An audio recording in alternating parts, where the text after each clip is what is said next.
Chapter 5:17. Besides, you've also seen the child. Doyle heaved a sigh of pain. God, we were not so complicated when we were 14 or 15 years old. Shouldn't we be simple, stupid, impulsive, and lustful? He looked at Glover indignantly, seeking approval. There's nothing that cannot be solved by going to Red Street Market at night, right? Against his expectations, Glover, who had always been passive, spoke this time. Not us. The quiet vanguard snorted coldly and turned his head to the side. It's just you. Doyle's smile instantly disappeared. At this moment, another voice rose abruptly. Is everything all right? Doyle and Glover trembled at the same time. In a second, both of them straightened up at the same time and turned in the direction of the iron gate. They saw the highest commander of the Royal Guards, the guard captain, Lord Adrian, standing at the iron gate. He was accompanied by 2 attendants, and he looked at them with a smile. Doyle looked as if he was struck by lightning. He first tried his best to squeeze out a smile, but when he felt that it was inappropriate, he tried his best to straighten his expression. He stuttered, "DDD Captain. CC Commanding Officer?" Glover was also stunned for a moment, but he quickly reacted to the situation. "Commanding Officer." Adrian nodded and walked in with a smile. The people around him recognized him and saluted him one after another. Everyone is busy. What are the 2 of you doing? The smile on Doyle's face froze. He quickly stood still and took a step forward. Ahem. We are evaluating the loopholes in Mindy's Hall's defense and making plans for future sentries, but Glover spoke stiffly and drowned out Doyle's voice. We are pretending to be busy, Commanding Officer. Then, we will avoid being called up by the Logistics Division. When he said this, Captain Adrian's smile also froze for a second. Doyle's body swayed, and he looked at his companion in disbelief. At that moment, Doyle, who first trembled inexplicably, then became completely disheartened. He just wanted to slap Glover to death. Then, he wanted to slap himself to death. In the indescribable silence and awkwardness, the experienced Adrian was the first to react. Oh, you are all Mallow's men? Doyle, who was grief-stricken, sensed that the captain did not intend to hold him accountable, so he quickly tried to salvage the situation. Lord Mallows is inside, he seems to be. Glover's answer was as simple as usual. I'll go inform them. But Adrian stopped him. Wait. The highest commander of the Royal Guards placed his hands behind his back and slowly walked towards the man. He narrowed his eyes and sized up his robust figure. You're Caleb Glover from the Vanguard Division? Glover's expression became stern. Yes. Adrian nodded, a nostalgic look in his eyes. Very good. I know your grandfather. 40 years ago, as the watchman, he personally promoted me into the guards. By the side, Doyle's expression changed. The way he looked at Glover immediately changed. Adrian sighed. He's a stern man, but he deserves respect. Glover's gaze flickered. Yes. I hope that you will be as respected as him. Adrian's tone was friendly and friendly. But, you don't have to be as strict as him. In a team, be a gentle and easygoing person. You'll find that you'll gain more. Glover shuddered slightly, and his reply sounded a little uneasy. Yes, yes. Adrian nodded and looked at Doyle. The latter immediately stiffened in an unnatural manner, like a rat that ate poison. Adrian smiled. So, you're that Doyle? The corners of Doyle's mouth twitched, and he smiled awkwardly. Yes, Sea Commanding Officer, but that's just a joke. His voice lacked confidence, and it became weaker. Bridge told me about you, Adrian said leisurely. What? Doyle's eyes lit up, and his previous timidity was gone. Is that so? He looked a little expectant.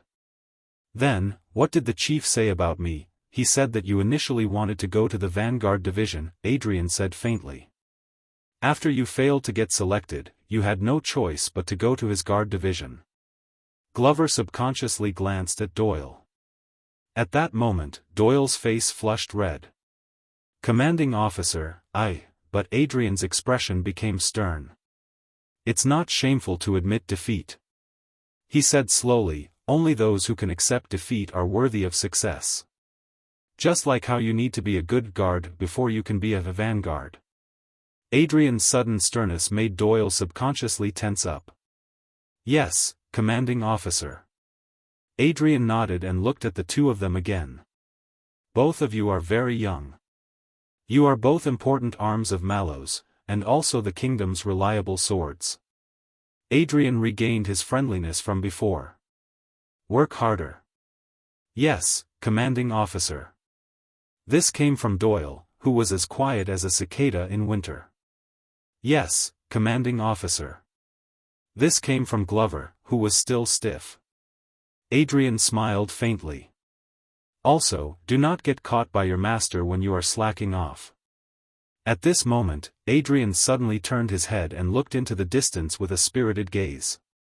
Especially, when he is standing behind you. Doyle and Glover shuddered at the same time, and they turned around.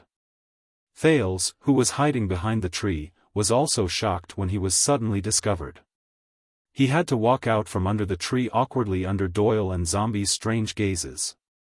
He adjusted himself and smiled politely and gently.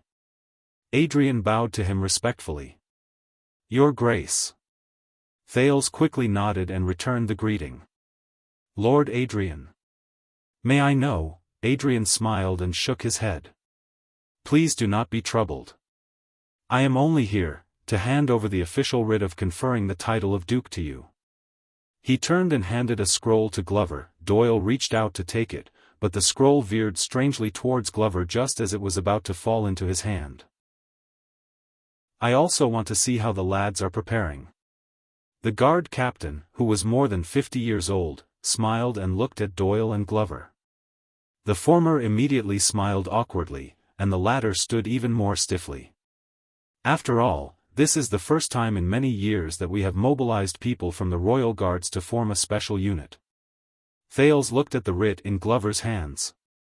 He did not have the time to delve into the meaning behind the man's words. Thank you for your concern. The guard commander's smile remained. I hope that Tormund did not bring you any trouble. Thales was stunned. Tormund, who? Tormund. His first reaction was the portrait of the King of Renaissance in Mindy's hall. But Adrian only sighed. I heard from Count Casso about the conflict between you and him on the road. I would like to apologize to you for his actions. Thales then realized that the person he was talking about was, but please believe me, Lord Mallows did not mean to be disrespectful, and neither did he want to be stubborn, Adrian said seriously. He is just too casual. Thales blinked. Casual? He took a deep breath and recalled how Mallows told him that no one would care about him just now, so he asked in confusion, that's right. He asked in puzzlement, my personal guard captain? Casual? Even Doyle and Glover, who did not dare to breathe loudly, could not help but look over curiously. Adrian chuckled. Please do not misunderstand, Your Highness. When I said casual, it did not mean that he was lazy or negligent. There is no doubt about Lord Mallows' ability. Adrian looked at Mindy's hall on the other side of the fountain and said with a myriad of emotions, however, he hates complexity and trouble. When faced with a problem, he would rather choose a solution that is within his reach. This can also be considered a kind of arrogance. Hates complexity and trouble, arrogance. When he heard this comment, Thales understood a little. Adrian said in resignation, for example, the simplest way to protect the prince is to not let the prince go out. But he does not know that sometimes, this will bring more trouble. Thales nodded and responded with a smile. Adrian sighed with emotion. So, he often needs someone to push him. Goad him into doing better. Doyle and Glover looked at each other. Is that so? Thales nodded politely. I will pay attention. By the way, Lord Mallows is, but Adrian raised his hand. Oh, no, I will not see him. The guard captain looked at Thales with a smile. It is enough to see you. 6 years ago, when you became a prince, I was caught up in family matters and could not be there. I missed your important moment. Adrian's gaze suddenly became serious. But fortunately, I did not miss the time when you became a duke. Thales was stunned when he sensed the meaning in Adrian's gaze.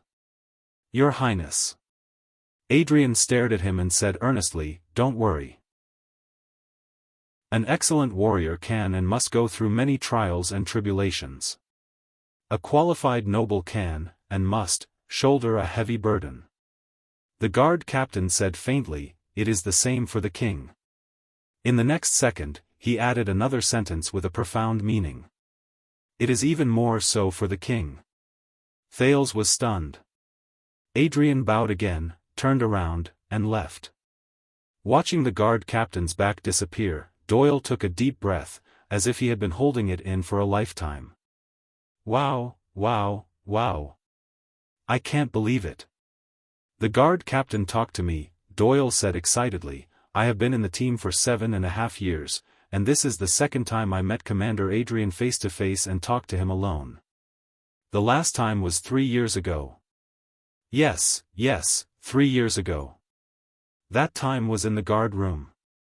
I think it was something like, Captain, do you want some water? And no, thank you. Doyle thought excitedly. Humph, Glover snorted in disdain. He looked at Doyle with a look that said, you have not seen the world. 3 years. We are both in Renaissance Palace. How marginalized is this boy that he has not had the chance to talk to the commander alone for 3 years? As for me, with faint pride, Glover recalled the conversation he had with the guard captain last time. A few years ago. Strange, why can't I remember? Thales seemed to be deep in thought as he stood beside the two with different emotions. That is, he said slowly. The excited Doyle answered Thales' doubts. Oh, you still don't know, right? That is the most awesome person in the Royal Guards. Chief Guard Captain, Lord Adrian. Doyle looked smug. His qualifications are enough to crush all the other people in the Royal Guards. He is the witness of glory and destruction. Qualifications? Glory and destruction? Thales was slightly puzzled. Glover nodded and looked in the direction where Adrian left with a stern expression. It is said that the captain has witnessed the Bloody Year, and he is the only surviving member of the legendary Royal Guards, an old guard. Witnessed the Bloody Year. Thales' expression changed slightly. Are you talking about the former Royal Guards from my grandfather's time? Doyle sucked in a deep breath and nodded with a yearning expression. When he thought of the prisoners in the prison of bones, Thales could not help but be shocked. Adrian, lived through the Bloody Year? How did he do it? Glover shrugged. Congratulations, Your Grace. Doyle sighed and spread his hands. You just asked about the third place in the 10 unsolved mysteries of the Royal Guards. Thales was stunned and speechless. At this moment, a commotion suddenly came from outside the iron gate. No. This place is closed today. Even if you are a noble, you cannot. The trio's attention was attracted over. Doyle walked towards the iron gate, and Glover followed closely behind him. The curious Thales also wanted to go forward, but Glover pressed him behind him and blocked him. What happened? Doyle called out to a Jade Star private soldier outside the gate through the iron gate. The soldier turned around and pointed indignantly at a man who was blocked by a few other soldiers in the distance. Protector, this guy wants to barge in. He said he is a noble, or else we would have. Doyle narrowed his eyes and saw the man who was blocked clearly. His eyes immediately widened. Wait, I know him. Doyle stared at the man who was waving at him outside the gate. Why are you here? The man outside the gate struggled to break free from the soldier's suppression. He straightened his clothes, and when he saw Doyle, he was equally surprised. "Hey, I'm the one who wants to ask, Doyle, why are you here?" Doyle's expression darkened. "Nonsense, I am a royal guard." No, I asked you first, why are you here?" The man outside the gate blinked. He looked around, and he seemed to be very puzzled. It's me." Behind Glover, Thales burst out laughing when he heard the baffling conversation between the two. Glover looked at him strangely. "Nothing, it's just." Thales waved his hand apologetically. "I remembered a joke the Northlanders tell, why are you here?" Thales could not help but laugh again. He did not understand. Glover's expression became even stranger. Outside the gate, the baffling conversation between Doyle and the uninvited guest continued. "Why are you here?" "Why?" The guest scratched his head. "I applied for leave in advance today. I purposely came here to see the prince." "Ah no, the Duke now." "I heard that he came back today." Doyle shook his head. "No, nobles have to make an appointment to visit," but Doyle reacted. "Wait, how did you know that the prince came back today, and how did you know that he is the Duke?" "Ah, my messenger crow is faster." "Alright, move aside, don't block my way to see him." "No, how did you know that he is here? Did you forget that when you sent the prince here today, we were in charge of clearing the path?" No, wait a little longer." "I mean, who are you? What right do you have to come and visit the prince? Are you kidding me? At my age, I am the only promising youth in our hall who has been conferred the title of a lord." "Conferred the title of a lord? Are you saying that because you have strong connections, a strong background, and a good father, you got the title of a foppish young master?" "Bah, get lost. I was conferred the title of a lord because of my meritorious service to the kingdom." "Meritorious service? Are you talking about catching thieves on the streets?" "Catching you? It was my heroic expedition 6 years ago to protect the kingdom from the flames of war." "Heh, I'll see how long you want to brag. Let me tell you, Doyle, you're just jealous.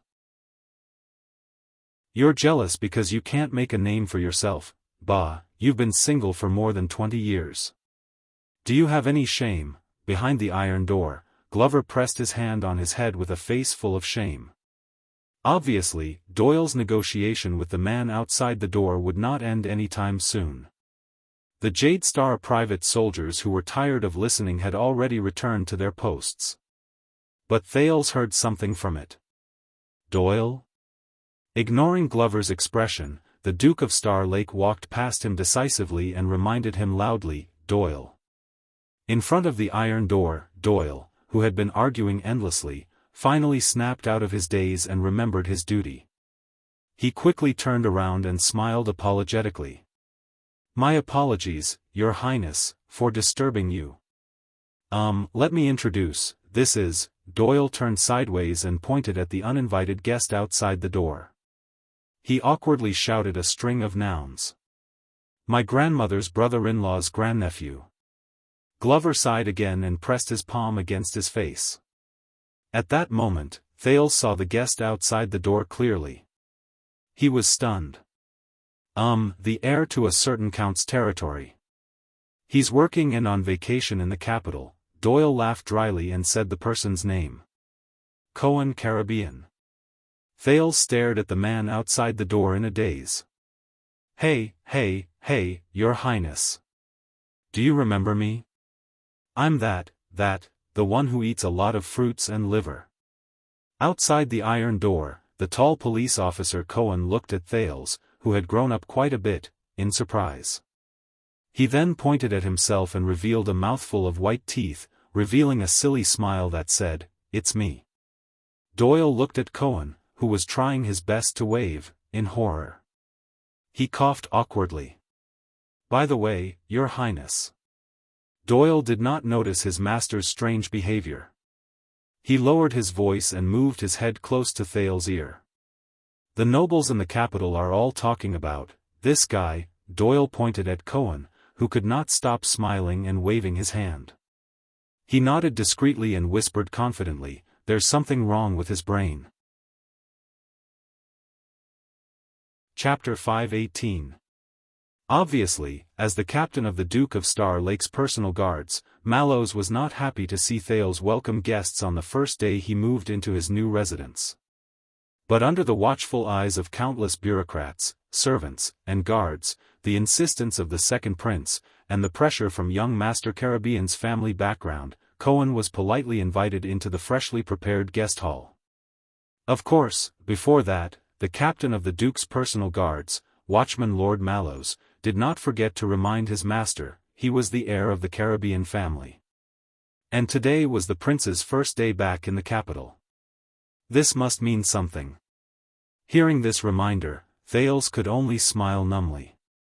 Then, as always, he tensed up. To face the person in the guest hall, I knew it. I told them that the prince's memory is not bad, and he would definitely remember me. He would definitely not forget to fight side by side with me. As expected, I've been writing to you for the past few years, Your Highness, but I don't know why, but you never replied to me. Until one time, I met Casso, who had just returned to his hometown. He told me that the Star Killer intercepted most of the letters he wrote to you. Thales sat on the main seat and looked at the chattering Cohen.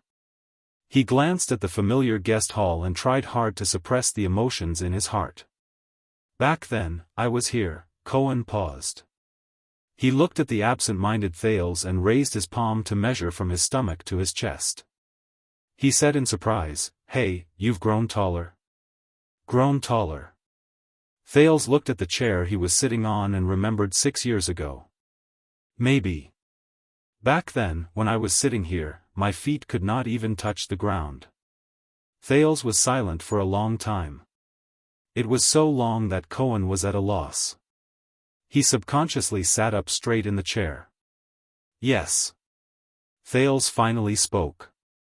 His smile was faint, but it was meaningful. I've grown taller. But Cohen's smile faded. He looked at the open door to the hall. There, Mallows was standing at the door with his arms crossed. He was sizing up his two subordinates with a smile, and occasionally glanced at the meeting in the hall from the corner of his eyes. The police officer was cautious. Did I come at the wrong time? Thales shifted his gaze. Cohen scratched his head. They don't look very happy, especially the leader. Look, the one with the fake smile. Outside the open door, a maid was about to serve tea and snacks to the Duke and the guest, but she was stopped by Mallows, who smiled and raised his hand. Doyle, who had a bitter expression, and Glover, who was as stiff as ever, went forward together and began to inspect them. He wasn't happy about it. Of course. Thales thought indifferently. Although they hadn't spent much time together, from the moment he walked out of the conference hall, obviously, even Cohen had sensed something. When he thought of this and recalled Mallows' words, Thales forced himself to smile. That's Mallows. Tormund Mallows. Watchman of the Royal Guards.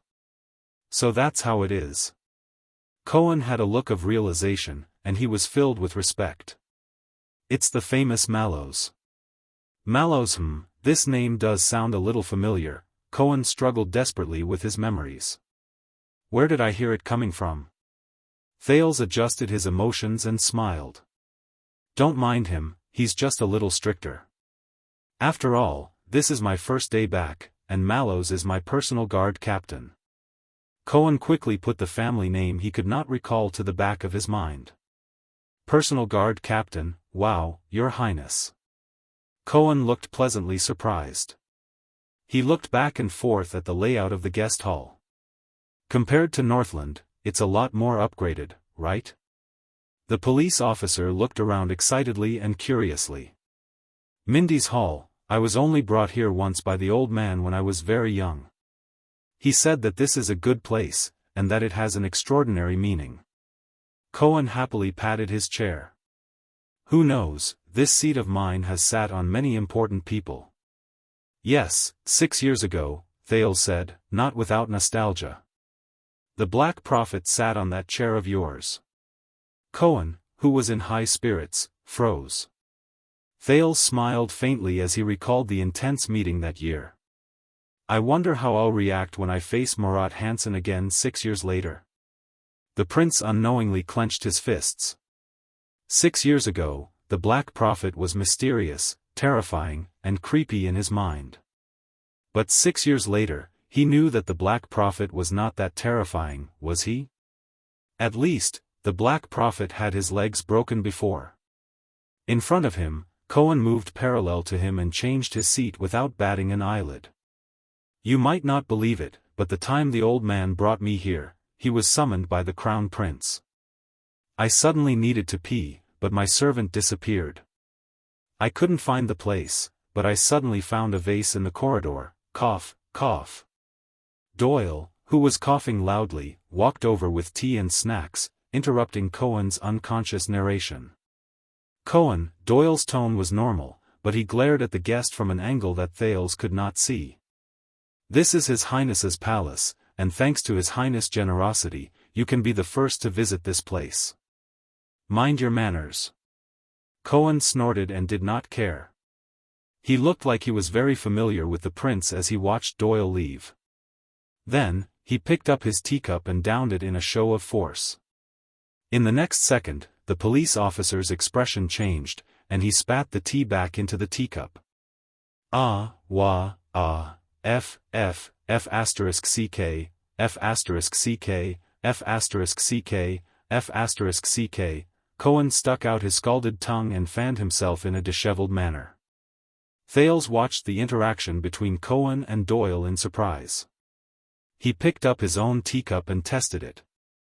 The temperature is just right. Under Cohen's indignant gaze, Thales coughed to break the awkwardness. So, you've known Doyle for a long time? Ha. Damn it. Do. Oh, you mean Doyle. Cohen finally smoothed out his tongue. He's my. That. Cohen's tone was a little uncertain. Some great-uncle's brother-in-law's grandson? Probably. Some great-uncle's brother-in-law's grandson. To think that he remembered. Thales looked at Cohen's bright blonde hair, and then at Doyle's dark blonde hair. He suddenly felt a little better. At the very least, the oppressive feeling from Renaissance Palace was no longer like a dark cloud pressing down on him, making it hard for him to breathe. Cohen's expression changed. He moved closer to Thales and whispered to Doyle's back, "But you better not play with him too much, Your Highness. That guy is a playboy." All right. Thales' expression was strange, but he could not help but curl up the corners of his lips. Judging by the fact that he snitched on me, you guys are really relatives. So, where's the boy from the Casso family? The one with the single-edged sword? Cohen did not pay attention to this small interlude. He straightened his back and searched for the figure that he remembered. And that smoking uncle who is very good at scheming? Cohen scratched his chin and recalled. Including the mute who fanned himself, Cohen paused for a moment and asked suspiciously, "Wait, the mute isn't here, right? Why a Casso? Putre Neiman. Madeira Ralph." Thales was slightly absent-minded. "They're still in Northland dealing with the matters I left behind, but they'll be back soon." The prince quickly snapped out of his daze and answered flawlessly. Cohen breathed a sigh of relief and touched his throat warily. It's better if I don't run into that mute." Looking at Cohen's expression, and then at the unfamiliar yet familiar environment, Thales realized that he missed his old acquaintances even more. "It's hard to imagine, Your Highness." In just a few seconds, Cohen regained his energy and was full of excitement. 6 years ago, we were still in Northland, fighting and killing together. The police officer's enthusiasm towards the prince made it difficult for the latter to resist. "But, look at this place again, Your Highness. You're a duke now. The Duke of Star Lake." Cohen took a deep breath and his face lit up. He seemed to have thought of something exhilarating and exhilarating. Even my old man has to bow to you. But you didn't bow. Thales rubbed his forehead in resignation. So, why Mindy's Hall? Cohen patted the chair with undiminished interest. You're still underage. Why not Renaissance Palace? Thales wanted to answer, but he hesitated. He glanced at the royal guards outside the door. My body is weak, and I'm afraid of the cold. Thales recalled the story of the Fog King who left the palace to recuperate. He smiled and said, my father let me stay here. Thales felt a little stifled. He suddenly realized that compared to 6 years ago, he could no longer treat his friends without any grudges or reservations. Afraid of the cold? Cohen looked at him in surprise. But you stayed in Northland for 6 years. Tyrevan forced a smile. Maybe that's why they sent me back. To prevent me from freezing and dying in Northland. Cohen was stunned. With a face full of suspicion, he sized up the prince in front of him again. A second later. Ah! Cohen reacted as if he had a sudden realization. His smile reappeared. Your Highness, you're really good at joking. Afraid of the cold? You're the hero who charged into Heroic Spirit Palace and saved Dragon Cloud City. Thales could only continue to smile. But you can't fool me. At this point, the police officer's eyes lit up. So, how did you come back from Northland? Thales' smile froze. It was another difficult question to answer. Although the announcement said that Extet sent you back as a gift, and at the same time, their king sent his regards to his majesty, Cohen seemed to be deep in thought. His eyes shone with a shrewd light. But I'm a man who fought in Northland and Western Desert. I know that place very well, so I know that things, Cohen smiled mysteriously. It's definitely not that simple. Thales was shocked. But unexpectedly, Cohen looked confident and did not intend to question him further. I know. The police officer snapped his fingers as if he knew what was going on. This year, whether it's the war in the Alliance of Freedom, the civil strife in Black Sand region, or other things, it's just the surface of things. Looking at Cohen in front of him, Thales was a little surprised. He means, and the truth is, someone with ulterior motives has already planned everything in secret. Cohen waved his hand. His face was filled with an expression that said, I know, stop pretending. Only for your safe return. At that moment, Thales was shocked. What? Cohen? When did he? Is it the Secret Intelligence Department? Did Raphael tell him? Not only that, I also know that the person with ulterior motives, the police officer had a shrewd look on his face. And the person who planned all of this, Thales looked at him, a little nervous. He had to admit that the Cohen in front of him gave him an unfathomable feeling that made him look at him in a different light. Cohen stood up abruptly and said in an imposing manner. It's you, Your Highness. The entire guest hall fell silent. Only Cohen's voice floated in the guest hall, lingering. The police officer maintained a handsome posture of pointing out the culprit, looking valiant and confident. At the tip of his finger, Thales froze on the spot. Doyle, who was outside the door, looked in curiously but was forced back by a smile from Mallows. After a few seconds, Thales, who had recovered, tried to open his mouth. Huh. But Cohen seemed to have practiced it beforehand. He changed his footsteps, retracted his right hand, and swung his right arm. He said confidently, I know you too well, Your Highness. I know that someone as quick-witted as you is the one who started all the schemes. Cohen was excited. Just like 6 years ago, this time, you were also the one who came up with the strategy. You used the Alliance of Freedom and the vassals of Black Sand region to successfully instigate the internal strife between Dragon Cloud City and Black Sand region. Thales' eyebrows began to twitch. When the two great forces were fighting against each other and had no time to care about each other, you successfully escaped and returned to the country safely.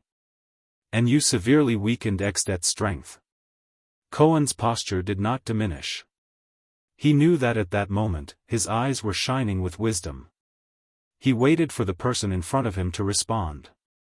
Before Cohen's expectant gaze, Thales squeezed his eyebrows as hard as he could. Not bad, more or less. Cohen's eyes brightened when he received confirmation. Those Northland barbarians. The police officer was very happy. You must have taught them a lesson, didn't you? Thales took a deep breath. Not bad, more or less.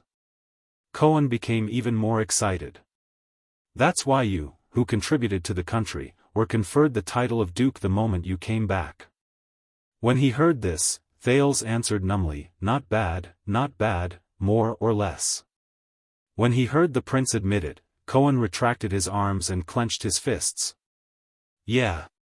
He was completely unaware of Thales' complicated expression at that moment. How was it? Ever since I learned my lesson 6 years ago, I've been cramming in politics for the past few years. The police officer narrowed his eyes and crossed his arms, looking very knowledgeable. My resourcefulness has also improved, hasn't it? Thales quietly looked at Cohen, who was beaming with joy. Yes.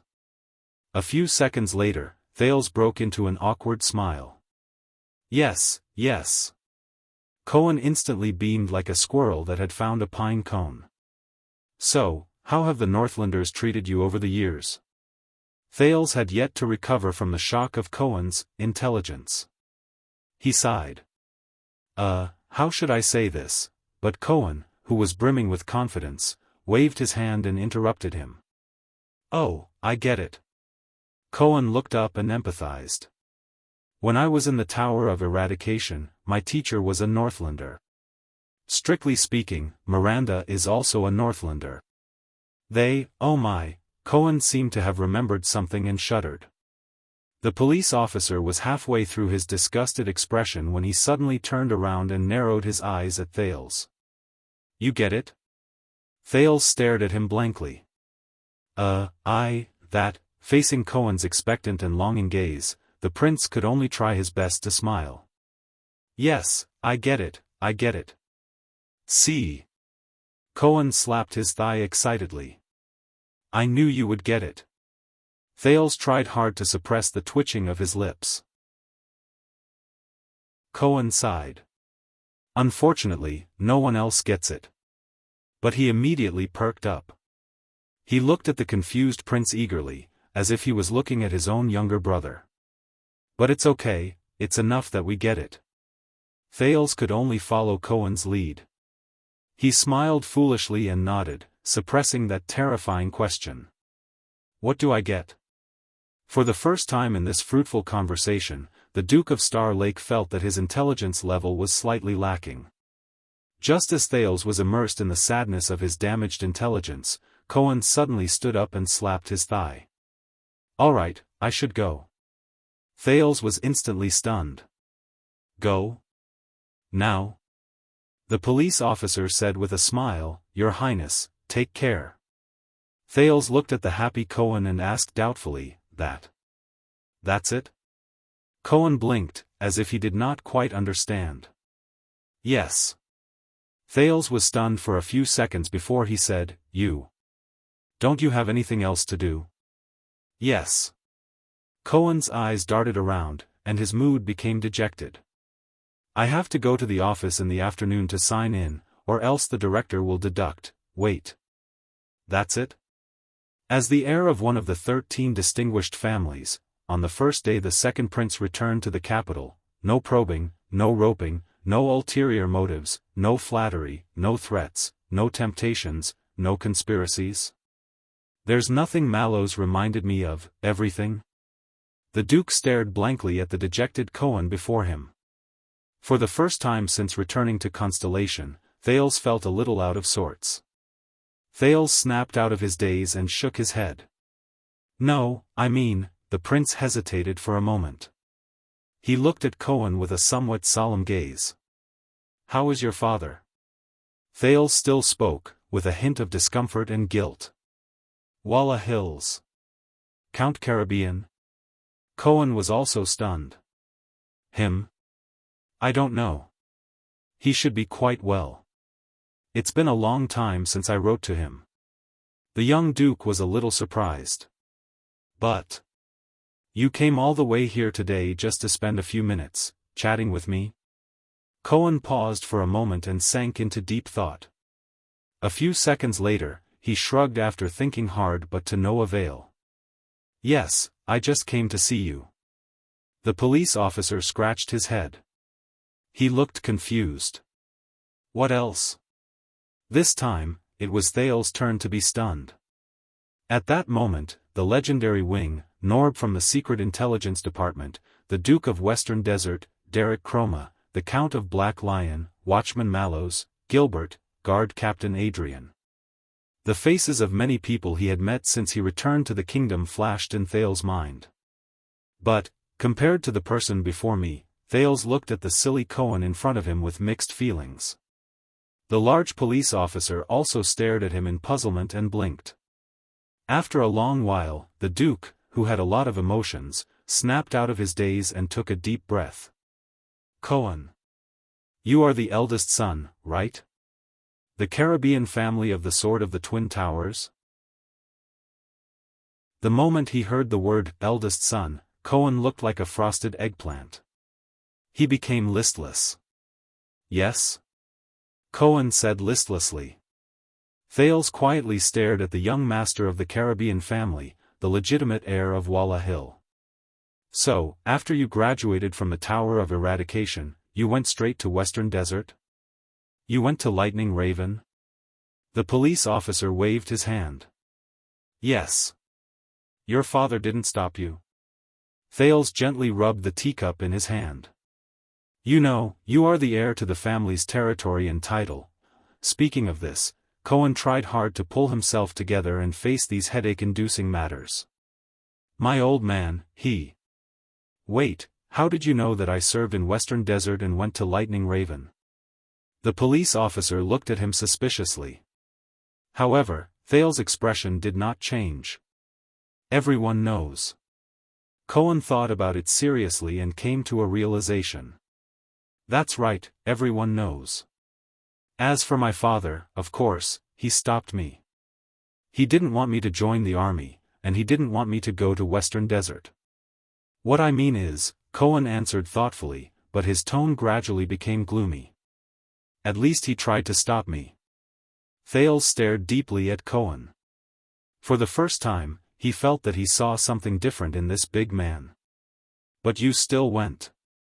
The prince said quietly. Cohen exhaled slowly. I still went. The living room was silent for a while. It seemed that both sides needed time to digest these few words. After that, did he not pressure you? Thales stared at the reflection in the teacup and asked absent-mindedly, forced you to go back and become a qualified heir? Cohen shuddered slightly, as if he had recalled some bad memories. But he still smiled. Of course. You can't imagine. There was a hint of regret at the end of Cohen's words. The way he forced me to leave the army, he did not continue. But you are still here, Thales said faintly, in the capital? Yes. The police officer was also slightly absent-minded. At least in the capital, the old man does not dare to act recklessly. Cohen sighed and sounded resigned. If I leave the capital, I suspect that he will send an army to kidnap me. Ahem, Cohen shrugged and flashed his usual grin. As cheerful as ever. Thales looked at him quietly. He's smiling. The prince told himself. Cohen. At that moment, Thales suddenly felt that, I'm not alone. There was another period of silence between them. Mallows knocked on the door softly from afar. It was time to meet the guest. Cohen. Thales put down the teacup in his hand and slowly raised his head. Thank you, the prince showed his warmest and most sincere smile that day. It's nice to meet you. Cohen raised his eyebrows.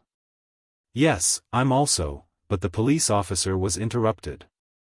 Thales continued to speak to himself. I can see my old face. It's nice. Thales' expression was indifferent, but his words were profound. The moment he finished speaking, Cohen's expression changed. He looked at the prince in a daze, puzzled. What's wrong?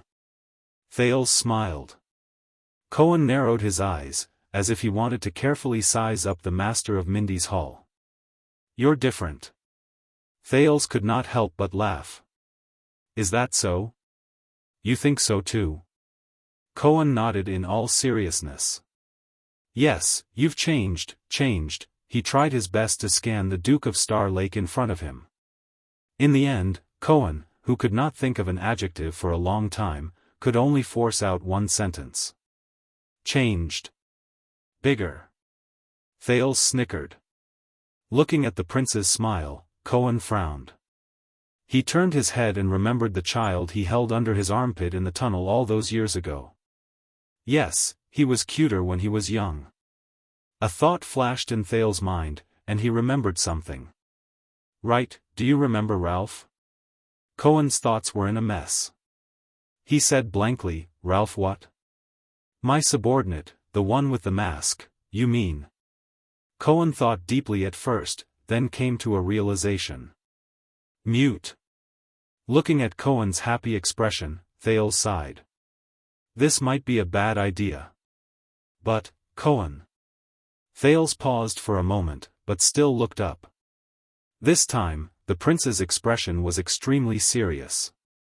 I want to ask for a small favor. In private. Chapter 519. His Majesty's warrant has been officially issued. Gilbert, who sat opposite him, was full of smiles. He raised his teacup and took a sip. Now, the news of your return and title has spread throughout Eternal Star City. In a few days, the entire Central Territory and even the entire country will know about it. While in the living room, Thales smiled helplessly as the host and not a guest. With the laziness of waking up in the morning, the teenager stood up and slowly walked to the window. The morning light shone through the curtains and illuminated the low-key but tidy guest hall. Thales pulled the window open and was greeted by fresh air. There was also a sudden, piercing noise. Yes. The new Duke of Star Lake leaned against the window and yawned. He pressed his waist. I can feel it from here. Mindy's Hall was not peaceful under the window. The garden and the road outside the iron gate were filled with all kinds of carriages, and this was not counting the many visitors who came on foot or on horseback. Some of them were dressed in luxurious clothes and had obvious emblems. Outside the iron gate, the Royal Guards and Jade Star Private Army were doing their best to explain and dissuade the visitors. Thales leaned close to the window. The sin of Hell's River surged into his ears, and he managed to catch some scattered words. I'm sorry, Your Grace, Mindy's Hall does not receive guests this month. Vanguard Glover's stiff and stern voice came from behind the iron gate. Only His Majesty's special warrant can pass. Then, another slightly agitated voice drowned out Glover's words. No, Luke, I've been your classmate for 4 years, but I've never been close to you. So, unrelated people are all. What? You're just here to look at the scenery? That's enough. Looking at the scenery for 2 days in a row for 8 hours? Do you think I'm an idiot? It was Doyle. At that moment, he stood in front of an innocent-looking noble and waved at Mindy's Hall behind him in exasperation. It's so noisy every day. It's so noisy every day. I don't need to. Doesn't the prince need to rest? Thales could not help but raise his eyebrows. Another voice, appropriate and gentle, intruded upon his ears. Then, Honorary Viscount Kemar. It was Mallows, who had a faint smile on his face but was actually aloof. He was facing another noble who was not easy to deal with. Why don't you go to the heir of the Caribbean family and ask him what's the secret to making an exception and meeting the Duke? Oh, So your family is a royal merchant, and you have 3 beautiful daughters ranging from 9 to 19 years old, who are likely to become the prince's concubines. My apologies. Perhaps, as the future royal relative, you will definitely be able to obtain His Majesty's grace? If you come to visit at that time, I will definitely line up to welcome you. Yes, the Mallows family is very grateful for your care. It's really sad that we can't buy your family's goods. Thank you for asking about my parents and family, although they are no longer alive. Well, then on behalf of all my female relatives who are still alive, I thank you and your organ for the greetings. Yes, Sir Viscount. I will definitely bring your words to my ancestral grave and let my ancestors know, but before that, for the safety of the Duke of Star Lake, I will temporarily detain you at the police station. Why? Because I suspect that you have hidden a weapon and that you intend to harm the Duke. Where is the weapon? Look, the jewel on your ring is too bright. It is harmful to the Duke's eyes. Then I suggest that you directly complain to His Majesty or Lord Adrian about my service attitude. How long will you be detained for? Don't worry, there are only 2.5 months left until the Duke's welcome banquet. After that, your plan will fail, and the royal guards will officially file a lawsuit against you for plotting to assassinate the royal family. When he heard this, Thales sighed and pulled down the window. He no longer listened to the pot-bellied Viscount Kyle's panicked self-defense. He also no longer cared about how he fled back to his carriage with a terrified expression on his face. This was the 3rd day since he returned to the capital and entered Mindy's Hall. From the 2nd day onwards, Mindy's Hall was crowded with visitors. There was an endless stream of visitors. It was so noisy that the Star Lake guards could not rest. A few days ago, you should not have met the heir of Caribbean, even if he is your old friend. Gilbert put down his teacup and sighed. Now, many of the nobles, officials, and influential people in the capital are following suit. They want to use their connections to get in. Yes, I understand now. Thales sat back in his seat and said absent-mindedly, "This is the price." He underestimated the influence and impact of his return to the kingdom. The prince did not just attract visitors. Obviously, the Duke of Star Lake's residence had not only awakened the usually quiet Mindy's Hall. In the past 3 days, the mansion standard had been upgraded, and it affected the entire Eternal Star City.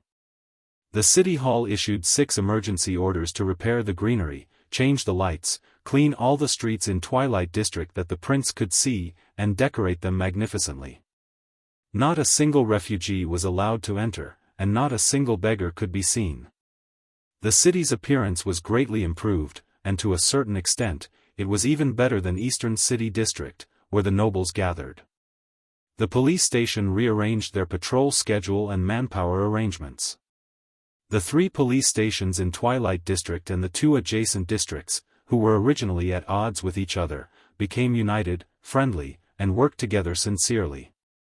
Countless police officers fought to be the first to work conscientiously. Batches of public security teams went back and forth, patrolling day and night, turning this awkward and almost forgotten area into a paradise on earth where no one would pick up anything that was left on the road, and the doors would not be closed at night. The chief garrison officer of Eternal Star City hastily increased the number of city defense teams on the city wall of Twilight District, even though Twilight District was thousands of miles away from the city wall, to ensure that no thieves or rascals can get past us and threaten the prince. He also specially requested for a warrant to mobilize the regular army from outside the city and set up a special route to clear the path for Mindy's Hall's supply and logistics transportation.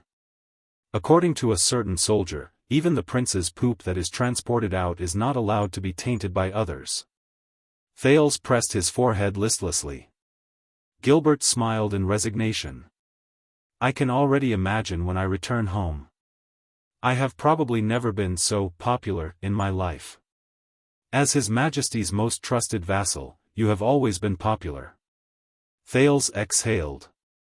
And believe me, compared to the Constellatiates, the Extensions will welcome you more. Gilbert nodded in realization. Over the past few days, other than the large group of speculators who had stretched their necks and were waiting outside the wall, eager to try their luck to meet the prince. Life in Mindy's hall was rather peaceful. He slept until he woke up, had breakfast, moved around freely, had lunch, slept until he woke up, moved around freely, had dinner, moved around freely, and slept until he woke up. Oh, right. Basically, I can't go outside when I move around freely, because I have to avoid the paparazzi. Ahem, I mean, avoid the fanatical speculators who wish to meet the prince but are unable to. Even though the pace of life was similar to when he was in Dragon Cloud City, but there was no scheming and plotting against each other, no uneasiness because the enemy was in the dark while he was in the light, no constant high-pressure feeling like an arrow was knocked on a bowstring, no nervousness and excitement from surviving in a desperate situation, and no crazy journey of fleeing for thousands of miles. No one bothered, no one interfered, and no one questioned him. He was really a little, not used to it. Thales picked up the teacup and moistened his throat in satisfaction. Compared to 6 years ago when he lived here as a guest and had to go through Gilbert for everything, there were still benefits to him becoming the owner of this place 6 years later. At least he could directly give orders to the people around him, such as, "Get me a harder mattress," and his words would be obeyed, at least on the surface. These days, they are indeed. Thales slowly leaned back and let out a heartfelt sigh that was unique to a worm. It's so depressing. He had almost forgotten about the person in Renaissance Palace, that person. So, Gilbert, what are our plans for today? Thales pointed at the table gloomily. Why did you bring a pile of paper? Gilbert, who was looking at the Duke lovingly, turned his head around as if he had suddenly remembered something. He moved the stack of paper on the table to his knees and took out a pair of spectacles at the same time. Please forgive me. I am old, and my eyes are not as good as before, the Foreign Affairs Minister, who was past his middle age, said in embarrassment. His spectacles were very special. They were a pair of hand-held folding glasses. There was no frame, but a handle was specially made on the right side of the frame. By the way, the gift you requested for the Archduchess was ordered from the same handmade spectacles workshop. As Gilbert spoke, he lifted the spectacles to cover his eyes and began to flip through the papers on his knees. I do not know what you are thinking, but they are, after all, custom-made spectacles for scholars and old men like me. The color design is not fancy, nor is it trendy. I reckon that it will not please young ladies. Did you not think of giving something else in the first place? There was an underlying meaning in the Foreign Affairs Minister's words, but Thales, who had been through many battles, remained calm. He pretended that he did not hear anything.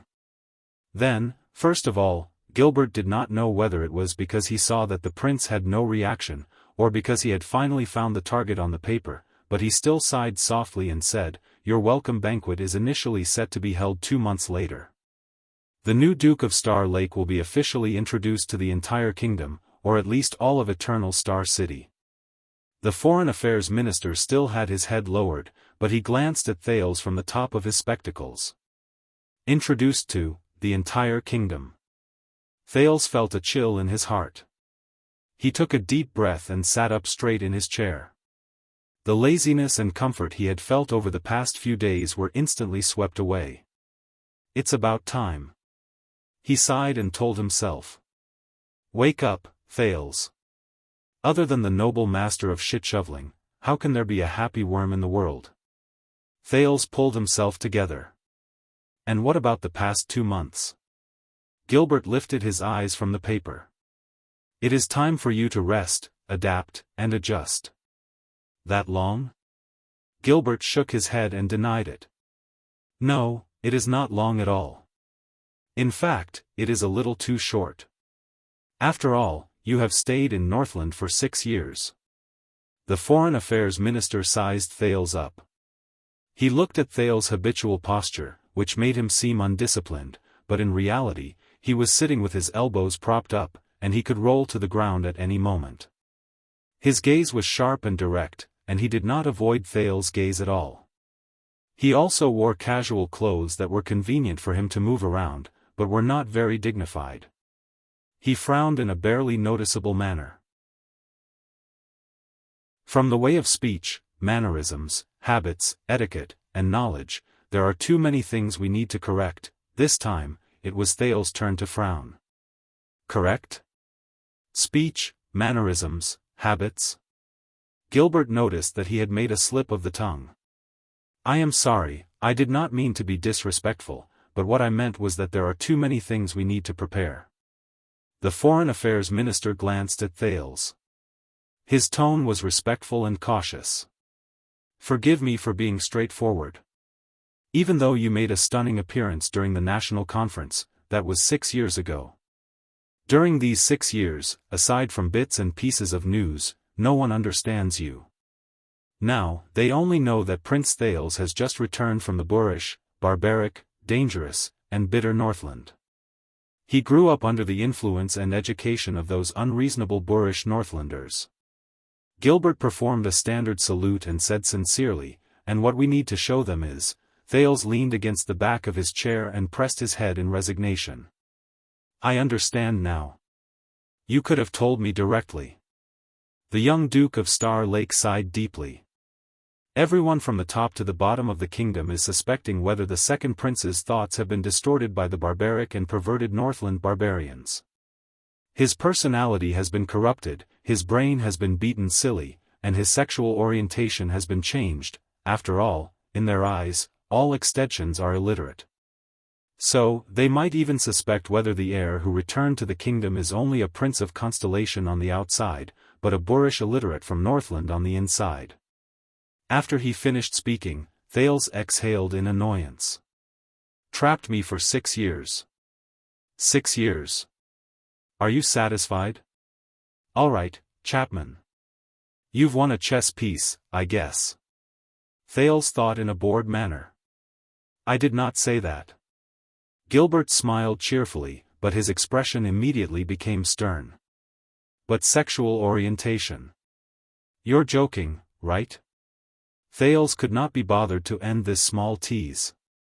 He continued, and what all of you need to do is to make me more local, more dignified, more acceptable, and more constellation before I show my face? Not entirely, Your Highness. On the surface, Gilbert let go of the joke that did not make Thales feel at ease. He smiled again and said, in fact, your trip to Northland is one of the most eye-catching things you have done. It is like the legendary journey of a mercenary, unfamiliar and mysterious, and it attracts awe and amazement from those who do not know about it. Those who do not know about it, Thales mocked himself in his heart.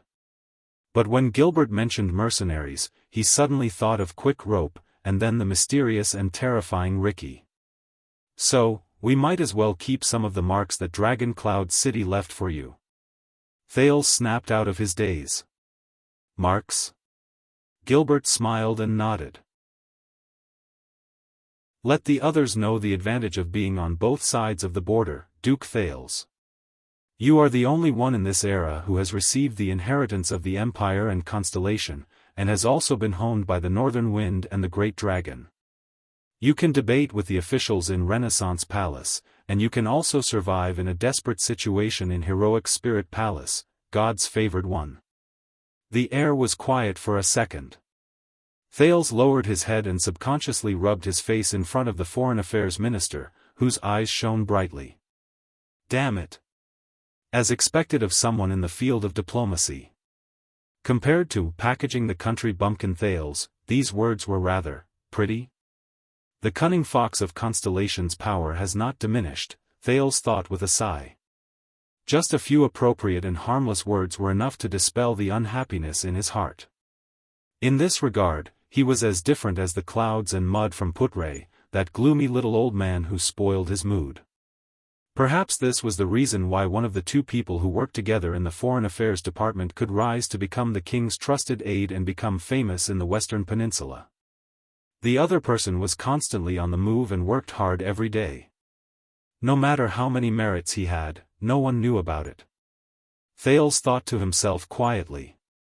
All right, if I am really illiterate, Gilbert. A few seconds later, Thales adjusted his emotions and replied with a smile as well. Then, isn't it a little too late for you to start eliminating illiteracy at the age of 14? Others may not understand, Your Highness, but I am your full-time teacher. When he talked about the past, Gilbert could not help but feel sentimental. I have only gone through 6 years of breaks between classes. He winked at Thales. So, do you still remember how to compose a sonnet? Thales and Gilbert chuckled at the same time. But unexpectedly, as they laughed, Gilbert suddenly spoke. So, it is only 6 years of breaks. His voice became deeper.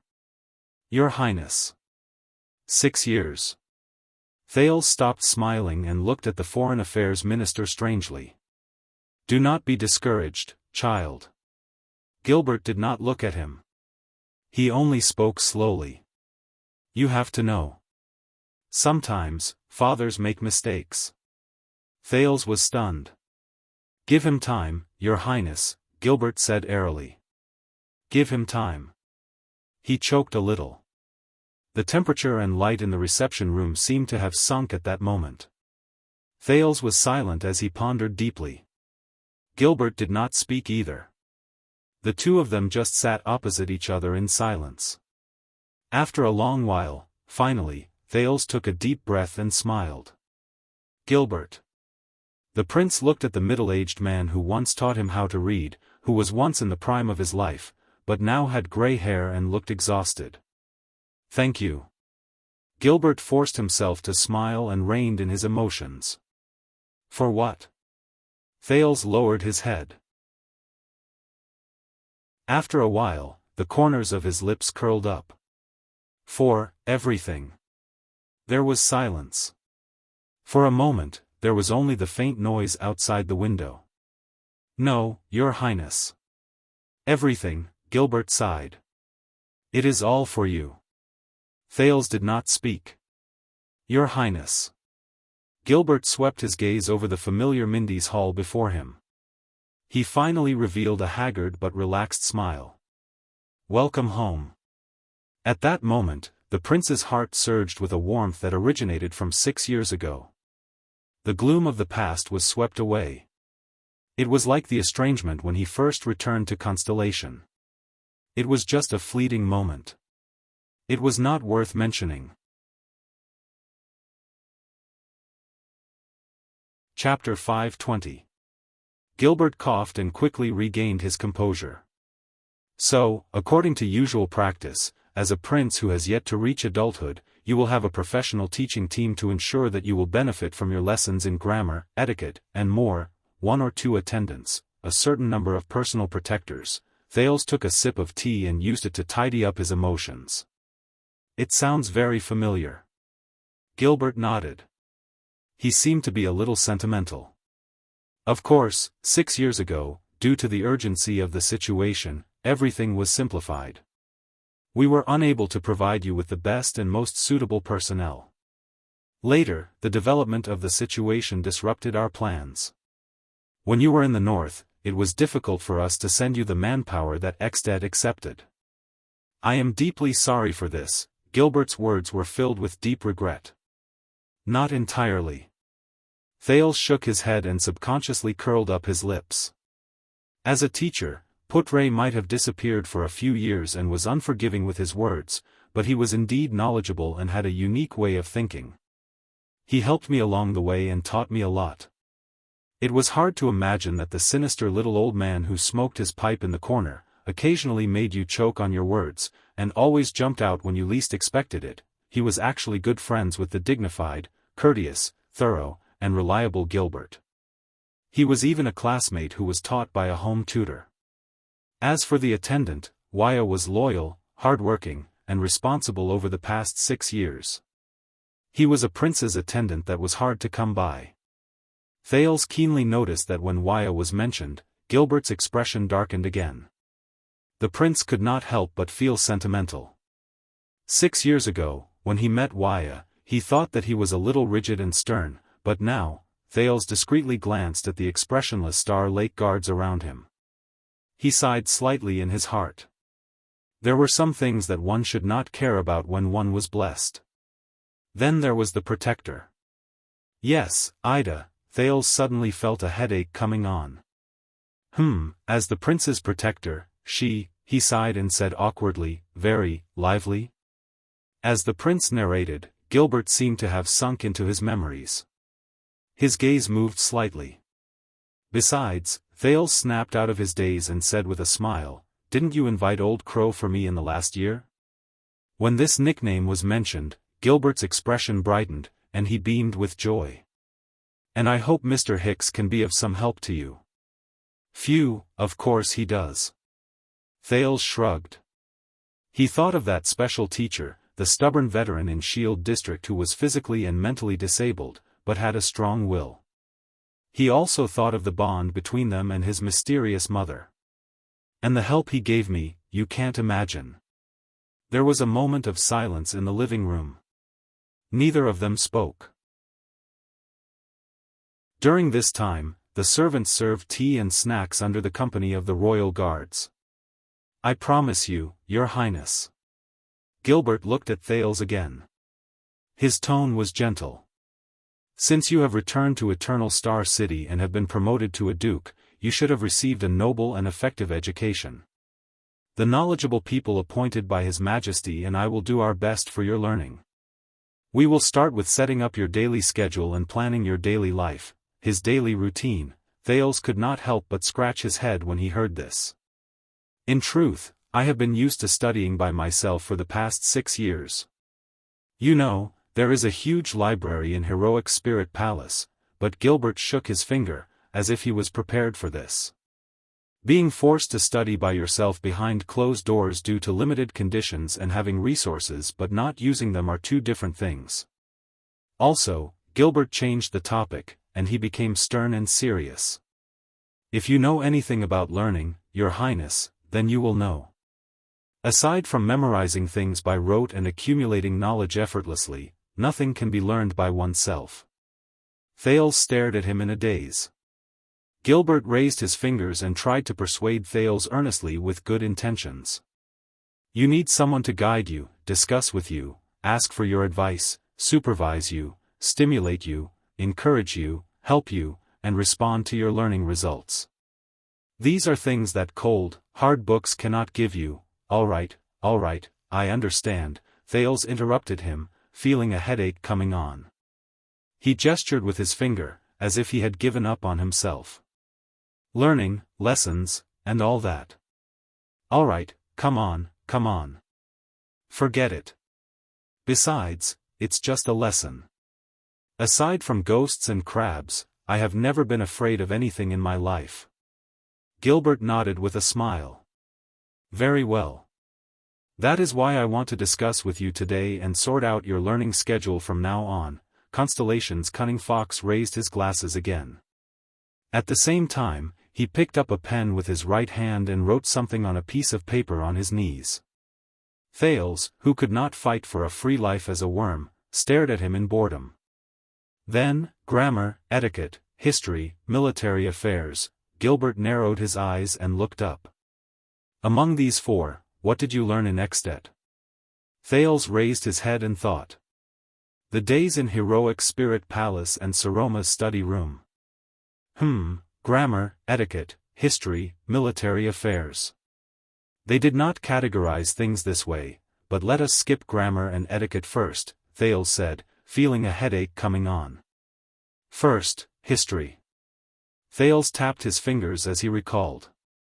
In the past 6 years, they changed many history teachers, from scholars, nobles to priests and priests of the temple.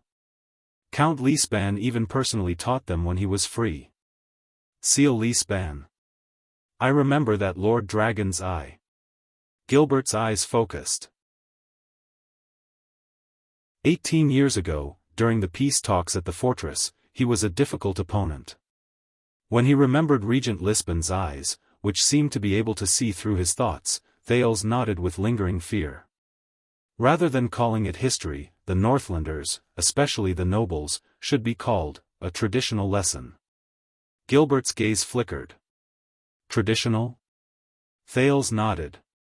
From the ancient Northland countries, Tokma's alliance of 10,000 beasts, to the Iron Blood King's humans' last line of defense, the completion of the Temple of Knights, the kings working together to launch the Holiness Exorcism campaign, then, the kings fighting against each other, the birth of the Pegasus, the award of honor in blood, the conquest of the empire, then, the king of rebellion rebelled against the empire, the independence of Northland, the duel between the 6 kings, the eastward migration of the mountain elves, then, the collapse of the empire in modern times, the orcs marching south during the moonless midwinter, the restoration of the last line of defense, the restoration of the 38th century grounds. Thales counted one by one.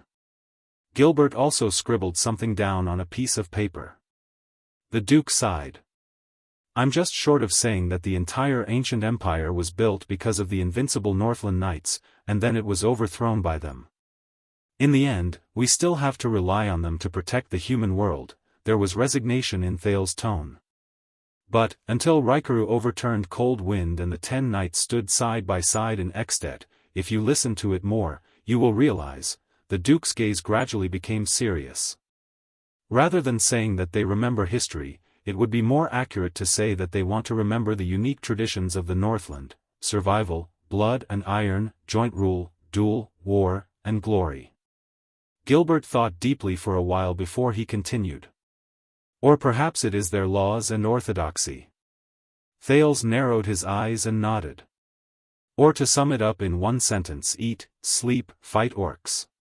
The last one can be replaced with empire or constellation at any time. Who knows, it might be changed to Thales one day. The Duke of Star Lake swept away unnecessary thoughts and returned to the main topic. Then, it is Northland's etiquette class. Yes, you heard it right. The Northland nobles also have etiquette classes. How to meet, greet, get along, woo, and of course, how to duel. Thales sighed. The Northland etiquette of insanity. The higher the status of the nobles, the more so. Etiquette. Gilbert pondered and mulled over the word. Regardless of the aspect, the more people who dislike the empire despise it, the more they look up to the former great empire, such as etiquette.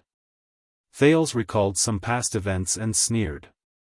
Believe it or not, in a certain version of the story, Northland's tradition of dueling originated from a pair of brothers in ancient times. Legend has it that they fell in love with the same woman. Just like lions, in order to fight for the damned, right to mate in a pack. Thales pursed his lips. In fact, during his first year in Dragon Cloud City, Thales, who did not know the ropes, received friendly and eager duel requests from various Extension nobles. Fortunately, his status was high enough, he was a prince, and fortunately, his backing was strong enough, the Archduchess, and even more so, he was thick-skinned enough. Thales lived through his first year in peace, and swore not to walk together with Saroma in public. She was the one who came to hold my hand first. Late at night, the 9-year-old Thales complained to his pillow, feeling wronged.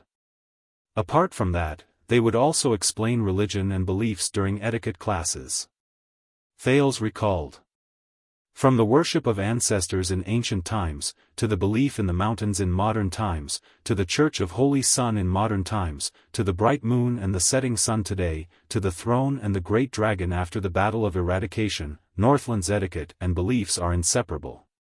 Gilbert made a few notes, nodded, and said, this is probably due to the influence of the Empire's legacy.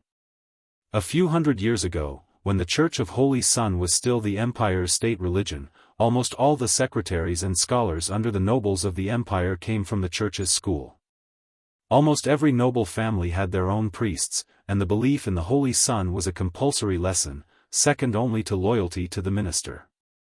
In fact, religious etiquette and knight etiquette have quite a lot in common. Thales shrugged. He did not know whether he agreed or felt helpless. Aside from history and etiquette, there are also lessons on governance. As the name suggests, it teaches a suzerain's heir how to govern his territory. Of course, only noble families with counts and above would have such lessons. Thales recalled with a headache. It includes financial calculation, agriculture, business administration, human relations, etiquette, nobles' marriage relationships, and so on. There are many and complicated things. Gilbert seemed to be deep in thought. But do you know what's the most interesting thing? Thales exhaled. His tone was one of mockery and one of disdain. Under normal circumstances, women do not have the right to listen to this lesson. They are only prepared for male heirs. Of course, in the past few hundred years, Exdat had never produced a female heir who could be put on the table. That was why he had the honor of accompanying a certain someone to attend the lesson. Ironically, Thales was more capable than his female deskmate in stimulating the teacher's desire to guide him in this lesson.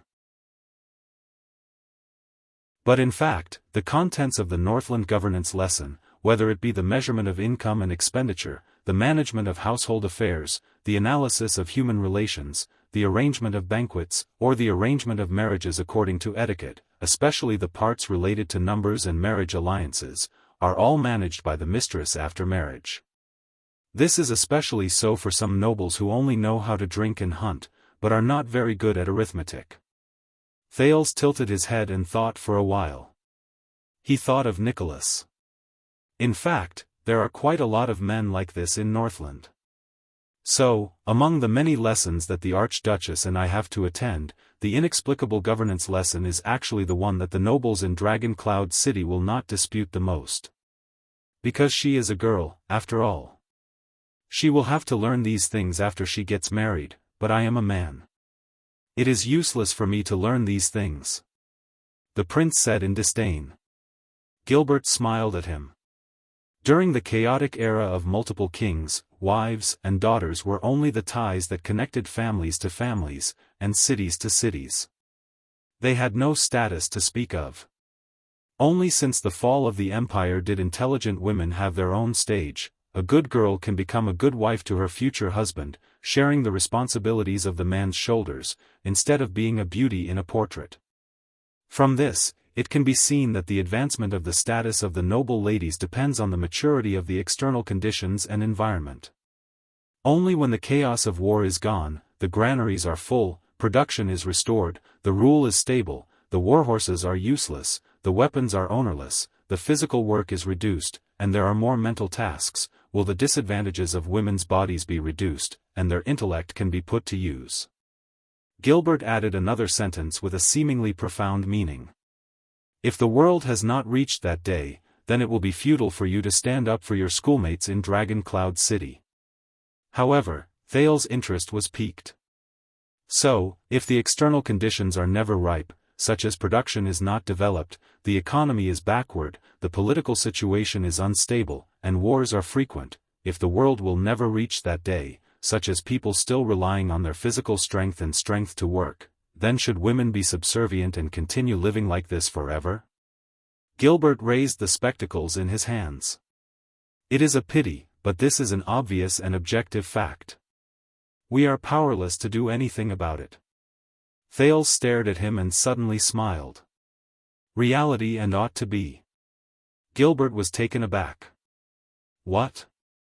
You gave me an answer, Gilbert. The young duke sighed. To answer my ought question. That is not right. Gilbert was stunned at first, then came to a realization. Looks like we can improve our grammar lessons a little. The Foreign Affairs Minister smiled gently. Especially the logical part. Thales smiled to go along with him. But before we solve this age-old problem, let us return to the main topic. Gilbert wisely did not linger on this topic anymore. Then, aside from history, etiquette, and governance? Thales blew hard, but he did not manage to make a sound. But this did not affect the complicated feelings he had towards the next answer. Lastly, and also the most distinctive part of the North. The Northlanders, military lessons.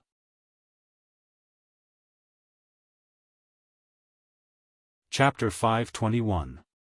When they talked about this topic, Gilbert's gaze became serious.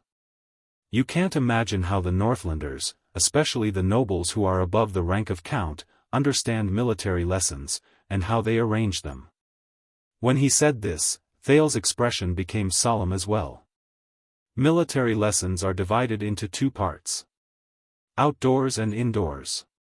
Thales's gaze was fixed on the air. The nobles' outdoor military lessons include personal martial arts, military leadership, and so on. They take up a huge proportion, and there are lessons almost every day. Thales spread his fingers.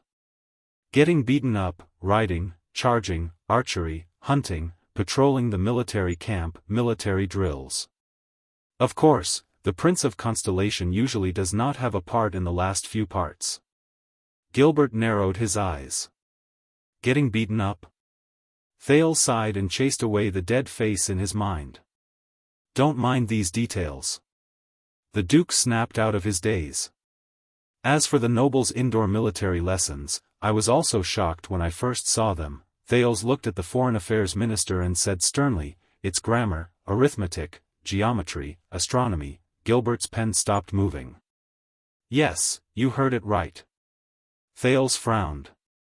"How to read, write, calculate, know the weather, calculate distance. These are all compressed by the extensions and placed in the indoor military lessons." Gilbert was silent for a while before he started writing. "I have indeed heard that the Northlanders are used to learning how to read and write during the war lessons, but even the Arund family in Constellation, this is the first time I have heard someone who has personally experienced it so closely." "Interesting." Thales curled up the corners of his lips and shrugged. "As for why, according to a certain dead face, if you do not know how to read and write military orders, you will not be able to calculate the number of people, understand the terrain, and understand the weather and astronomy." Thales mockingly hooked two of his fingers. "Then what's the point of fighting a war?" Thales leaned back indignantly. Who could have imagined that the seemingly clumsy Nicholas could know how long it would be until daybreak and when would be the best time to launch a surprise attack just by looking up at the stars? Who could have imagined that the seemingly clumsy Nicholas would be able to calculate the slope of the ground in front of him and the preparations needed for the cavalry's charge with just a cursory glance? Who could have imagined that the current direction of the wind would affect the arrows fired by the crossbows just by looking up at the sky? Everyone in the team knows that Iceberg forced him to memorize everything, but he doesn't know the logic behind it at all. This was from a veteran White Blade Guard who talked about the past with the newbies in Heroic Spirit Palace. So, when you're scouting in the wild, you can just ask the leader which direction is east. Don't be specific about which star is the supreme star or why does the supreme star point to the east. Isaiah once impolitely asked that question. That day, they fought in front of Prince Soria. What? You're asking what happened next? After that, Iceberg came up with a good idea to mediate their conflict. They shook hands 50,000 times. That day, the entire White Blade Guards did nothing but stand in front of the palace gate as punishment. They watched the two of them shake hands again and again without any expression on their faces. They took turns counting from morning till night until they almost puked. When His Majesty found out, he simply moved the dining table out and watched them shake hands while eating. What's gratifying is that after that, they got along much better. At most, they would point at each other's noses and hurl harsh words at each other, but they never fought again. Look, this is the Brotherhood under the Oath of Blades. Oh my God, I'm so touched. Time flies. The touching story is over. Let's get down to business. Who were the bastards who dared to fight at their posts today? And Nicholas was just a beginner. He wasn't even born into nobility. As for geometry and astronomy, even though most of the time, they read back and forth between ancient books and mixed in with a lot of outdated calculations and ancient legends, coupled with the natural geography around Northland, Northlanders are few in number, the weather is cold, the desert is hot, plants are sparse, the stars are full of bad people, and the sea is full of big monsters. Thales's voice became heavy. But as long as it involves practical, experiential applications on the battlefield, these things that seem simple to us will become incredibly detailed and practical. Thales' expression was solemn. Reading and writing emphasize efficiency and directness, while arithmetic emphasizes convenience and speed.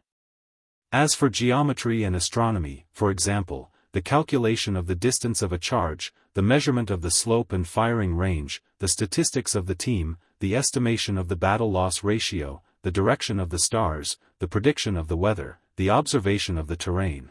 When the Duke said this, he cast Gilbert a glance with complicated emotions. And there are even foreign languages and music in military classes. Gilbert looked up. Foreign languages? Music? Thales nodded. Do you know how to say, child, in the Orc language? The Northlanders know that Sereno and Serina are the Orc language of the desert and glaciers respectively. Because they can be used when dealing with the bastards. Gilbert shuddered again. As for music, you know that there are many types of Northland's war drums and bone flutes, Thales said quietly. There are those that are crude and desolate, and there are also those that are filled with passion. They range from charging and fighting to the death to retreating and withdrawing, from celebrating victory to sending off at funerals, and so on and so forth. This is the meaning behind the existence of Northland's music. The living room was quiet for a while. Everyone knows that Northland values soldiers and values martial arts. This time, it was Gilbert's turn to sigh. But it seems that their constant victories on the battlefield and their invincibility are not without reason. There is a historical tradition behind it. Let's not talk about other things for now. At the very least, an extant noble who has received a good education will definitely be a qualified commander on the battlefield, regardless of whether it is in terms of spirit, temperament, or ability. They are not illiterate, and neither are they idiots. Gilbert sighed with emotion. There was a great amount of wariness in his eyes. This is our destiny, a terrifying opponent. This topic was a little heavy. Thales could only nod with complicated emotions. So, Northland's historical traditions, Northland's etiquette and jurisprudence, and the knowledge of the Northland nobles' governance. Gilbert shook off his sentimentality. And their most unique military lessons. Are these what you learned in Northland? I can't say that I learned them. I just know them. Thales forced himself to smile. After all, they did not really treat me as a prince and taught me attentively. At least, they did not before the old crow. Gilbert nodded slightly. When he looked at Thales, there was a hint of pity in his eyes. The Foreign Affairs Minister flipped through many pages and took out another piece of paper that was filled with writing. Usually, the education of the nobles in Constellation inherits the Empire's tradition. It extends from the Empire's 7 arts and forms a system of its own. It is very different from Northland. Gilbert cast a glance at Thales. But I will consider your experience in Northland's education, Your Highness. I will make some minor adjustments. The Duke could only smile. Gilbert also smiled and explained. Usually, the knowledge required by a qualified Constellation noble is divided into 3 categories. 3 categories. Thales nodded in his heart. It's all right. Not much. The first category is the basic category. It is divided into 4 subjects: grammar, history, etiquette, ancient language, and foreign languages. Thales frowned slightly. There are 4 subjects in the first category? That's quite a lot. But grammar, history, etiquette. It's quite similar to Northland. Thales mumbled. Then, Gilbert said his next sentence with a grin. As for grammar, the first subject, it is divided into 3 subjects. Thales instantly froze. What? Gilbert still had that smile on his face as he continued to speak.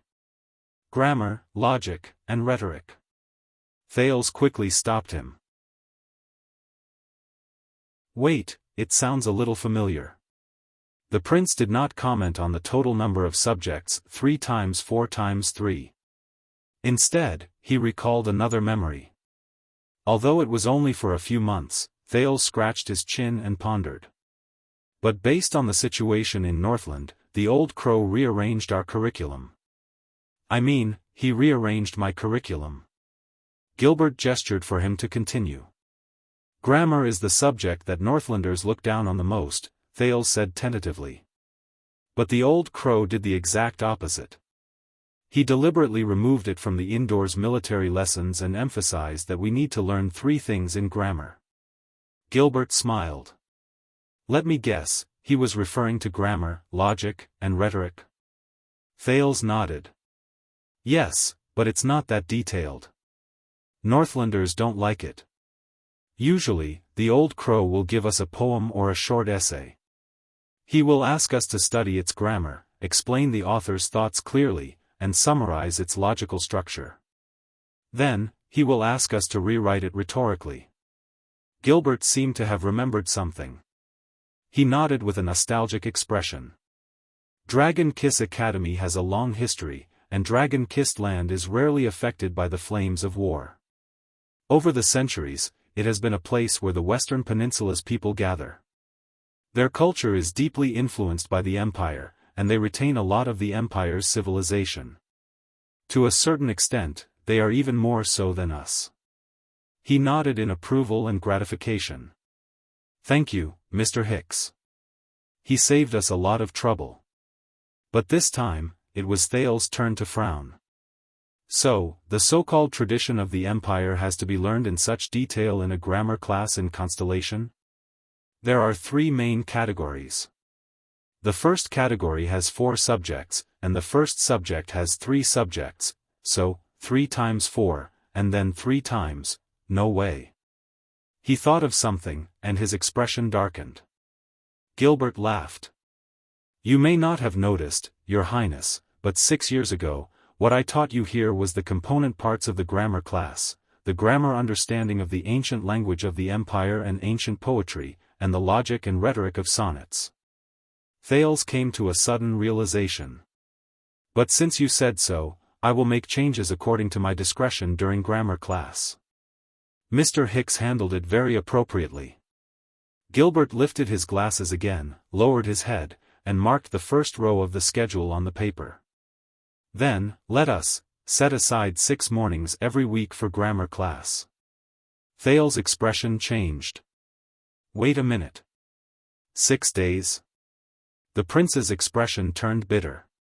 Since we are pressed for time, can't we set it aside for history and etiquette classes? You know, grammar is not something that can be learned in a short period of time. But Gilbert was very insistent on it. The importance of grammar class far surpasses your imagination, Your Highness. The Foreign Affairs Minister continued to scribble the schedule on the paper. Listening and speaking are not difficult. But what is difficult is that aside from listening, not everyone knows how to think, understand, and express. Gilbert looked up. What's worse is that everyone thinks they know how to do it. The cunning fox narrowed his eyes. That is why Mr. Hicks has a saying, most of the conflicts in this world are because some people fail grammar class.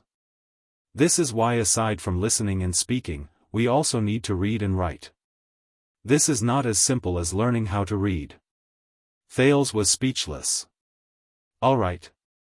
Gilbert lowered his head to organize his schedule. You were born noble, Your Highness, but if you cannot even fully understand the words spoken by others, if you cannot even see the logic behind the words, and if you do not even know about the rhetoric that contains reason. Gilbert snorted softly. Then it is extremely irresponsible of me to rashly let you understand history, learn etiquette, and push you to the whole world. The more Gilbert spoke, the more excited he became. If you do not know grammar, do not know logic, and do not know rhetoric, or even worse, if you know all 3 but do not know how to use them and do not benefit from them, then when you face history, etiquette, and different people, things, the choices you can make based on your intelligence will be very limited. You will either follow them blindly on impulse, or you will oppose them with ignorance, or you will imitate them clumsily, or you will regard them with disdain. And all of them can be categorized into one category, misunderstanding. It will turn you into an arrogant idiot.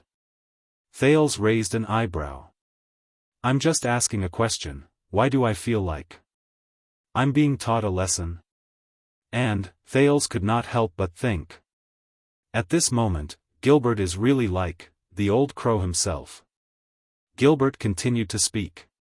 On the contrary, if you are well versed in grammar, then you will be able to learn history, etiquette, and the ways of the world with half the effort. You will be able to understand them with just one point. You will not be like most people who only rely on intuition and luck to live in their own world in a muddle-headed manner. Gilbert changed the topic, and his expression became warm. Please remember, Your Highness, this is not for the moment, but for the long term. Thales felt a headache coming on from his words, and he could not help but lean back. All right, all right, all right. Everything you said is right. Everything is right. So, the grammar class is set. Then, in the basic class, there is only history, etiquette, ancient language, and foreign languages left. Gilbert paused for a moment before he put down his glasses. I believe that old crow. Mr. Hicks has also made corresponding adjustments. History, etiquette, ancient language, and foreign languages, Thales sighed. Yes, his first class is history. But his history is not just the traditional fables of the Northlanders. He only tells you what happened, and what you need to remember, what lessons you learn, who is right and who is wrong, and who has the greatest contributions in the history that you need to remember the most, and other flattering words.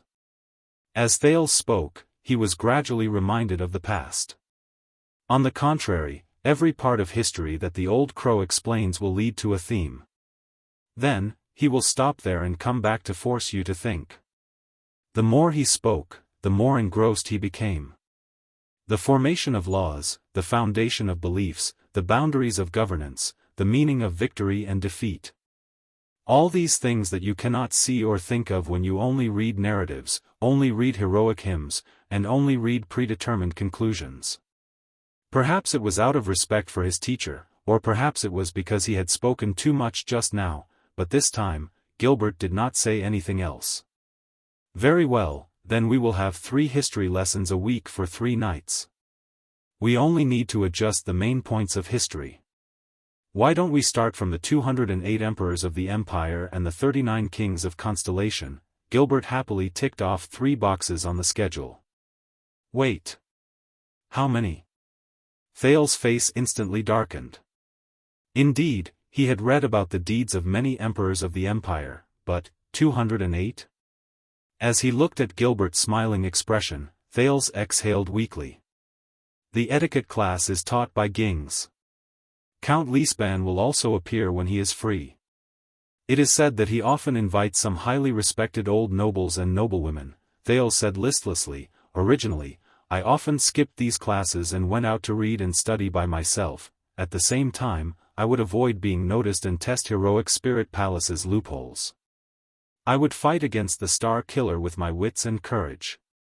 But after the old crow came, he told us that although it was boring, etiquette classes were not just about etiquette.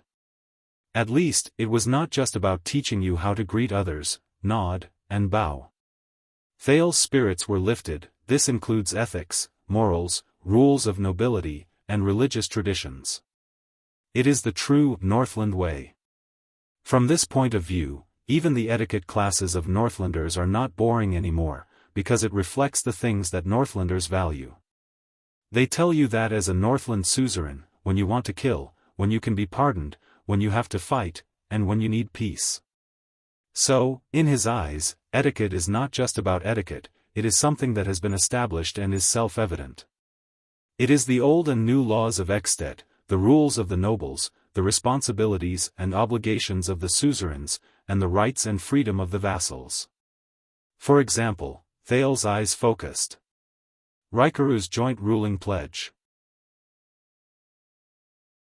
What it reflected was not only the cold and inflexible book of rules, but also the warm and lively actors. It's true, politics. It was like, Thales' vision suddenly became blurry. Garfinkel's so-called explanation and index, these so-called elements of tacit understanding that goes without saying, build a bridge between action and scene, allowing people and the environment to reflect each other and build together, such as the public etiquette that everyone must abide by. Thales shook his head desperately, throwing this memory that was too far away from this world and too profound to his brain. After returning from Western Desert, for some reason, the memories of the past 6 years that had gradually quietened down began to surge up from time to time, like a volcano that had accumulated pressure. It was like the return of a tide.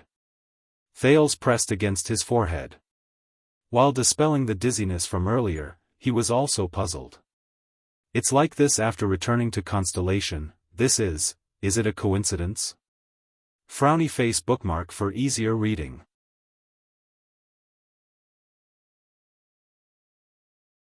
Chapter 522. Very well, I will remember. There is no harm in being flexible in etiquette lessons. We will still have 3 nights a week, but when it comes to practical use, we can do it anytime and anywhere. Mobile phones. Gilbert's words rang beside his ears, and they pulled him back to reality. Thales tried his best not to look at the schedule on Gilbert's knees. He also tried his best not to calculate how much free time he had left in a week. He sucked in a deep breath. As for the ancient language and foreign languages you mentioned, the prince nodded. Yes, the language of the ancient empire. The Northlanders despise this stuff. But the old crow insisted on putting it back in the curriculum. Thales' eyes lit up. Don't waste the ancient books in the library. That's what he said. Gilbert moved a little. He was a little nostalgic, and also a little touched. Is that so, Mr. Hicks? Thales snorted and smiled. He intended to lighten the burden of this class. Of course, with your foundation and years of conscious reading, the language of the ancient empire is still quite easy for me. As for my classmate. Thales shrugged. I'm afraid she doesn't think so.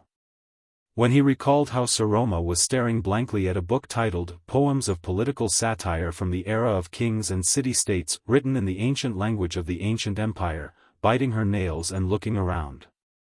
Occasionally, she would cast a terrified glance at him as he flipped through the pages quickly. Thales instantly felt incredibly happy. He decided that he would never tell her the secret to fast reading. Can't understand? Then I'll skip it. At this moment, Gilbert suddenly spoke.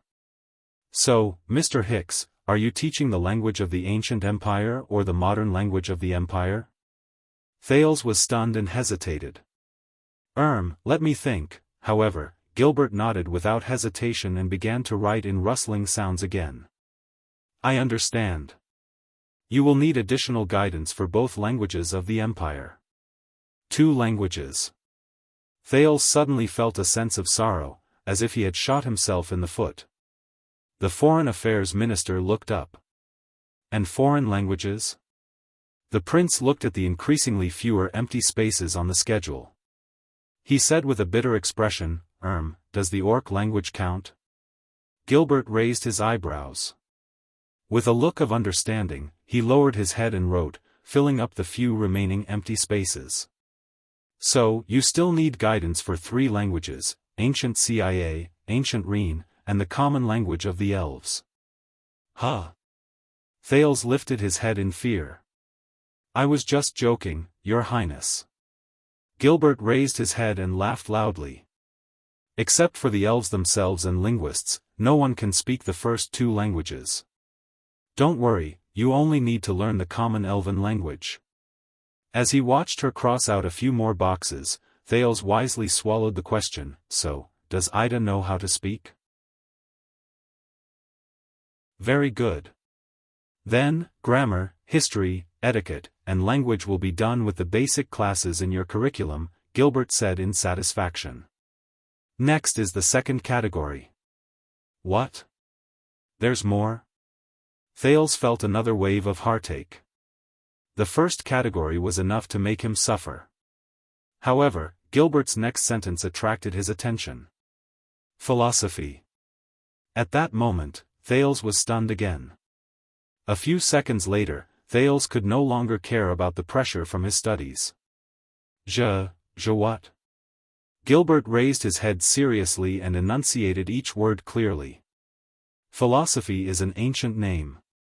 It's an extremely broad subject. Today, especially in your curriculum, it includes mathematics, nature, art, and theology. What? Mathematics, nature, art, and theology? Thales asked in surprise. All of these can be placed in philosophy? Gilbert smiled faintly and retorted with the same sentence. Which of them can't be placed in philosophy? Thales waved his hand. I know what you mean. The Duke was a little puzzled. But I thought that philosophy, which has a narrow and specialized meaning, is not so specific. Isn't it supposed to answer some broad and profound ultimate questions? The Foreign Affairs Minister seemed to be joking with him as he repeated the same words. Then, what questions do you think are not part of the broad and profound ultimate questions? Thales was stunned. He then scratched his head. God, I must have gotten this from Cohen. What are we eating today? He asked in a daze. Gilbert put down his glasses, sucked in a breath, and sat up straight. First of all, the question of what are we eating can also be very profound. He looked at the prince earnestly. Secondly, Your Highness, as long as a scribe or a civil official who graduated from an academy works hard enough and is familiar with ancient books, he or she can also become well versed in grammar, history, etiquette, and language. As long as a conscript or a commoner knight who came from the city defense team works hard enough and practices martial arts, he or she can also be outstanding in martial arts, calm in command, invincible on the battlefield, and make many contributions.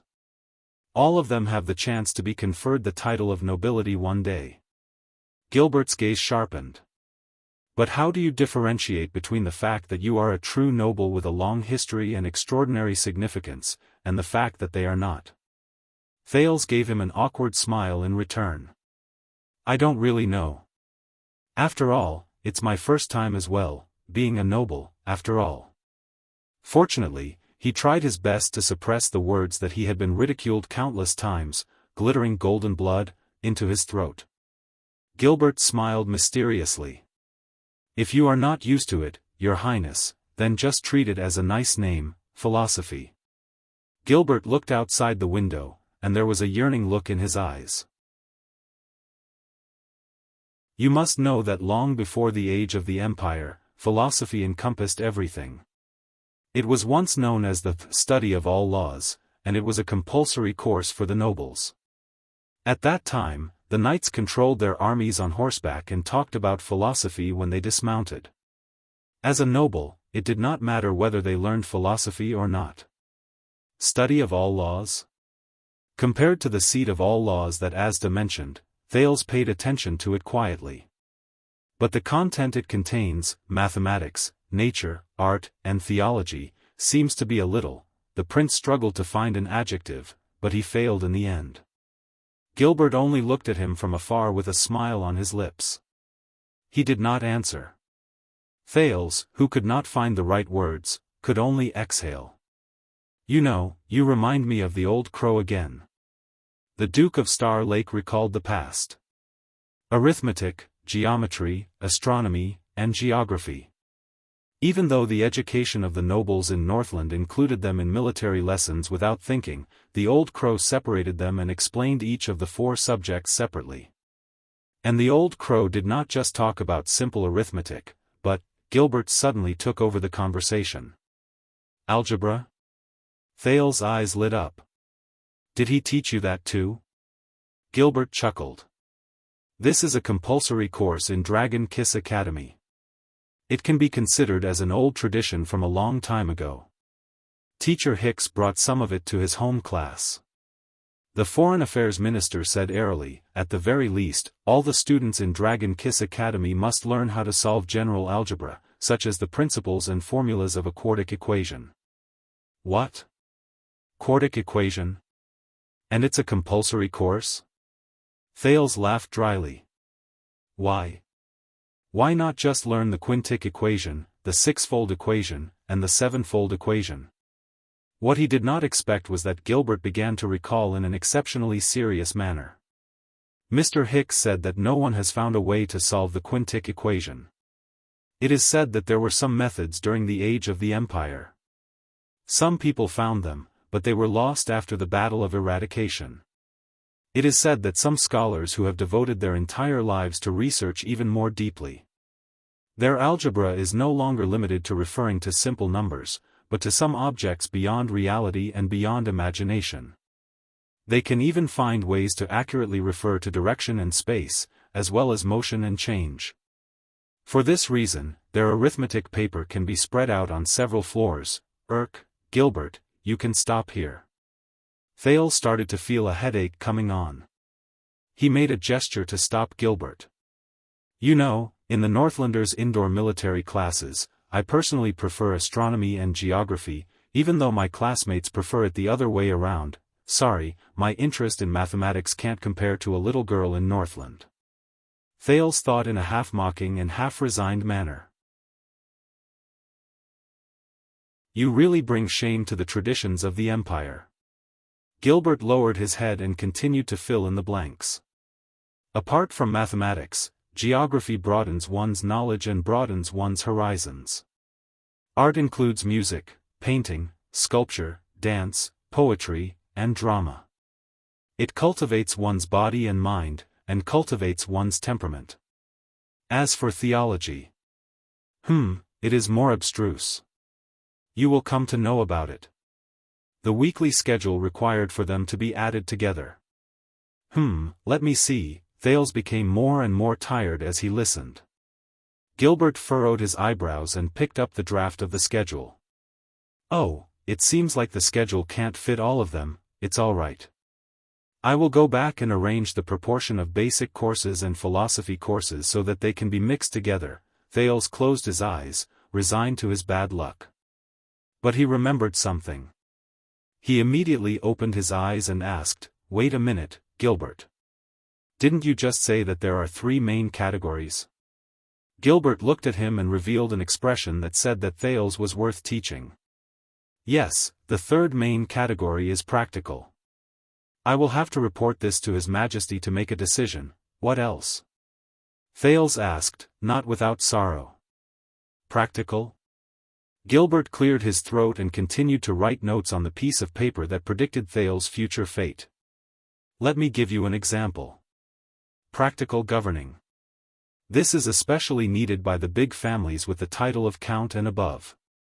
Military command and logistics, reporting and handling of government affairs, agriculture and business, finance and taxation, national politics and diplomacy, religion and relations between nobles, law and jurisprudence. But this is not something that can be taught by a normal teacher in an academy. Usually, it needs to be combined with reality and examples. It would be best if the students can personally experience it. After Gilbert finished writing something down, he raised his head, narrowed his eyes, and smiled. You do not have to be anxious for now. Fill up the content at the beginning first. He looked at the schedule in his hands excitedly. Then, grammar, logic, and rhetoric in grammar class, then, history class and etiquette class. I need to make some slight adjustments to the focus of these classes, 2 types of the ancient language of the Empire and the common language of the elves. I reckon that you have almost forgotten the basics of the latter. Then, there is mathematics, nature, art, and theology. The rest of these 4 classes will be further subdivided according to your interests and the teachers you can find. For example, I recommend art. As for the specific choice of tutors, let me take a look. It will be best if I can find a different tutor for each class so that you will feel a sense of novelty and like to attend classes. I will have to make a separate note for practical classes. As he listened to his words, Thales' expression changed from fear, pain, and sorrow in the beginning to gradually becoming numb. Very good. These are the 3 classes for you. Gilbert smiled so widely that his teeth were exposed. I wish you a pleasant study. Thales glanced at the schedule that was almost filled to the brim, and his face instantly turned pale. Do you think that I can handle all of them? Gilbert shook his finger. He was full of confidence. No, no, no. Others may not know, but 6 years ago, I personally witnessed your learning progress. Your Highness, you can be called a genius. Wait, wait. Thales's lips twitched. I believe that these classes will be a piece of cake for you. Besides, 6 years ago, when you were still young, didn't you tell me this? Gilbert blinked. He was filled with the gratification of finding a good student. You love to attend classes the most. Thales's vision darkened. Gilbert. You. Did you misunderstand something? If he said that his brain was damaged by the Northlanders, would it be of any use? But the Foreign Affairs Minister obviously did not understand his feelings. Then, I will take my leave first. I will come again tomorrow. You must be ready for your grammar class. Thales could no longer remember how he sent Gilbert away. He only remembered nodding and smiling in a daze, then nodding with a smile. When Thales came back to his senses, he was already standing at the door of the reception room. At this moment, a voice that was no longer unfamiliar rose from behind him. Is it over? Thales turned around in a daze. Very good. The police station just sent someone over to chase away the uninvited guests who wanted to visit the Duke. The captain of his personal guards, Watchman Lord Mallows, was still smiling nonchalantly. Then, you should have time, right? Thales looked at him numbly. He did not understand. Mallows grinned, and those who saw him felt as if they were bathed in the spring breeze. Get ready, Your Highness. Our training will begin tomorrow. Oh. Thales also returned to his senses in a daze. Wait. F***ck, Thales snapped out of his numbness. He turned around abruptly, and his eyes widened. F***ck what? Mallows frowned a little. Did Count Casso not tell you? Thales shook his head subconsciously. The watchman walked forward and sized up the Duke with narrowed eyes. Other than the complicated classes on the basics, philosophy, and practical matters, there is one more important thing for the nobles of Constellation. One more important thing? Mallows nodded and said with a smile, since the age of kings, it has been the most crucial standard to prove the difference between nobles and commoners. Again? An ominous premonition rose in Thales's heart. He heard Mallows say with a smile, martial arts. Thales did not react and was momentarily speechless. 3 seconds later. The prince took a deep breath. No, I learn martial arts. What does that have to do with you? Mallows interrupted him with a standard etiquette. Unfortunately, I am Tormund Mallows. I have just been appointed by His Majesty to be your martial arts instructor. Thales was stunned. Mallows looked up with a beaming smile.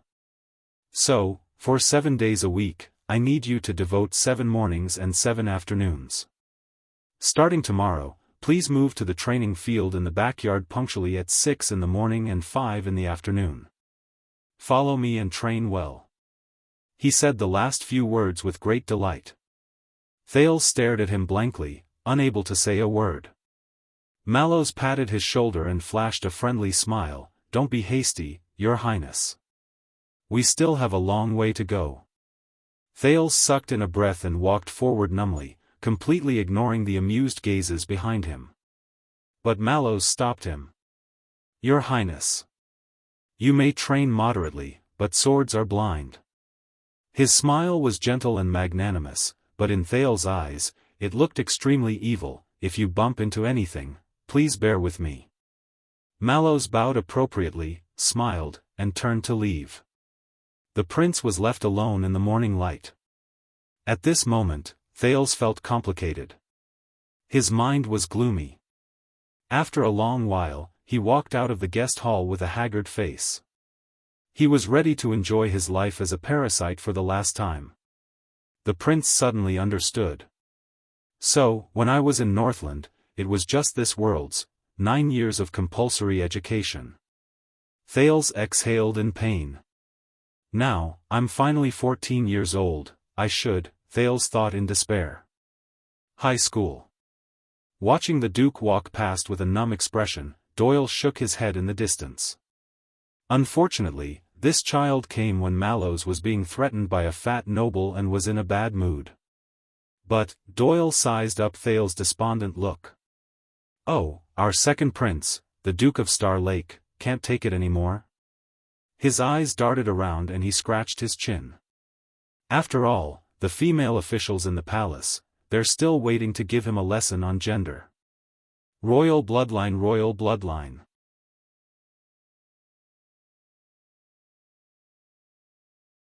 Chapter 523. In Eternal Star City, the excitement caused by the prince's return had subsided, or perhaps it was just being suppressed, waiting for the next outbreak. At least Mindy's Hall, which was closed to all visitors, was no longer as crowded as before. Thales enjoyed a rare period of peace and quiet. But this did not mean that he was at ease from then on. From the second day onwards, before Prince Thales could properly enjoy the power that came with the great identity of Master of Mindy's Hall, the Royal Teaching Group led by Gilbert, Royal Fresh Meat Packaging Company, the Duke's indignant words, entered Mindy's Hall in an orderly manner. First of all, the instructor for grammar classes, which included the language of the ancient empire and the common language of the elves, was the renowned Grand Scholar Bonner from Wangli Wen Law School. To be able to hire him, one could not help but say that he was a good and cheap teacher. On one hand, Grand Scholar Bonner's bald head, which was so smooth that it could reflect light, saved a lot of lamp oil in Mindy's Hall and conserved resources. On the other hand, his soft, deep, and intermittent voice, "I'm dying of illness," the mean D, who could never speak loudly again, forced the entire Mindy's Hall to maintain absolute silence during class hours, benefiting the environment.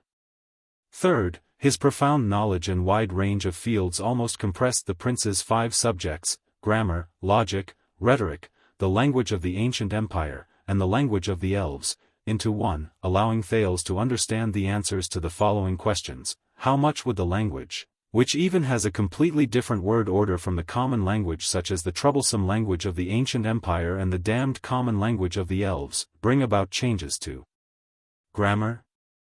How would it affect the principles and expressions of logic? What kind of challenges would it bring to rhetoric? How would they affect the current language and way of speaking? How would they change people's habits of thinking? In the end, how would they cruelly and mercilessly nibble away at Prince Thales' precious sleep time? Your Highness, why you can't recite it all? Then sleep a little later. Anyway, you young people are lying when you say that you sleep early. You do everything but sleep in bed. What, it's not good for your hair. Oh, that's not important. Your Highness, do you know about wigs? Who in the palace doesn't wear wigs and fake breasts? What, you won't grow taller if you sleep late? Hey, Your Highness, won't you be tall enough if you wear the crown? The trembling Scholar Bonner, whose words caused the prince's face to change color 3 times. Gilbert personally took charge of the history lesson. Compared to Scholar Bonner's extensive quotations and farsightedness, the Foreign Affairs Minister's goal was simple and clear, to turn Prince Thales into a humanoid version of From the Ancient Empire to Constellation, 2000 Years of General History Encyclopedia. Index. Your Highness, I must correct your joke. It's just an index of the encyclopedia. It's enough to scare. Ahem, it's enough to show your erudition. The stern Gilbert, as for mathematics, it was perhaps one of the few subjects that could bring comfort to the Duke of Star Lake. Scholar Julio was rather surprised by Thales' level in geometry and algebra, especially when the prince had wasted 6 years in the godforsaken Extet. But what gave Thales a headache was that, as Julio's confidence in him grew higher and higher, in order to teach an unprecedented prince of mathematicians, after you're crowned, you must remember to allocate funds for us. Look, oh my, these naughty little formulas are so beautiful and cute. Don't they look like they're smiling at you? Scholar Julio, who kept waving his orchid fingers. The excited former was enthusiastically and rapidly expanding their course syllabus. For example, one day, scholar Julio finally combined algebra and geometry, and began to plan for Thales to use algebraic equations to calculate the trajectories and changes of celestial bodies. These basic equations don't match up, do they? The movement of the highest star is too strange. And is it possible for us to grasp these immeasurable movements? A few scholars from Dragon Kiss Academy imagine that as long as we divide this movement process into different parts, and then continue to divide it, we will be able to get the answer. Let me show you the calculation formulas they came up with. Hey, Your Highness. What's wrong with you, Your Highness? Wake up, Your Highness. You should finish the questions first before you faint. Scholar Julio, who was young and promising but had turned pale. And the course materials they used had already expanded from the mathematical problems in ancient books to the actual figures of the people's lives. There were even a few times when Julio suggested that they might as well try to estimate the future annual income based on the country's previous annual income, or estimate the figures of all of Constellation based on the population growth in the Central Territory. Thales had reason to suspect that if he did not behave stupidly and slow down the course, it would only be a matter of time before a terrifying bell-shaped curve and a series of concepts appeared in his books. As for the nature course, thankfully, when the knowledgeable Lord Monton talked about astronomy, geography, culture, and customs, he was often humorous and captivating. If the prince did not often interrupt him and embarrass him. Why is the highest star in the east? What are the components of crystal drop ores? If we kill all the whales one day, we won't have any more eternal oil to use, right? Are werewolves and vampires really cursed monsters? Are they related to wolves and bats? Dragon-kissed land is a basin, so isn't its climate a little strange? Are the fog and whirlpools over the twin mist seas really formed naturally? There were so many witnesses to the legend of the sea monsters in the Devil's Sea. Has no one ever doubted it? Why can the beliefs of sunset and bright moon coexist with their temples and churches? Man-eating flowers are like great dragons. How do they deal with their energy consumption? Is the capital of triumph and the homeland of the empire really under the eye of the Sea of Eradication? How do the blood clansmen in Grand Banquet Hill rule? There must be different terrains and climates in the Great Desert, right? Is the desert city Caligri real? Why didn't the mighty force that created the Great Crack and Sink form a whirlpool and suck in the two continents? Where did the plague in the three kingdoms of the Mystery Sea start? Why is the interval between the two eruptions of Sanra volcano so short? Is it because of the direction of the ocean current that the speed to reach the eastern peninsula from different ports is different? The Prince's 100,000 Whys. As for the art class, after seeing and listening to the paintings meticulously prepared by the Duke of Star Lake and the lute performance, the prestigious Master Urin gently told Thales, actually, you don't have to be a creative artist to learn art. You can also be an art appreciator.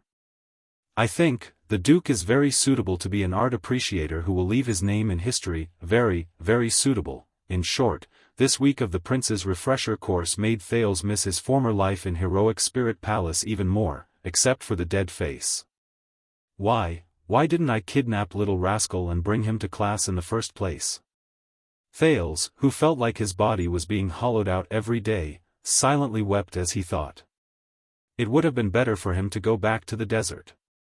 At least the orcs would not force him to memorize the 7 types of words, 3 parts of speech, 4 tenses, 3 voices, 4 pronouns, 5 word orders, and 18 different sentence patterns that could be changed according to the situation, including the complicated rules of pronunciation.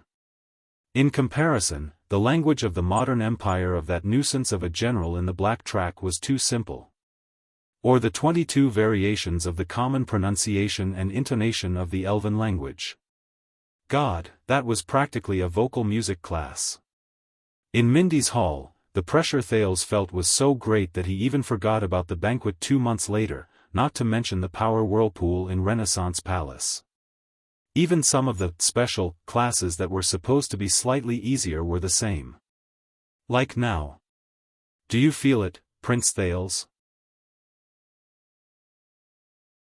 As your weapon, it is so firm, straight, and tough, yet it does not lose its tenacity and elasticity. The gentle and easygoing voice rose from his left ear and slowly circled to his right ear, making him itch. But it is also so impulsive, wild, and has endless desires. It cannot be held back, longing to release itself, to behave atrociously, to conquer. But you cannot easily obey it. You must control it and not let this wild horse out of its cage easily. Thales' cheeks were red, and his breathing was rapid. He had no time to pay attention to the voice beside his ear. Exert strength in your waist, hold it steady with your hands. Yes, that's it. Maintain this posture and direction. Try to straighten it, do not tremble. Sweat flowed down Thales' cheeks. He suddenly trembled. Oh no. The voice became stern. I know this is difficult, but you must persevere. Straighten it. Straighten it. Raise it higher. Don't let it fall. But Thales could feel that he was already, an uncontrollable numbness spread throughout his body. Oh no, oh no. I can't persevere anymore. Thales felt dizzy. He was about to, Finally, with a dull thud, the practice sword in Thales' hands fell onto the sand along with the weight while hanging on the blade. The Duke of Star Lake breathed rapidly. His arm was sore and numb, and his gloves were drenched in sweat. Footsteps rose. Mallows walked up from behind him and stared at the sword on the ground with a contemplative look. The time is a little short. Thales swung his sore arm in frustration. He stomped his feet on the training ground that was temporarily emptied in the courtyard to soothe the numbness. It's fine, the prince said resentfully. I'm just not used to it. Northlanders don't teach like this. They tend to train against each other. Mallows snorted softly. Then perhaps, you should go back to Northland? Thales was instantly rendered speechless. The setting sun shone on the courtyard of Mindy's hall, elongating Mallows and Thales' shadows on the ground. Behind them, Doyle stood under a pillar and said something to Glover beside him. Obviously, our prince has not gone through systematic training. Doyle shook his head. Looks like the Northlanders who are good at fighting are limited in their abilities. Glover pursed his lips. That's right. At that moment, Thales was listlessly attending the martial arts lesson personally taught by Lord Mallows. Obviously, after an entire day of torturing his brain, the Duke was not very interested in his personal guard captain's lesson of standing in a stance. But Mallows seemed to be enjoying it. Sword forms and sword stances are important parts of ancient knight training. The watchman still had that polite smile on his face. He was not troubled by the prince's failure and attitude at all. Especially the 17 knight swords. This is a classical and orthodox knight technique. It has been passed down in the palace since the Empire. After Constellation was founded, it went through the careful research of countless masters, and it became what it is today. Under the gaze of a few royal guards who sparred with him, Mallows walked into the field and elegantly picked up the prince's metal practice sword. He hesitated for a moment and did not pick up the weight-bearing wheel as well. Every movement and posture has been carefully considered and verified countless times. Mallows turned the sword around and handed it over. He was gentle and elegant, and there was not a hint of impatience. And you need to pay full attention to it, carry it through to the end, and execute it to the extreme. Let it be deeply embedded in your body and become instinctive. Thales, whose mind was still filled with word order, cases, and arithmetic formulas, sighed and took the sword that Mallows handed over. But when Thales pulled, the long sword did not move at all. Thales was shocked and snapped out of his listless state. He raised his head and found that the sword was held firmly in Mallows' palm. He did not let go. So that at any moment during the battle, you can return to the most familiar and safest posture. Mallows stared at him deeply and started to become serious. For example, every time you attack, no matter what the outcome of the battle is, you must instinctively and quickly return to defend and remain alert. In the next second, Mallows suddenly let go. Thales swayed a little due to inertia before he stood firm. In the face of this rather unfriendly reminder, Thales forced a smile and swung the sword in a familiar manner. Even when the enemy is dead? Mallows' gaze turned cold. Even when the enemy is dead? Thales was shocked. Mallows continued. I guess the Northlanders did not teach you about the rear attack. Even if you cut off your opponent's head, his body will still retain inertia, and he can completely continue to complete the move he made before he died, such as cutting off your head. Thales paused for a moment. In fact, the Northlanders did. The young Duke turned his eyes and noticed that Doyle and Glover were watching from afar. Doyle even yawned rudely. But, you know, what they have to face is the orcs' near-death counterattack. Thales shrugged. He decided to make a bet on this topic and quickly complete his portion for the day. If they let that kind of counterattack come out, regardless of whether they block it or not, and whether they block it with a strong or weak sword, it is basically a matter of time. There is not much meaning in returning to defend. So they emphasize on offense as defense, and they advocate suppressing the situation and pursuing the enemy while they are victorious. They believe that the most perfect battle is to make the opponent unable to fight back from the beginning until the end. Thales shook his head. Nicholas the Star Killer, Tolja the Fire Knight, Monty the Raven of Death, among the Northland elites he met, there did not seem to be many who were particularly good at defense. On the contrary, in Constellation, from the Fortress Flower to the Legendary Wing, and even the Night of Judgment in the Prison of Bones, as for the Kingdom's Wrath, alright, that was an unusual existence that even the Northlanders were wary of. But Mallows looked at him with a profound gaze. He then took 2 steps forward, pressed down on Thales' shoulder, and moved closer to his ear. Then you better remember that your life is much more valuable than most people's. What you need to do is to survive, Your Highness, and not to die a moment later than your opponent. Survive. Mallows' tone was wary and mysterious. He sounded a little like a ghost story, and it made Thales shudder subconsciously. Also, most of the opponents you will meet in the future, if there are any, will be humans. Mallows let go of Thales' shoulder expressionlessly.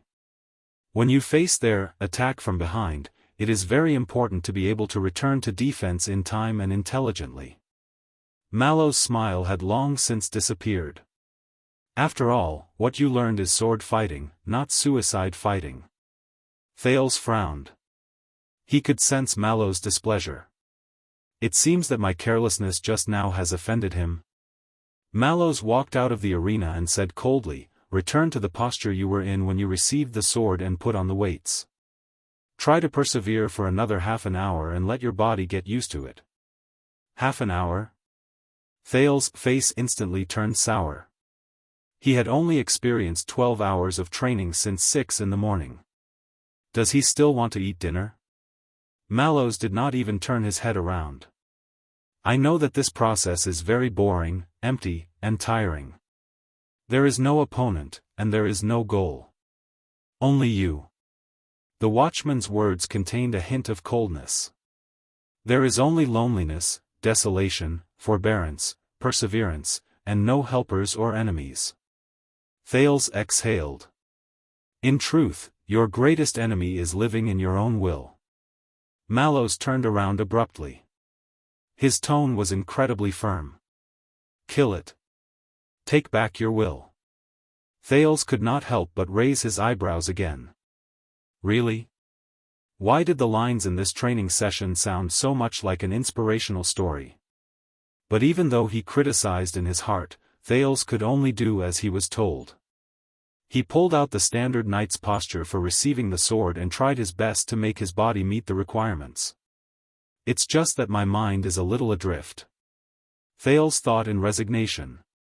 Soon, in less than 10 minutes, it should be almost time, right? After Thales, who was drenched in sweat and looking forward to it, the tip of his sword began to tremble. His movements gradually changed, and he could not quite bear it anymore. Muscle strength had never been Thales' forte. But this time, Thales secretly called out to his most familiar comrade. Soon, that habitual fluctuation came to him in a hidden and obedient manner. It spread to his right arm, soothed the soreness and burden in his muscles, and endlessly injected new energy into it. Thales gritted his teeth and exhaled. Not bad, I feel much better. The trembling at the tip of his sword also slowly subsided. He tried to stretch his body and return to the most standard knight's posture for receiving the sword. Outside the field, Mallow's eyes lit up as he observed attentively. He started to nod. Even Glover and Doyle's attention was drawn to him. Wow, I underestimated him just now. Doyle scratched his head. The Northlanders do have some skills. Even though he did not use Hell's senses, he had more or less enhanced his hearing, and he delivered these words into Thales' ears faithfully. The prince's lips curled up. Not bad, Mallows walked into the field with great interest. Not bad, Your Highness. In fact, it far exceeded my expectations. Thales could not help but straighten the line from his arm to the tip of his sword. Then, Mallows nodded in understanding and smiled mysteriously. It's really not bad. The watchman's gaze swept past Thales' steady arm and standard posture. In his most gentle and elegant tone, he gasped in admiration. Where's the power of eradication? At that moment, Thales, who had been focusing all his attention on maintaining his sword posture, was shocked. What did he say? The tip of his sword trembled slightly. On the other side, Glover and Doyle looked at each other with puzzlement in their eyes. Mallows smiled softly. But he suddenly extended his hand and seized Thales' sword hilt. Suddenly, the sin of Hell's River, which was already active, surged up, causing Thales to instinctively pull his wrist back. A huge force surged over. Mallows' expression first changed, then he curled up the corners of his lips and let go of the sword hilt. It was as if he had discovered something. Thales took 2 steps back due to inertia and looked at Mallows in shock and bewilderment. Thud. There was another muffled sound. The weight-bearing will slid off the sword again and rolled hopelessly on the sand for the last time.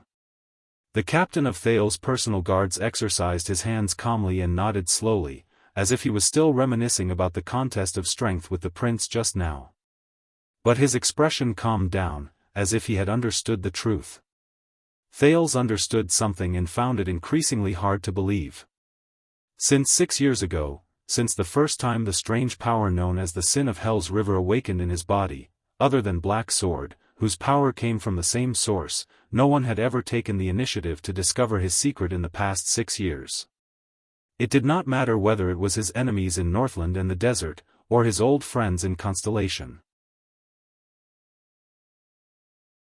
Thales was also happy to hide himself and preserve his trump card.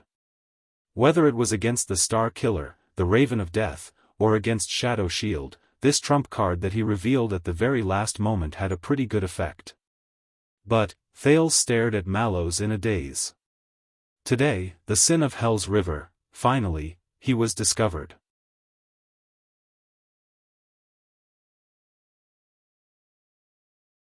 Chapter 524. Wait. Thales thought of something.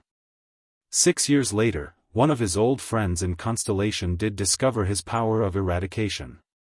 It was in the Prison of Bones. But, the dark purple mask flashed before Thales' eyes. He subconsciously tightened his grip on the hilt of his sword. Impossible. I told you, you are the only one who knows about the process of night training. Mallow's smiling words brought Thales back to reality. If you cheated, it's not hard to see. The watchman pointed at Thales' arm with the pleasure of catching his prey. Doyle blinked in surprise under the other pillar, and out of habit, he poked the person beside him. Really? The protector opened his mouth repeatedly. How old is that child? Doyle did not expect anyone to answer.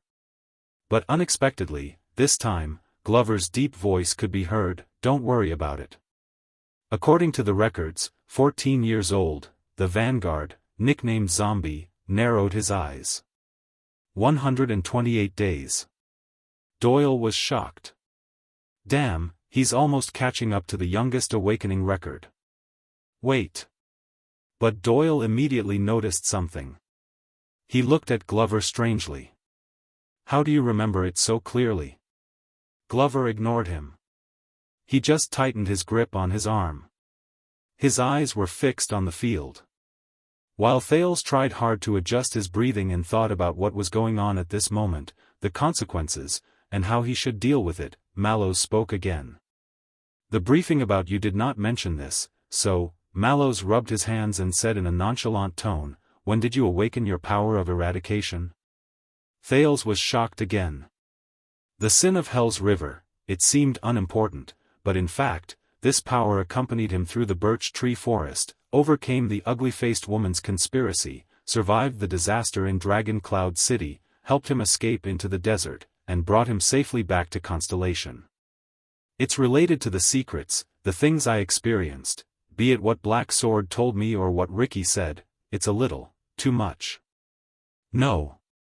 I can't reveal too much. At least. I can't tell you everything. Their conversation lasted only a few seconds, and Thales did not have time to hesitate. When I was in Northland. The young Duke of Star Lake quickly thought of an excuse and organized his words while he cleared his throat.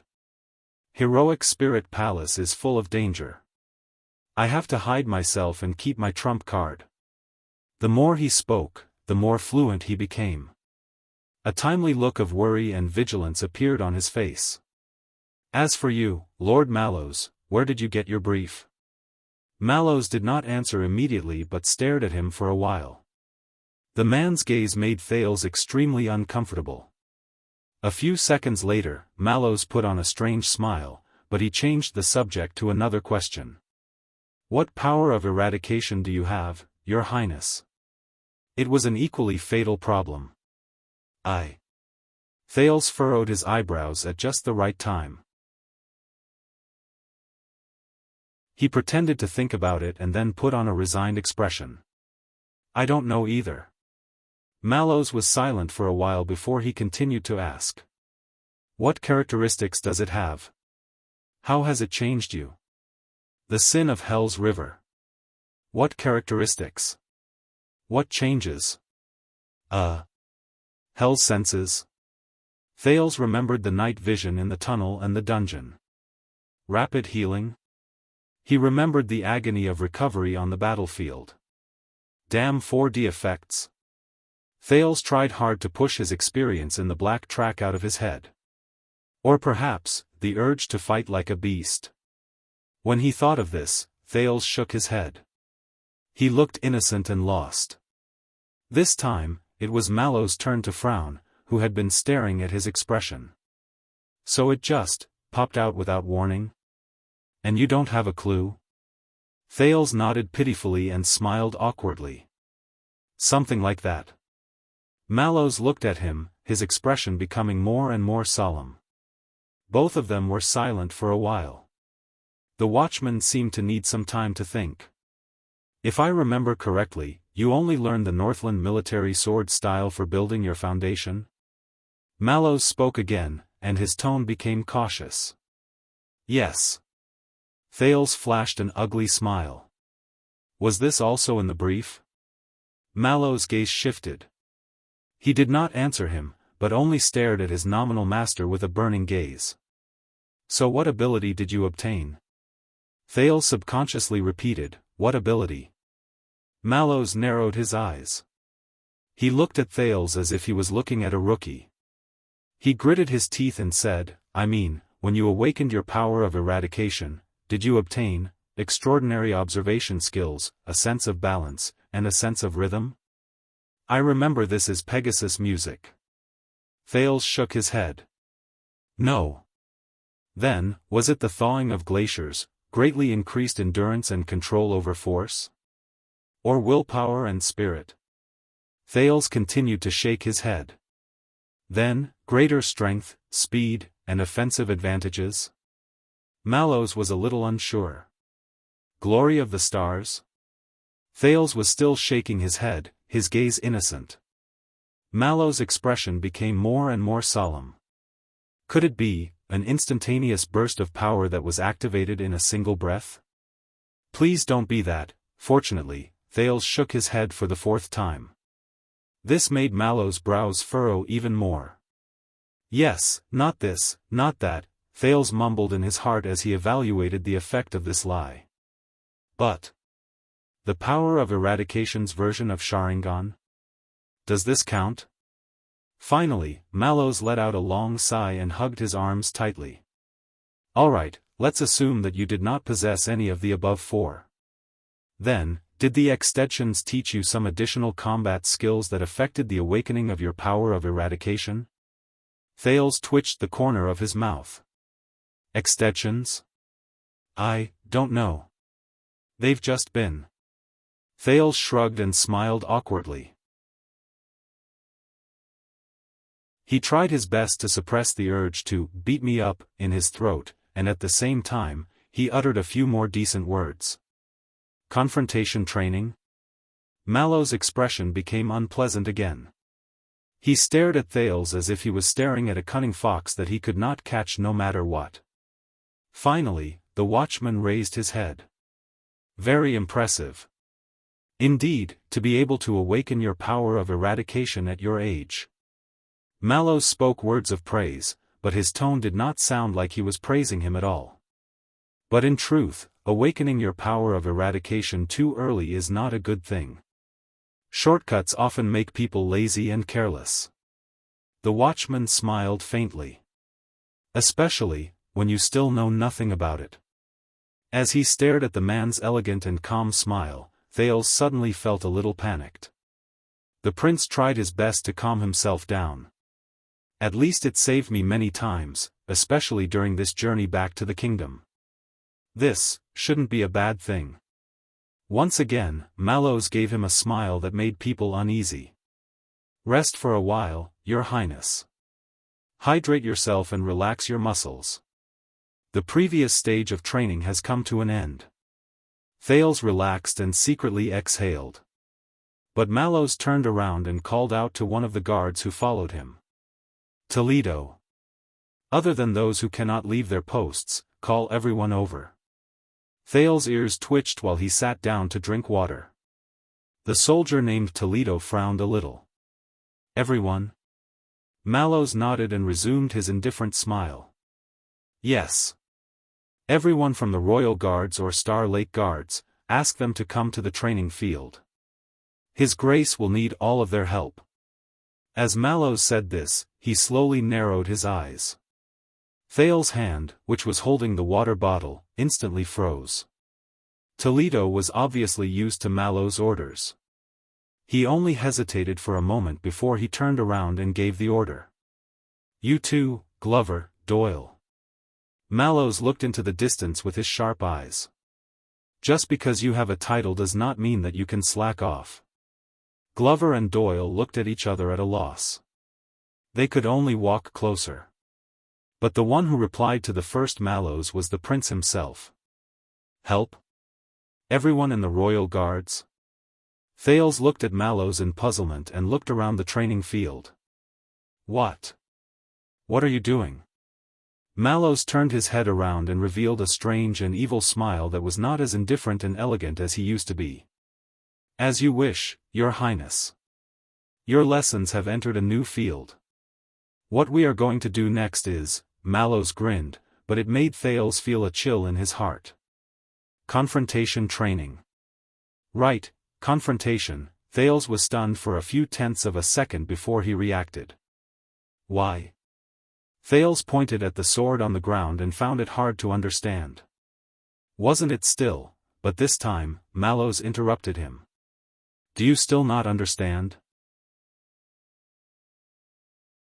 Mallows put away his smile and stared at Thales with a sharp gaze, which made Thales instantly speechless. It would have been fine if we didn't notice. But since we discovered it. Mallows' expression became stern and extremely solemn.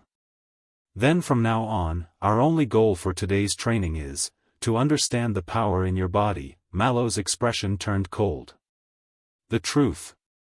At that moment, in the face of the rather aggressive watchman, Thales' heart skipped a beat. He stared at Mallows' profound and complicated eyes in a daze.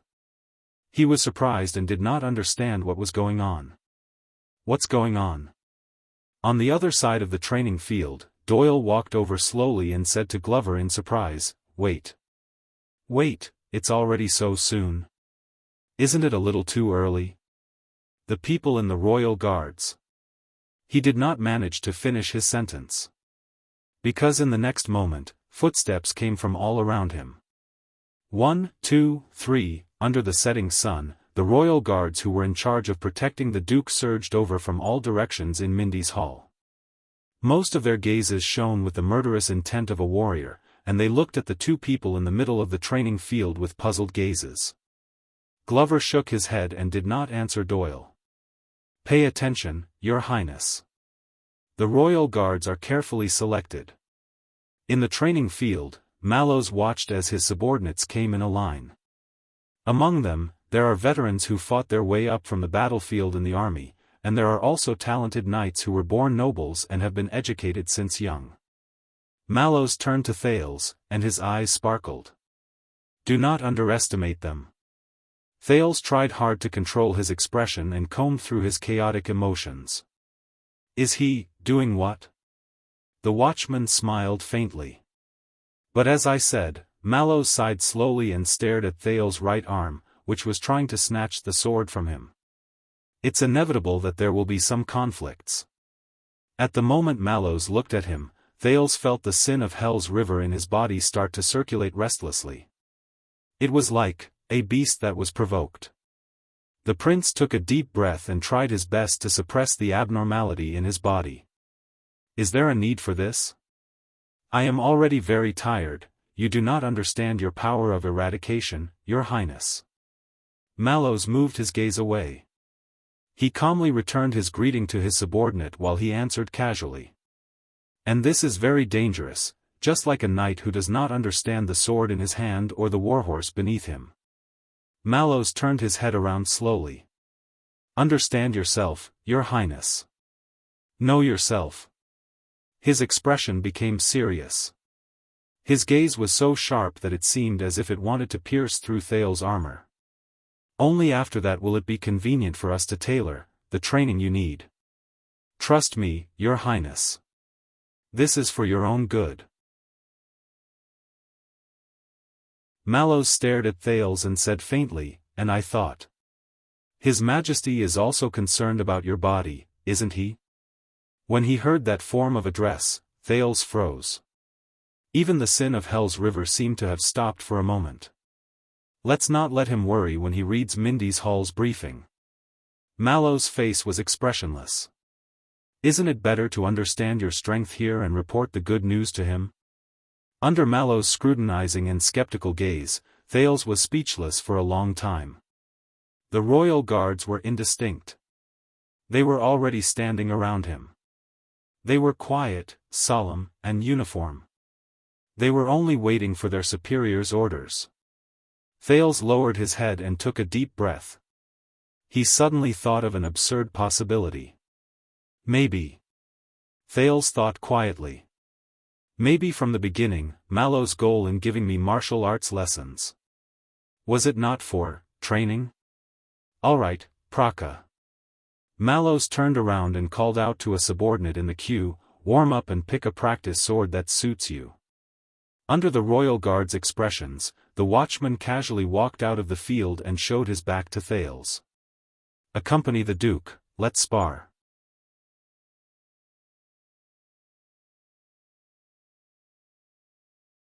Chapter 525. I am Leo Praka, Your Grace. One of the Royal Guards who walked out of the line looked to be in his 40s. He had a beard on his chin, and he looked rather comical. He bowed respectfully to Thales.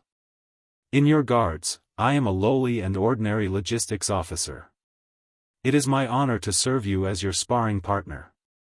Thales did not answer immediately. He continued to stare at Mallows doubtfully. Praka was not bothered. He carefully picked a practice sword of moderate size from the sword rack and tested it on his gloves. He then poked the sand to make sure that it was a blunt sword without a sharpened edge. As expected of the prince. To be able to understand the power of eradication, he made such a big fuss. Doyle looked at his fellow guards who stood around him. They were either puzzled or solemn. He cast an envious and jealous gaze at the dazed prince. "When I awakened to my power of eradication, the old knight I served knew nothing about it. That day, he exercised me until I was exhausted, and I lay on the ground moaning. It was not until a year later that he realized that his attendant's martial arts skills had improved greatly, and he could fight on par with him." Beside him, Glover did not say a word. He only paid attention to the field. Doyle was used to the other man's indifference. He only sighed quietly. But fortunately, at least Mallows knows that the prince is still inexperienced. He only chose people from the logistics division to fight. Praka's skills are average. Glover stared at Praka, who had completed a simple warm-up in the field. He frowned slightly. Thales took a deep breath. He turned to Mallows, who looked relaxed, and tried to ignore the gazes of the Star Lake guards. What should I do?" Mallows smiled as usual. "Attack, Your Highness.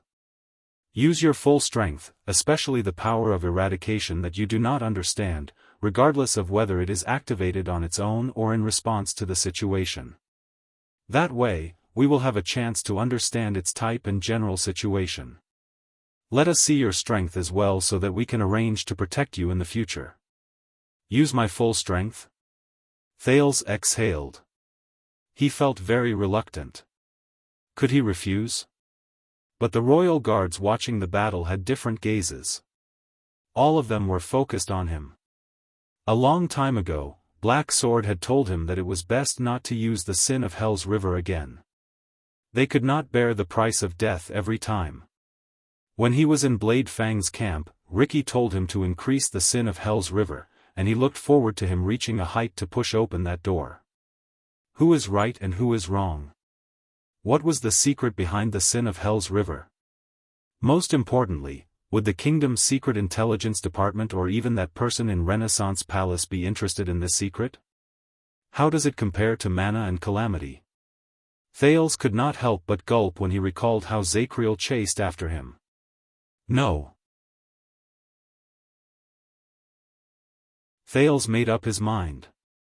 The Duke of Star Lake raised his head and looked straight at his opponent. They could not know. "Your Highness, there is no need to be restrained." Praka had long since stood in the training field. The tip of his sword was pointed at the ground, and he was as respectful as ever. "Don't mind me either, it's my job." Thales nodded expressionlessly. He couldn't know. Under the watchful eyes of the crowd, the prince picked up a shield from the weapons rack and fastened it to his left arm with a leather belt. He could not. Thales slowly walked to the center of the field. He glanced at Mallows one last time. The latter was still calm, but his eyes were bright and full of life. "Please attack first." Praka nodded slightly. The young man's expression turned solemn. The guards around him also became solemn. All their gazes were focused on the prince alone. This was what many people were more concerned about, aside from his dazzling appearance and eloquence. In the next second, Thales charged forward, and with the stance he was most familiar with, he delivered his first slash at Praka. Praka was neither hurried nor slow. He only took a step back, turned the tip of his sword, and deftly parried Thales' attack. But the teenager did not stop. He swung the shield in his left hand along with the momentum. It crashed into Praka violently. It's obvious that this is the style of a Northlander. Doyle snorted softly while he watched the fight. There was slight disdain in his voice. He's even more extreme than the attack and defense faction. He doesn't care about his own life, however, Glover unexpectedly spoke. No. The burly vanguard observed Thale's movements with full attention. This is the ancient Northland military sword style. The current extet is no longer like this. Doyle, who was interrupted, instantly froze. He smiled awkwardly and reluctantly. TSK, you make it sound logical. Northland military sword style. Doyle curled his lips and stared at the two people in the field indignantly. Can't I tell? In the field, Thale's shield crashed into Praka and let out a dull thud. But the teenager's expression changed. He did not crash into the shield. In the next second, Praka blocked Thale's shield with one hand and spun to Thale's side. Asterisk slap. Asterisk Thale's left leg trembled. The prince swung his sword to counterattack, but the wind from the sword whistled through the air, and Praka had already retreated to avoid it. The royal guards whispered among themselves. Thales gritted his teeth and turned around. He staggered a little with his left leg. Even though Mindy's Hall's practice sword had not been sharpened, its balance, center of gravity, material, and weight did not lose to a real sword. Even though it was just a graze, Praka's strike on his left leg still caused him to feel a burning pain. Thales stared at Praka, who nodded politely, in shock and indignation. No, the sword flashed. Whoosh. The prince fell to the ground. The victor has been decided. Glover and a few guards nearby turned their heads in puzzlement. Doyle, who was by the field, lowered his voice and said seriously, "The prince lay in a pool of blood with a pale face. He trembled while he hugged his injured leg and moaned. No, I can't lose. Constellation can't do without me." More and more people turned their heads around, including the second-in-command penal officer, Gray Parson. His expression was dark and dissatisfied. Under their gazes, Doyle's expression froze. A little literary processing. Doyle stopped talking and put on an awkward and ingratiating smile. He waved his hand in an unnatural manner. Hee, don't do it again, don't do it again. Only then did everyone turn their heads around. Thales breathed rapidly. He stared at the Royal Guard logistics officer in front of him with a respectful expression. His opponent, Praka. Praka was obviously very experienced, and he was very particular about the strength he used. The pain only appeared on the surface of his skin and disappeared after a while. But, Thales pressed his left leg indignantly. Looks like you don't understand the meaning of this lesson, right, Your Highness? Mallow's words came at the right time. His voice was normal, and his tone was calm. Although we are not as superstitious about force as the Northlanders, but a prince who is widely rumored to be lacking in martial arts and cannot even touch a sword is the future of Constellation.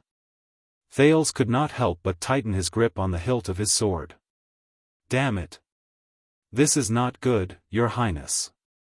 Mallow's voice was slightly cold. This is not good. When he said this, the gazes of the royal guards on Thales changed. Either go all out, Mallow's words rang in his ears. Or, just don't touch that sword from the start. Be a prince who hides safely in the carriage. Damn it. The prince's frown deepened. Damn Mallows. Does this guy have a grudge against me? And he just had to be my personal guard captain. For Sunset's sake, what kind of international joke is this? Under dozens of gazes, Thales regulated his breathing and stomped on his left leg. He stared at Praka in front of him. He knew that in front of the Star Lake guards and because of Mallow's words, he had to show something. Otherwise, not just Renaissance Palace, even Mindy's Hall, Thales shook his head and got rid of his distracting thoughts.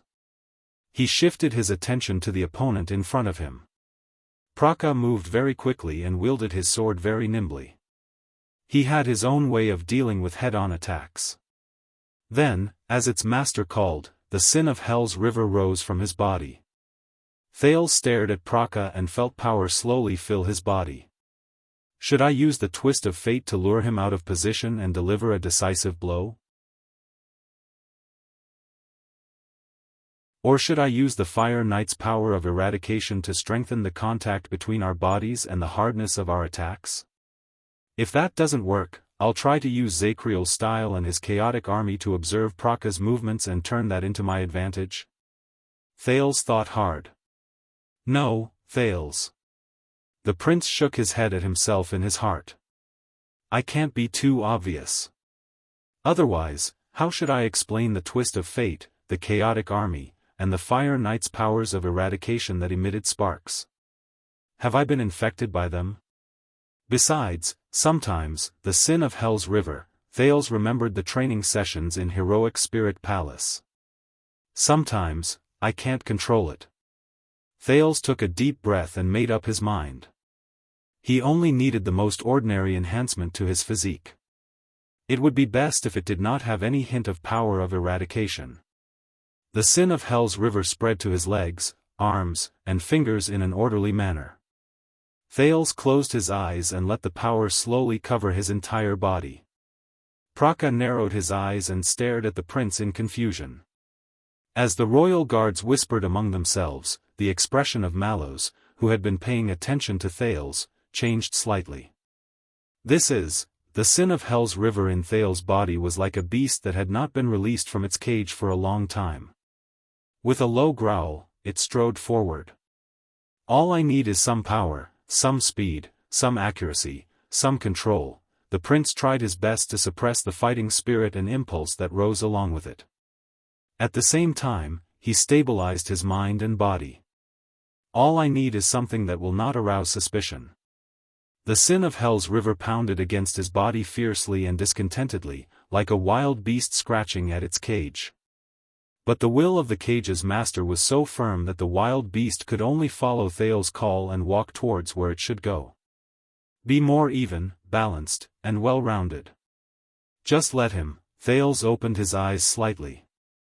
Let him. In the next moment, the gravel behind Thales' boots trembled and exploded. While the audience cried out in surprise, the teenager was like an arrow that left the bow and a flood that broke the dam. He instantly rushed a few feet away. He appeared in front of the shocked Praka. Mallow's eyes lit up. That's right. This is what I want. The young prince. Thales clenched his teeth. The sin of Hell's river was extremely excited in his body and roared madly. His footsteps, shoulders, arms, and the tip of his sword. The 4 points on his body connected into a line and gathered the most surging force. In the end, it turned into a flash of sword light. It went straight for the vital parts of his opponent's chest and abdomen. At that moment, it was as if time had slowed down. Doyle raised his hand to block the flying gravel. He opened his mouth in shock, but he could only shout out a lonely syllable in this breathtaking and instantaneous sword strike. Glover only had time to furrow his eyebrows halfway. The royal guard's expressions seemed to have frozen. In that instant, their expressions changed into surprise, doubt, and solemnity. But Thales, who had long since experienced it, knew that this was just an illusion after he became faster. And then, Thales' gaze met the tip of his sword. It was directed at his opponent. And before his eyes, in the slowed-down time, Praka opened his mouth wide in shock. Slowly and at the fastest speed he could, he raised his arm and swung his sword. He tried to block the prince's attack. He tried to block this terrifying strike that was even faster, explosive, powerful, and accurate. But Thales knew that it was too late. Praka could not dodge in time. He did not even have time to get into a defensive posture. Even the Star Killer suffered from this strike when he was caught off guard, and a scar was left on his face. As for Praka, he could not dodge. He could not block it either. Amid the desire and roar of the sin of Hell's river, Thales' sword and Praka's sword touched lightly in the air, and sparks flew on the rough surface of the practice sword. There was even a great force. Thales's gaze turned cold. He watched as the tip of his sword slid past Praka's block and went straight for his chest. Sorry, logistics officer. Thales thought coldly, you need to take a few days off. One strike. Subdue the enemy. Bang! The loud sound of the weapons clashing spread and shook the entire courtyard. It was as if even the air was affected. Many royal guards' eyelids twitched, and they instinctively retreated. Time finally returned to normal. Asterisk thud. Asterisk there was a dull thud. Thales flew to the side and behind him. His back fell heavily on the ground, and he rolled a few times backwards. Shit. Doyle finally finished shouting his pitiful second syllable, and there was still a shocked expression on his face. He lowered his arm, blinked, and looked at the field. Beside Doyle, Glover did not move. He only stared at Thales's shield. While his muscles were numb and sore, the prince sucked in a breath with great difficulty. He trembled as he raised the shield in his left hand. At some point in time, the surface of the shield had already cracked. There was a dent the size of the tip of a sword as the center, and the area around it was full of cracks. At this moment, Thales's mind was blank. How? He looked up in a daze. Praka stood before him unscathed. He pulled back his long sword with ease and smooth movements. In the air, the prince's weapon, the practice sword that had once launched a terrifying attack, spun a few times in the air. In the end, it fell weakly. It stabbed into the sand beside his feet at a slanted angle. He did not move. Silence returned. Wow! The royal guards burst into an uproar, and a loud commotion broke out. I am very sorry, Your Highness. Praka put away his sword and tried his best to suppress his panic. He quickly went over to help Thales and apologized anxiously. I made a mistake. Are you hurt anywhere? At that moment, logistics officer, Leo Praka. A calm and indifferent voice rang out, but for no reason, it carried a bit of a threatening chill. Praka was about to help Thales up, but he froze on the spot. The watchman of the royal guards, Mallow's voice rose clearly in the crowd.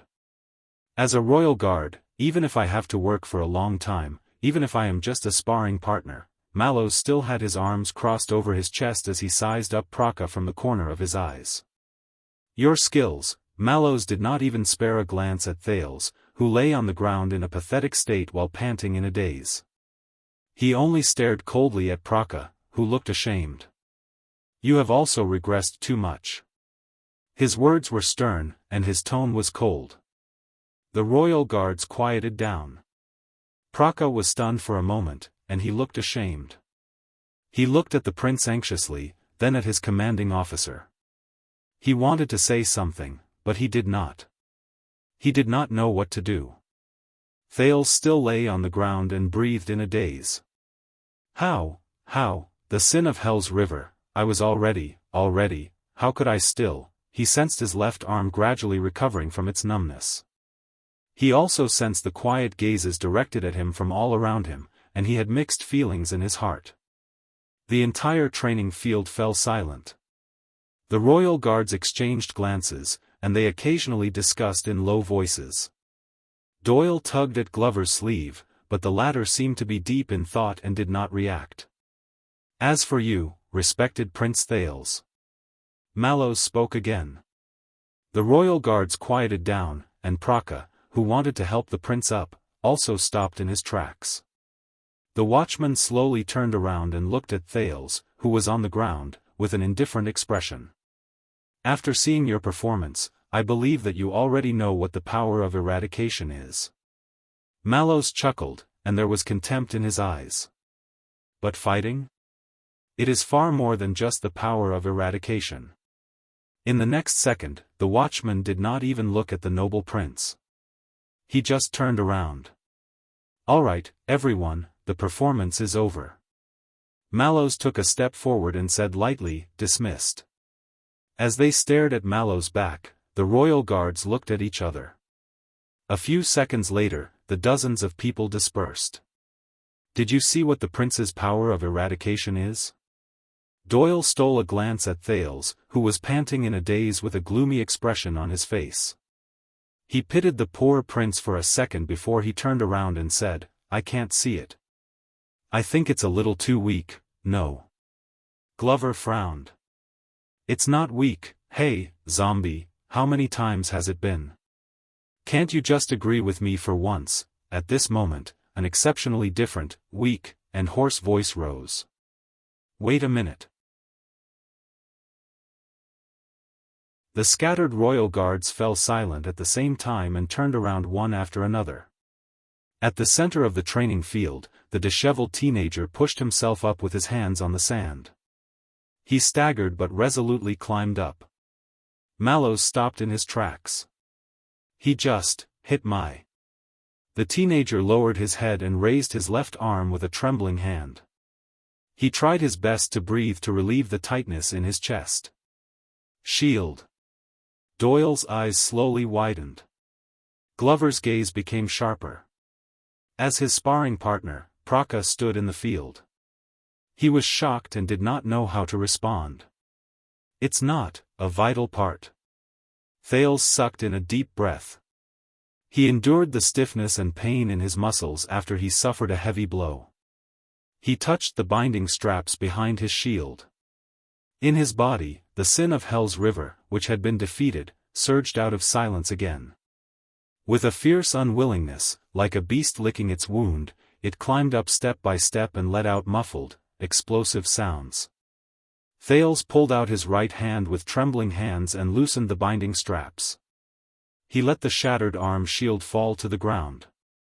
The teenager gulped down a mouthful of saliva that tasted like blood. He held the practice sword by his feet with trembling hands. The sin of Hell's River surged into his arm. In the next moment, Thales stabilized his breathing, gritted his teeth, and drew his long sword. The teenager stared at Mallow's back. "I didn't lose." The royal guards burst into an uproar again. They cast the prince a puzzled look and discussed among themselves. Many people also quietly looked at their commander. They waited for his reaction. 1 second. 2 seconds. Mallows remained silent. He did not turn around. He only turned his neck slowly, turned his head, and cast a sideways glance at Thales. The watchman's lips curled up. He formed a cold and mysterious smile.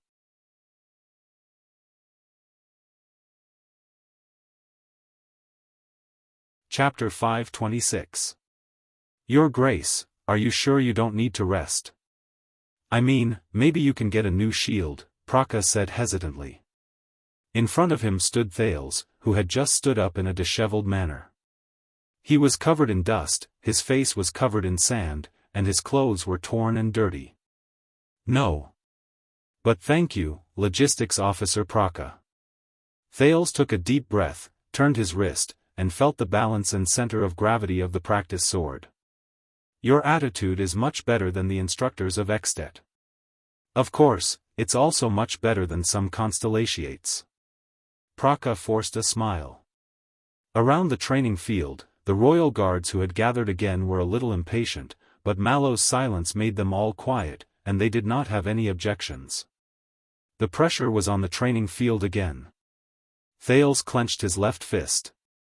Abandoning the shield made his left arm much more relaxed, but the numbness and pain from the previous heavy blow was so real and unforgettable. That round just now, what happened? Thales' expression darkened. He remembered that his attacks were as fast as lightning. His strength and speed were not weak. However, Thales took a step forward and moved around Praka. The sin of Hell's River roared in his body again. It rose and fell, connecting into one, yearning for a second attack. But this time, the setback gave Thales an illusion that it was becoming more and more intense, like a frenzied beast. No matter how badly it was injured, it wanted to tear the enemy's throat. But Thales suppressed them with all his might. like a beast tamer tightening a chain. As he moved, Praka also changed his steps and turned around in an orderly manner, always facing the enemy. Thales was not in a hurry to attack. He was thinking. Just now, his sword met his opponent's sword. The two swords intersected in the air. But Praka did not guard against him. If he moved forward a little more, Thales would have hit his opponent. Then, Thales thought carefully. Then, in that split second when the outcome of the battle was about to be decided, Praka's sword began to turn. It was filled with his opponent's condensed, sturdy, and thick power of eradication. And then, Thales' expression tensed. He slowed down and recalled the scene just now in the Sin of Hell's river, which was burning hotter and hotter. Their swords twisted. In that 1 second, his and Praka's swords clashed together. They twisted in the air. He remembered that when the two of them got close to each other, Praka's wrist drew a strange arc. It was smooth and long. Thales' sword went off course. And Praka's sword, Thales gritted his teeth. After that, the young man who was charging too quickly could not pull back in time. He could only abandon his sword pathetically, block, and then, his left arm, where he had just been hit, began to ache. Thales stopped reminiscing.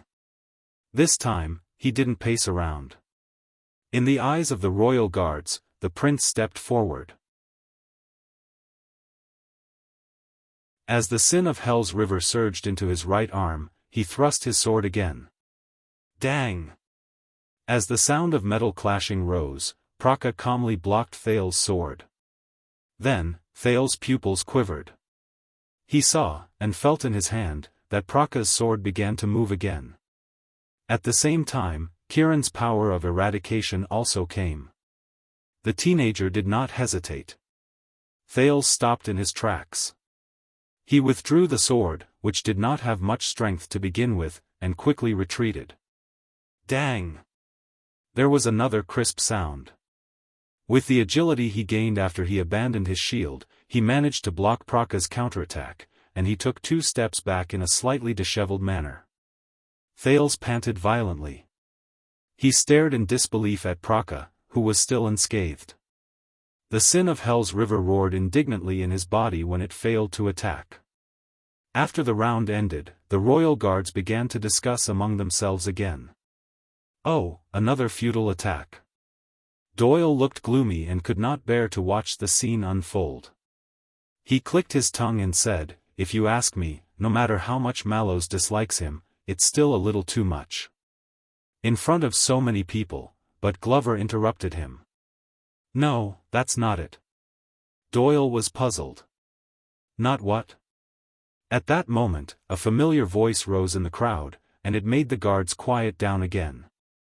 Over the past 600 years, unique fighting skills have been passed down in the Eastern Sea and the South Coast. They are the descendants of the Southern Knights from the Empire and the Church's Knights. The voice was calm and indifferent. They were very familiar with it. Thales calmed his breathing and turned his head in surprise. The culprit who caused him to fall into such a predicament, Watchman Tormund Mallows, was standing leisurely with his arms crossed over his chest. Many families are still used to nurturing new people with the legacy of Cavalier Squires. It has strong local and even personal characteristics. Compared to the other martial arts in Constellation, this style is more classical and elegant. The sword styles are unique, and the techniques are exquisite and meticulous. Praka pursed his lips and turned to the commanding officer as well. Mallows said nonchalantly, "So, in the kingdom, the people who are represented by the Southeastern Knights are also known as the Martial Arts Faction." Martial Arts Faction? Questions filled Thales' mind. Mallows paused for a moment and sighed slowly. Of course, due to many reasons, the once famous Martial Arts Faction, it had gradually declined and was not as good as before. Perhaps it would eventually disappear and return to nothingness. It was just like the countless factions that flashed through the long river of history. Mallows looked up. Why are you daydreaming?" Mallows reminded the two of them in a nonchalant manner, as though he was just talking in his sleep. Continue fighting. Thales took a deep breath. As he pondered over Mallow's words, he looked at his opponent again. Then, Praka, the orderly officer, stood with his sword in hand and flashed him a bitter smile. Thales did not think about it anymore. In the next second, he first moved to the left, then to the right, took a feint, and swung his sword again. Asterisk clang. Asterisk this time, Praka also moved his feet, changed the distance between them, and blocked Thales' attack. He hit his target. Thales' expression darkened slightly. But he still did not manage to hit his target. The sin of Hell's river surged in his body, and he could only roar madly in vain. He was like an orc facing a cavalry. There was no place for him to use his skills. Thales, who was at a disadvantage in his attacks, blocked his opponent, gritted his teeth, and persevered. But Mallow's words traveled into his ears at this moment, and he could not help but be distracted. Praka's ancestors came from a respectable traditional knight family in eastern Sea Hill. They can be said to have been deeply influenced by the martial arts faction. In an instant, the contest of strength between him and Praka ended. The force on Praka's sword changed. Thales was shocked. Asterisk clang. Asterisk Praka's sword clashed with Thales' weapon for the second time. The two swords separated the moment they clashed, and only the sound of metal trembling could be heard. You can see that he has a knack for choosing his position and movement before he attacks, as well as how he chooses the strength of his sword when they clash against each other. Mallow's voice rang in the air, just like the voice of a live television broadcast in Thales' previous life. He made you very uncomfortable. Choosing his position and movement, choosing the strength of his sword, Thales shuddered slightly, but the situation before him did not allow him to think too much. He could only go with the flow and slash horizontally. Asterisk clang. Asterisk their weapons clashed for the third time. Mallow's voice followed him like a shadow. And when they are locked in a stalemate, Praka is best at listening and prediction. They clashed, and they were locked in a stalemate. Listening and prediction. When he heard this, Thales instantly felt that something was wrong. Just as he expected, in the next second, Praka's sword appeared at the spot where Thales had no time to pay attention to. He's an expert in defense and counterattack. At that moment, Thales' hair stood on end, and he activated all the sin of Hell's river in his body without caring about anything else. Asterisk clang. Asterisk he parried Praka's sword that went straight for his neck by a hair's breadth. His right shoulder landed on the ground, and he rolled away in an incredibly pathetic manner. Outside the field, Mallows smiled faintly. Just like this. After this round of exchange, the royal guard started discussing among themselves again. Thales wiped away the sweat that had appeared on his forehead without him noticing. He sensed the numbness that came from his body due to the overload. He stood up laboriously, and he was covered in dust. But this time, he did not rush towards the apologetic Praka. Instead, he looked at Mallows by the side in puzzlement. If you think that you can use the Northland barbarians' brute force tactics against him, it will be effective against him. Mallows met Thales' gaze with a piercing gaze. Then you better think twice. Your Highness. Thales panted and sank into deep thought. Leo Praka swung his long sword and said in resignation, "Commanding officer, we all know that you have traveled extensively and have seen many things. But it's about time. I still rely on this to make a living." Mallows smiled, but he did not say anything else. But Thales understood something. Choosing his position, listening, prediction. It sounds like, a thought appeared in Thales' mind. A name appeared before his eyes. Miranda Arund. What Waya said about her power of eradication, her Pegasus music. As he looked at his slightly awkward opponent, Thales understood. He fell into an absolute disadvantage in the first round. It was not because Praka was too strong. Thales clenched his fists. It was because he did not choose the right strategy. He fell into Praka's area of expertise. Defense and counterattack. Think of a way, Your Highness. Mallows scratched his chin, looking bored. Anyway. The enemy is right in front of you. All right. Thales soothed his numb body and adjusted his condition. He looked at Praka again. Thales' expression became serious. The prince's attack came in the next moment. Clang.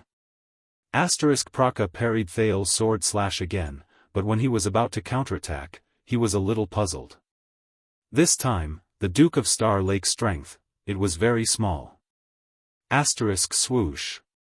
The wind from the sword blew past.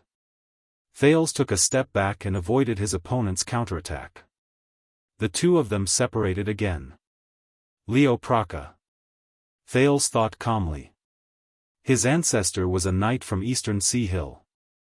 He was skilled in martial arts, and he specialized in defense and counterattack. His brain started to work, thinking about his opponent's advantages and his own strategy. Praka could listen and predict the opponent's strength in an instant through contact with his opponent. This was not only good for defense, but also for finding the most suitable time to attack. The fiercer the opponent's attack, the greater the force, and the more exposed, the more incisive his counterattack. In that case, the sword I used all my strength to attack just now was all useful, his opponent's counterattack. Thales felt indignant. Wait a minute. Listen and predict? Nicholas' face suddenly flashed in his mind. It flashed in the trajectory and strength of the Star Killer's blade that changed in an instant. Thales understood now. If he were to fight against the dead face, Praka would not stand a chance. Because it was impossible for him to predict the Star Killer's strange skill of changing 3 times in one move just through the contact between their weapons. So, Thales gripped the hilt of his sword tightly. Twist of fate, right? With a single thought, the sin of Hell's river surged as if it had a life of its own. It wanted to turn into the silver power that resembled thousands of needles, just like it had done countless times in the past. It allowed its master to make an incredible change in an instant. Thales sucked in a deep breath. At most, I'll find an excuse to tell them that I inherited the dead face's power of termination, but, the sin of Hell's river. There are so many ways, but you chose the stupidest, the least effective, the most troublesome, and the most boring one. This is your power of eradication, and it is the current you. You are forced to move forward, dragged forward, without a goal, without direction, swaying left and right, going with the flow, and even, without a sense of self. Thales was in a daze. He raised his head and looked at Praka, who was smiling shyly and waiting for the prince to attack. More importantly, when you rely on imitation and ignore these things, it means that you lack the most basic things about the power of eradication that other people condensed with their lives, to every person you imitate, to every opponent you compete with, and even to yourself. More importantly, when you rely on imitation and ignore these things, it means that you lack the most basic things about the power of eradication that other people condensed with their lives. Respect. Ricky. That damned demon.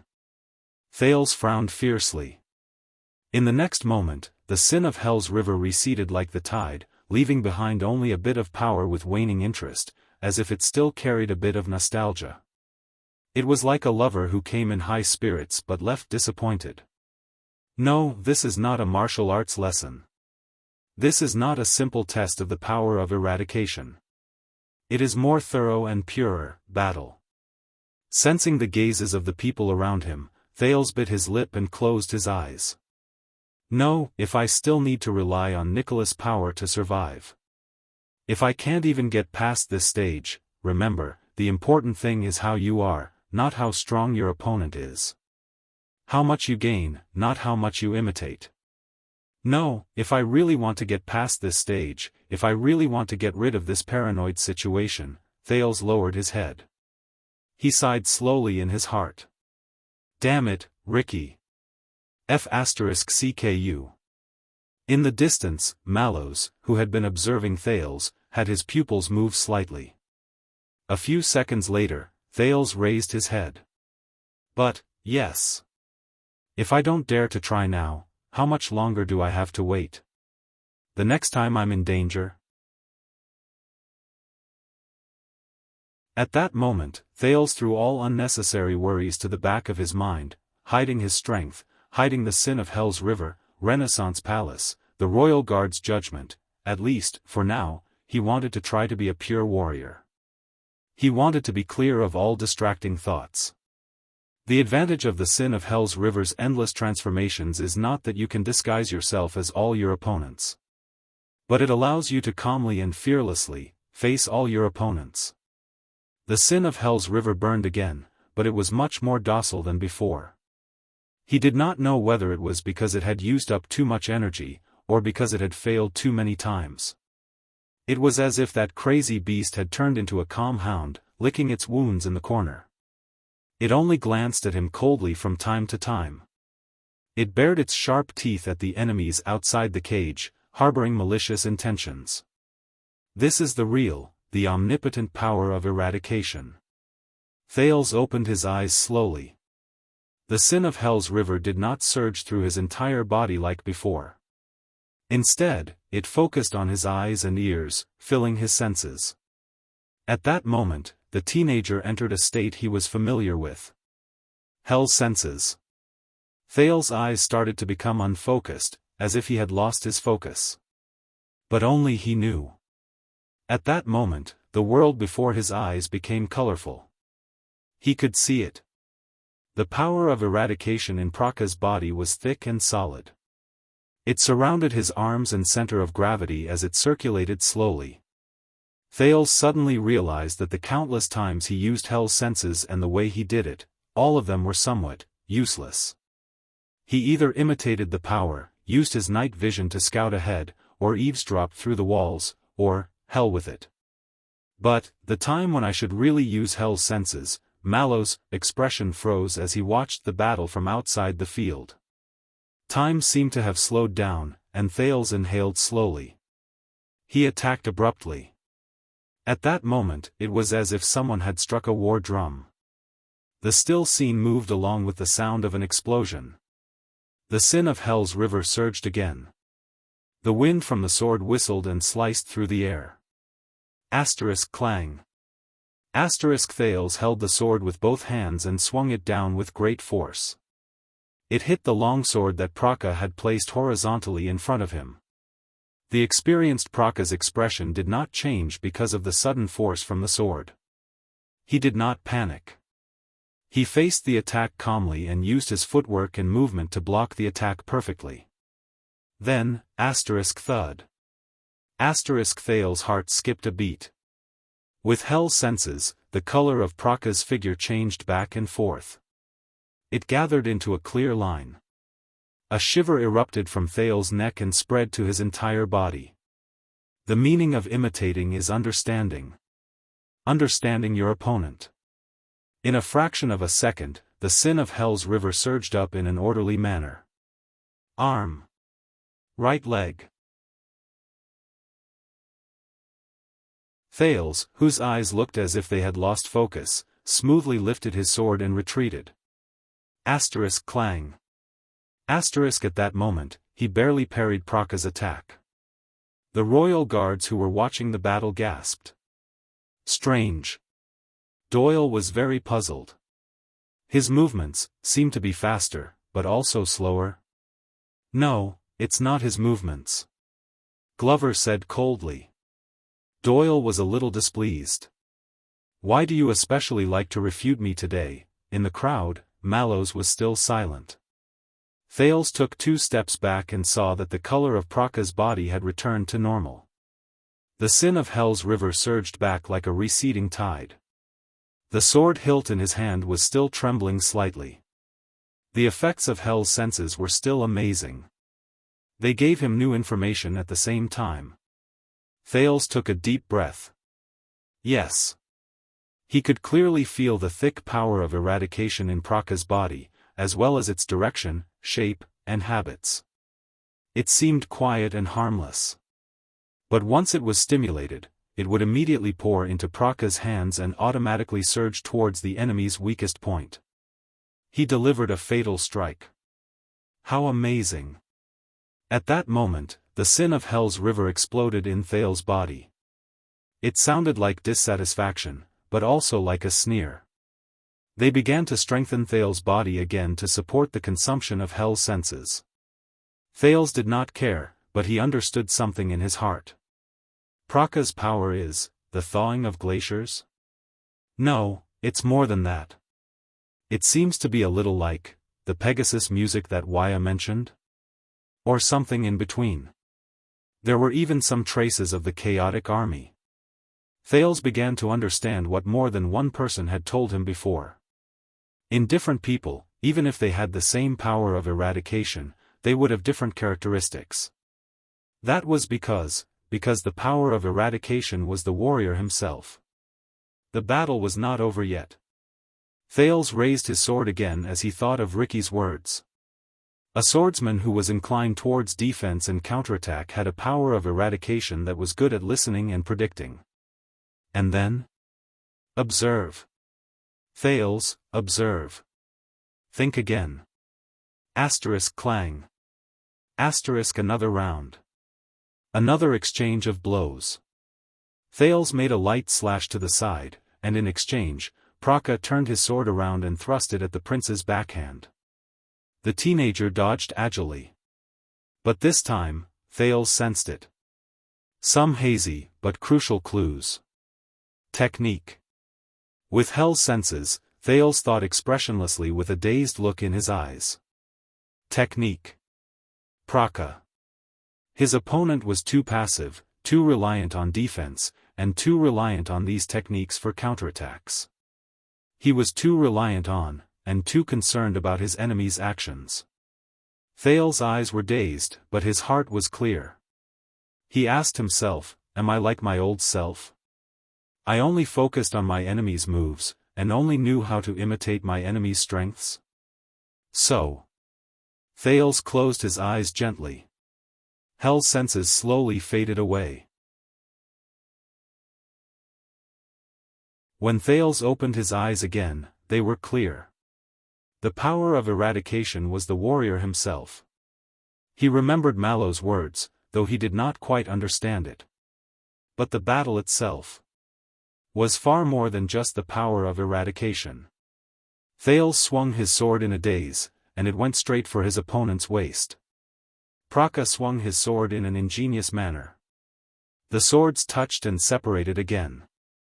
He launched another ingenious counterattack, and it was aimed at Thales' face, which he did not have time to deal with. But Thales was prepared. He left some leeway when he attacked.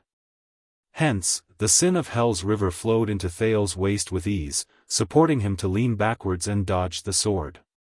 Praka furrowed his eyebrows.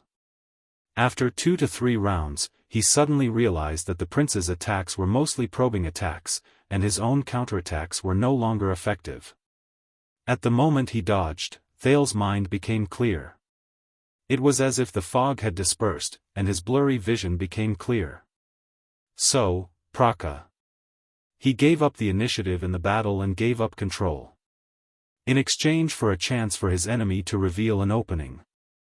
And in a battle where life and death hung by a thread, giving up control meant, Thales returned to his original position. He held his sword with both hands and lowered his center of gravity. The sin of Hell's river climbed up his arms and waist excitedly. It started to roar fiercely. Like a lone wolf that had climbed to the top of a mountain, it howled at the boundless mountains and the cold moon. In the next second, Thales no longer held back. He charged forward. Asterisk clang. Asterisk their swords clashed again. Praka's gaze focused. This time, he finally received the prince's unreserved attack. This was a chance to decide the victor. He wanted to end this battle that made him feel incredibly awkward. Praka's power of eradication solidified. His wrist and arm moved at the same time. The two swords intertwined with each other, and they let out a metallic groan. He twisted his sword. Praka calmly turned the tip of his sword. In a fraction of a second, he determined his opponent's strength. Then, sensing the direction of his opponent's force, Praka's power of eradication was triggered at any moment, as if he had heard the order. Just like the countless times he fought against his enemies when he was young. Parry. Judgment. The final blow. Praka thought calmly.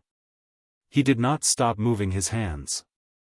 The tip of his sword was thrust forward smoothly, and he attacked the spot where the prince could not defend against because his attack was too strong. Thud. A muffled sound rose. At that moment, Thales only felt pain in his leg. At that moment, he could no longer hold on. His left leg went limp.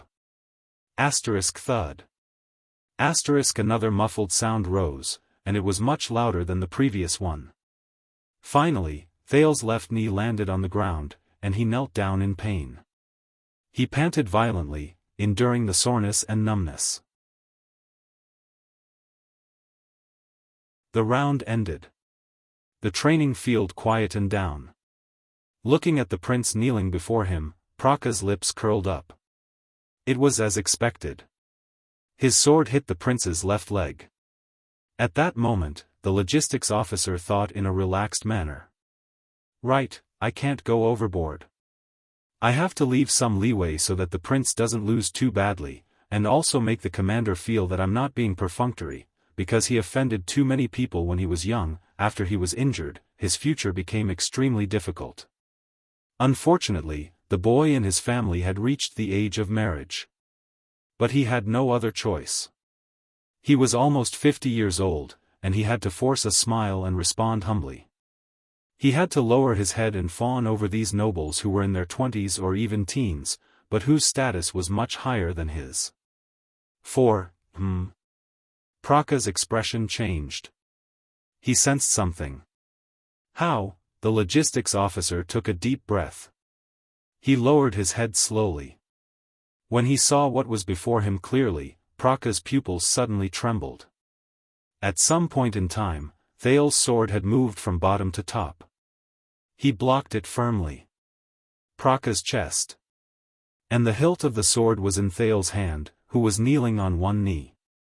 But, he did not use any force. Praka was stunned. The victor had been decided. Wow! At that moment, like waves crashing against the shore, the royal guard's cries of surprise instantly rose and invaded this part of the world. Doyle looked at this scene in surprise. He wanted to say something, but he did not know what was going on. He could only open and close his mouth repeatedly. Glover's eyebrows slowly relaxed. In the field, Thales, who was kneeling on the ground, lowered his head. He was still panting violently, and his arms were trembling. Shock, excitement, curiosity, doubt, confusion, and countless other emotions rose in everyone's hearts. Among the many pairs of eyes, Mallow's gaze was the sharpest and the most complicated. He stared at Thales' sword without moving. It was as if the deepest secret was hidden there. Thales trembled. No one knew that at that moment, he was trying his best to suppress the inexplicably excited and raging sin of Hell's River in his body. He was suppressing the thought of continuing to thrust his sword. Praka calmed his emotions and put away his incredulous expression. With a complicated expression, he stared at the prince who was trembling under him. He attacked intentionally, but predicted my counterattack? And sacrificed his left leg. In exchange, Praka looked at the long sword in his chest with a gloomy expression.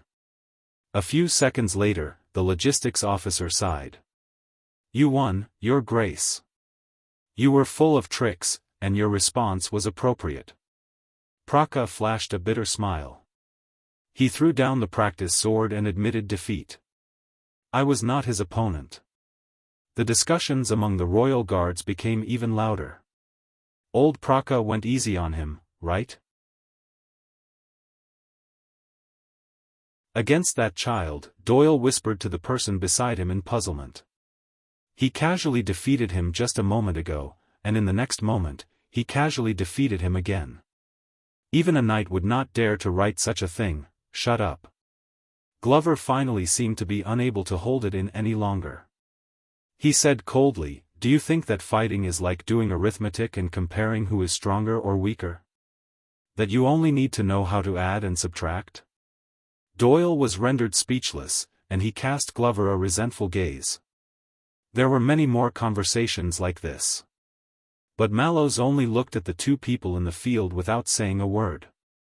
Thales panted a few more times, and he managed to stabilize his body. He put away his longsword shakily and stood up.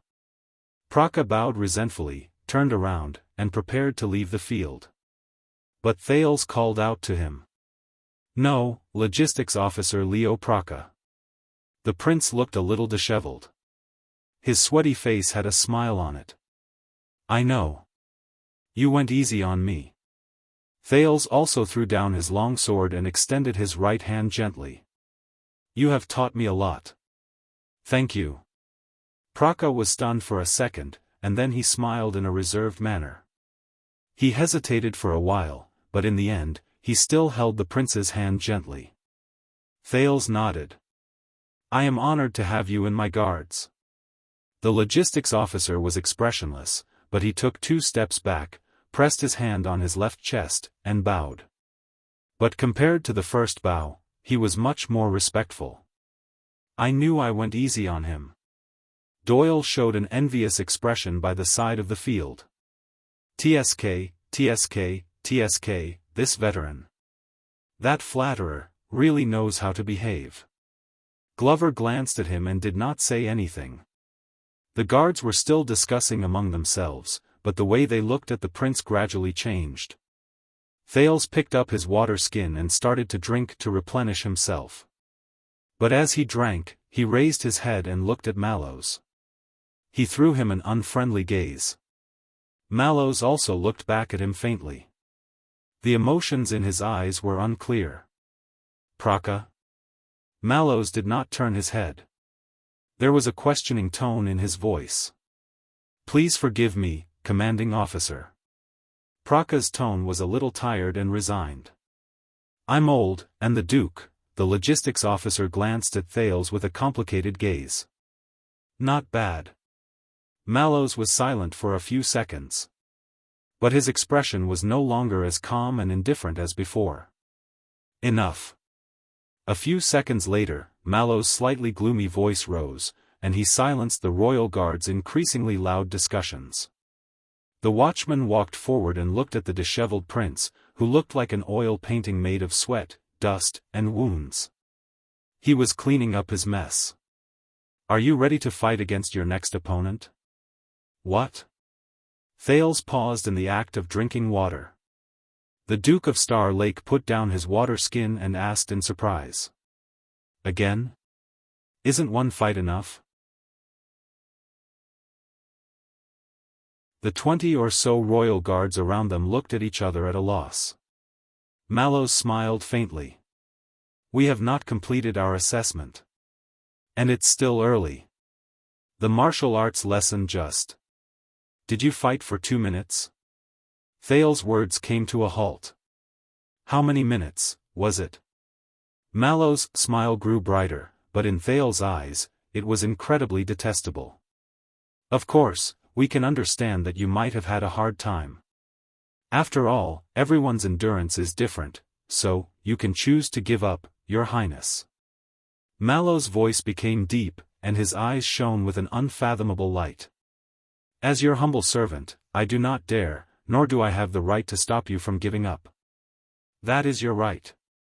Mallows shrugged. "Then, we can be considered to have understood you, a prince for 2 minutes?" Thales was stunned again. What prince?" Mallows smiled and did not answer. A few seconds later, Thales sucked in a deep breath and exhaled slowly. "If you want to offend me, Tormund Mallows," the Duke of Star Lake said with a hint of anger in his voice, "you did it. But, I am honored, Your Highness." Mallows was not bothered at all. "It means that I have done my duty." "Then, have you decided to rest?" "I believe that everyone, including His Majesty, will understand. He glanced at the royal guards around him with a mocking expression. After all, you experienced the exciting, difficult, adversity, survival in adversity, and turning the tables in your martial arts class for 2 whole minutes. It's a world-class epic duel. At that moment, Thales, who had been staring at Mallows with a hostile gaze, twitched a little. 2 minutes. 2 minutes of what? What duel? Thales' expression was stiff. Mallows smiled as usual. At that moment, the training field was silent. The royal guards were silent. They did not speak a word. Everyone stared at Thales and Mallows in fear. They did not even dare to breathe loudly. A few seconds later, come. Thales suppressed his displeasure and closed his eyes. Mallows raised his eyebrows. Thales opened his eyes swiftly, and his tone was hostile. Why are you daydreaming? Come. He clenched his teeth and urged. It's just getting beaten up. I'm already used to it. Thales roared in his heart while crying. Mallows showed a happy smile again. He did not turn around. Instead, he shouted a name. John. Yes, it's you, John Commodore. The royal guard spread out and made way for a short and strong man in the crowd. The man was stunned. He blinked in bafflement. It was clear that he was not prepared for this. His colleagues around him looked at him sympathetically. It was as if Commodore had just won the lottery to clean the toilet. Listen, John, you might as well be bolder and more intense in your actions. The watchman continued to speak. Thales was stunned. Bolder and more intense? What? What does that mean? Commodore, who was assigned to him, also looked confused. Mallows looked at Thales again, and his expression became stern. It's different from Praka's test. This time, we're going to find out what's so interesting about your highness. A cold glint suddenly flashed in his eyes. Power of eradication.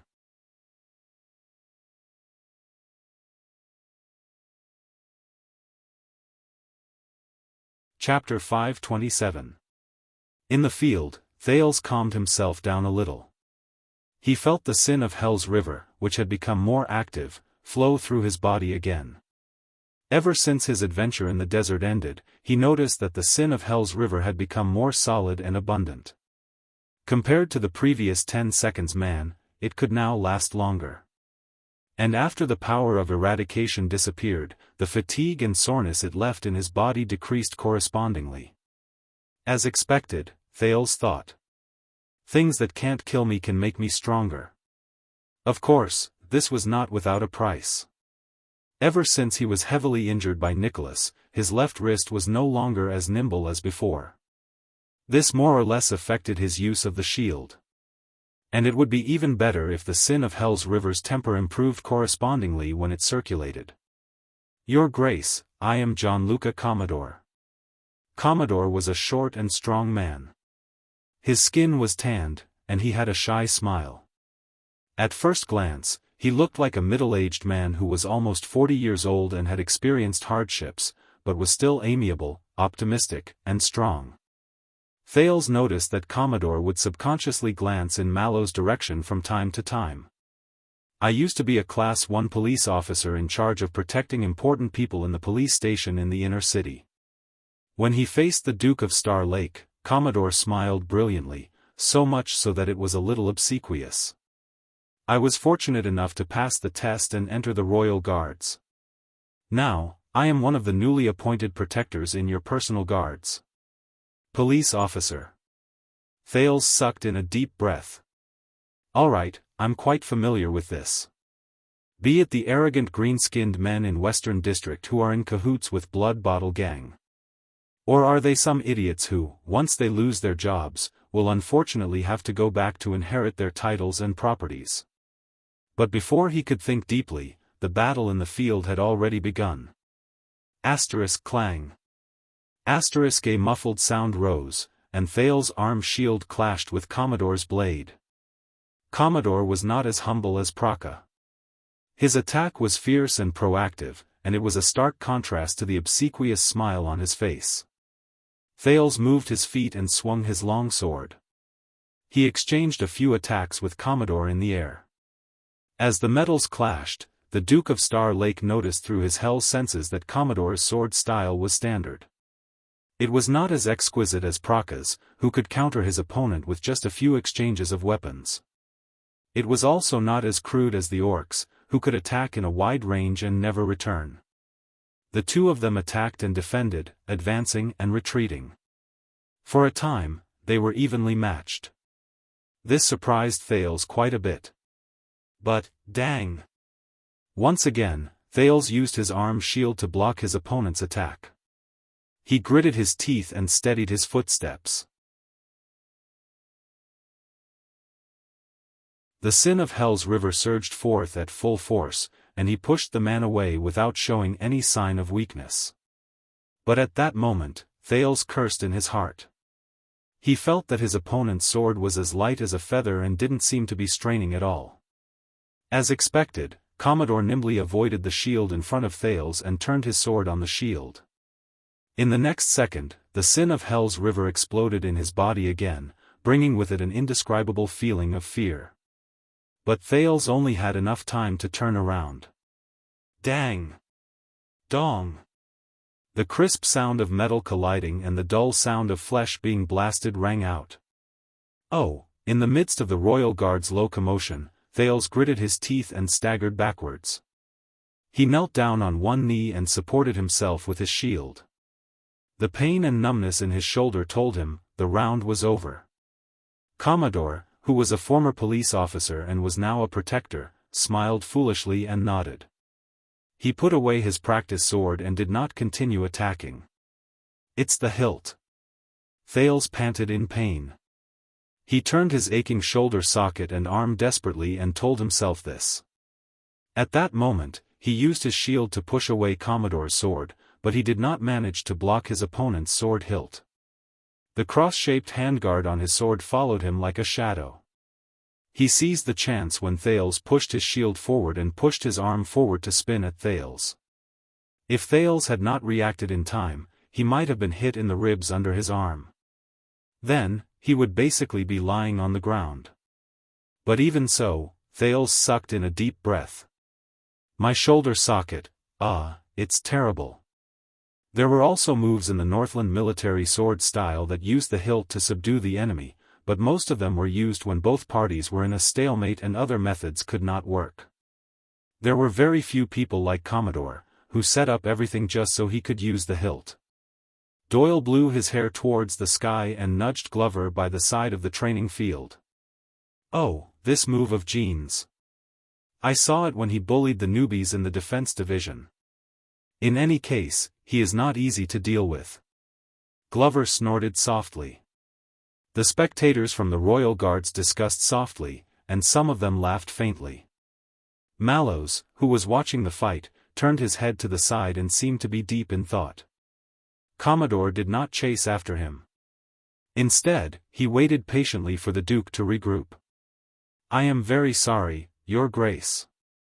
He held his long sword in his hand, and his smile did not diminish. "But I believe that you do not want me to hold back, do you? Damn it." Thales exhaled and felt the sin of Hell's river surge into his shoulder to relieve the numbness and pain. It was only then that his left arm felt slightly better. Gene fought his way up in the police station. Mallow's voice, which was no longer unfamiliar to him, rose again. "He has a lot of experience in the streets and alleys." Strictly speaking, his skills belong to the new trend of practical warfare in the country over the past 100 years. It is especially popular among mercenary knights and nobles who develop new lands. It is known as the new trend. Thales turned his head around. As expected, the watchman had his arms crossed over his chest, and he looked like he was watching a good show. And in the past few decades, the new trend knights have also gained a lot of experience from the wars in the country and abroad, including mercenaries. They only seek to be suitable for the battlefield, to win, and to survive. Because of this, their style is flexible, and they do not stick to traditional methods. Of course, the new trend is also often criticized by other schools of thought. They say that their methods are disorderly, their style is messy, they are short-sighted, and they have no focus. The watchman chuckled softly. Conversely, it is also the hardest to deal with. You never know what surprises are waiting for you. New trend? Thales slowly followed his breath and focused his attention on Commodore again. The man still had that simple and honest smile. Mercenary? As Thales pondered, he suddenly thought of a person. Black Sword. The teenager remembered how he defended, escaped, lured the enemy, searched for an opportunity, and subdued the enemy on the cliff of the sky in Dragon Cloud City. He remembered how he used all sorts of methods to fight against the air mystic and not being at a disadvantage. He also remembered how he carried him. Thales had been trying to find a better transitive verb, in the Sea of Blood in Shield District while he charged towards the multi-headed monster, Kilika. As he thought about it, the sin of Hell's River surged again, as if it was dissatisfied with the humiliation it suffered in this round. Commanding officer, you praise me too much. I am just a, Commodore responded to Mallows with a chuckle. But before he could finish speaking, Thales' attack arrived before him again. Asterisk clang. Asterisk Thales gritted his teeth and attacked with his sword, but it was blocked by Commodore in a practiced manner. Commodore then pressed forward and thrust his sword forward. The teenager knew that Commodore had all sorts of methods up his sleeves. He swung his sword to parry the attack and retreated agilely to prevent himself from being hit again. But in the next moment, his hell senses suddenly shuddered, and an ominous feeling surged into him again. As expected, Thales felt a jolt in his leg. He lost his balance. Damn it! The sin of Hell's River roared. Without thinking, Thales used all his strength to turn around and roll out of the battlefield in a pathetic manner. Asterisk thud. Asterisk Commodore's knee landed heavily on the sand, and it let out a frightening thud. After this round, the Royal Guards let out a low commotion again. But at least the teenager managed to avoid it. Thales crawled up in shock and looked at Commodore, who had a slightly surprised look in his eyes. Trip me? Thales really wanted to ask whether Commodore had learned how to wrestle, or whether he knew a former watchman who also liked to trip him in close-quarters combat. But, Thales took a deep breath and straightened his body. After this round, he understood something. Thales did not recognize Commodore's power of eradication. But he could feel that, with his hell senses, Commodore's power of eradication had already taken form the moment the two of them came into close contact. It gathered in a certain part of his body and was ready to be unleashed. For example, his wrist and sword hilt, his waist, and his footsteps. Coupled with his little tricks, he could instantly unleash his power of eradication and catch his opponent off guard. And it's not just his power of eradication. Thales panted and stared at the opponent in front of him.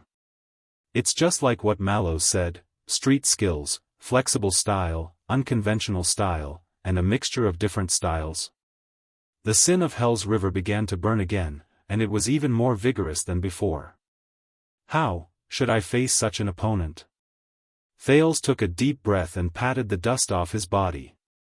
It's not that difficult, is it? At that moment, a figure from many years ago appeared in his memories. That figure raised a golden saber and stretched out his burly body. He treated himself as a weapon. That figure descended from the sky. He was ferocious and unyielding. He ignored his opponent's various tactics and withstood his countless attacks. That figure's expression did not change. He did not hesitate at all. He broke through Ralph's obstructions, countered Waya's killing move, broke Raphael's weapon, knocked away Miranda's attack, and suppressed Cohen, who was fighting with all his might, until he was forced to retreat. He could not fight back at all. In the end, he arrived before Thales. He was like a wild horse that was burning with flames as it charged forward. He charged forward recklessly. He was unyielding and ferocious. He charged forward with an indomitable spirit.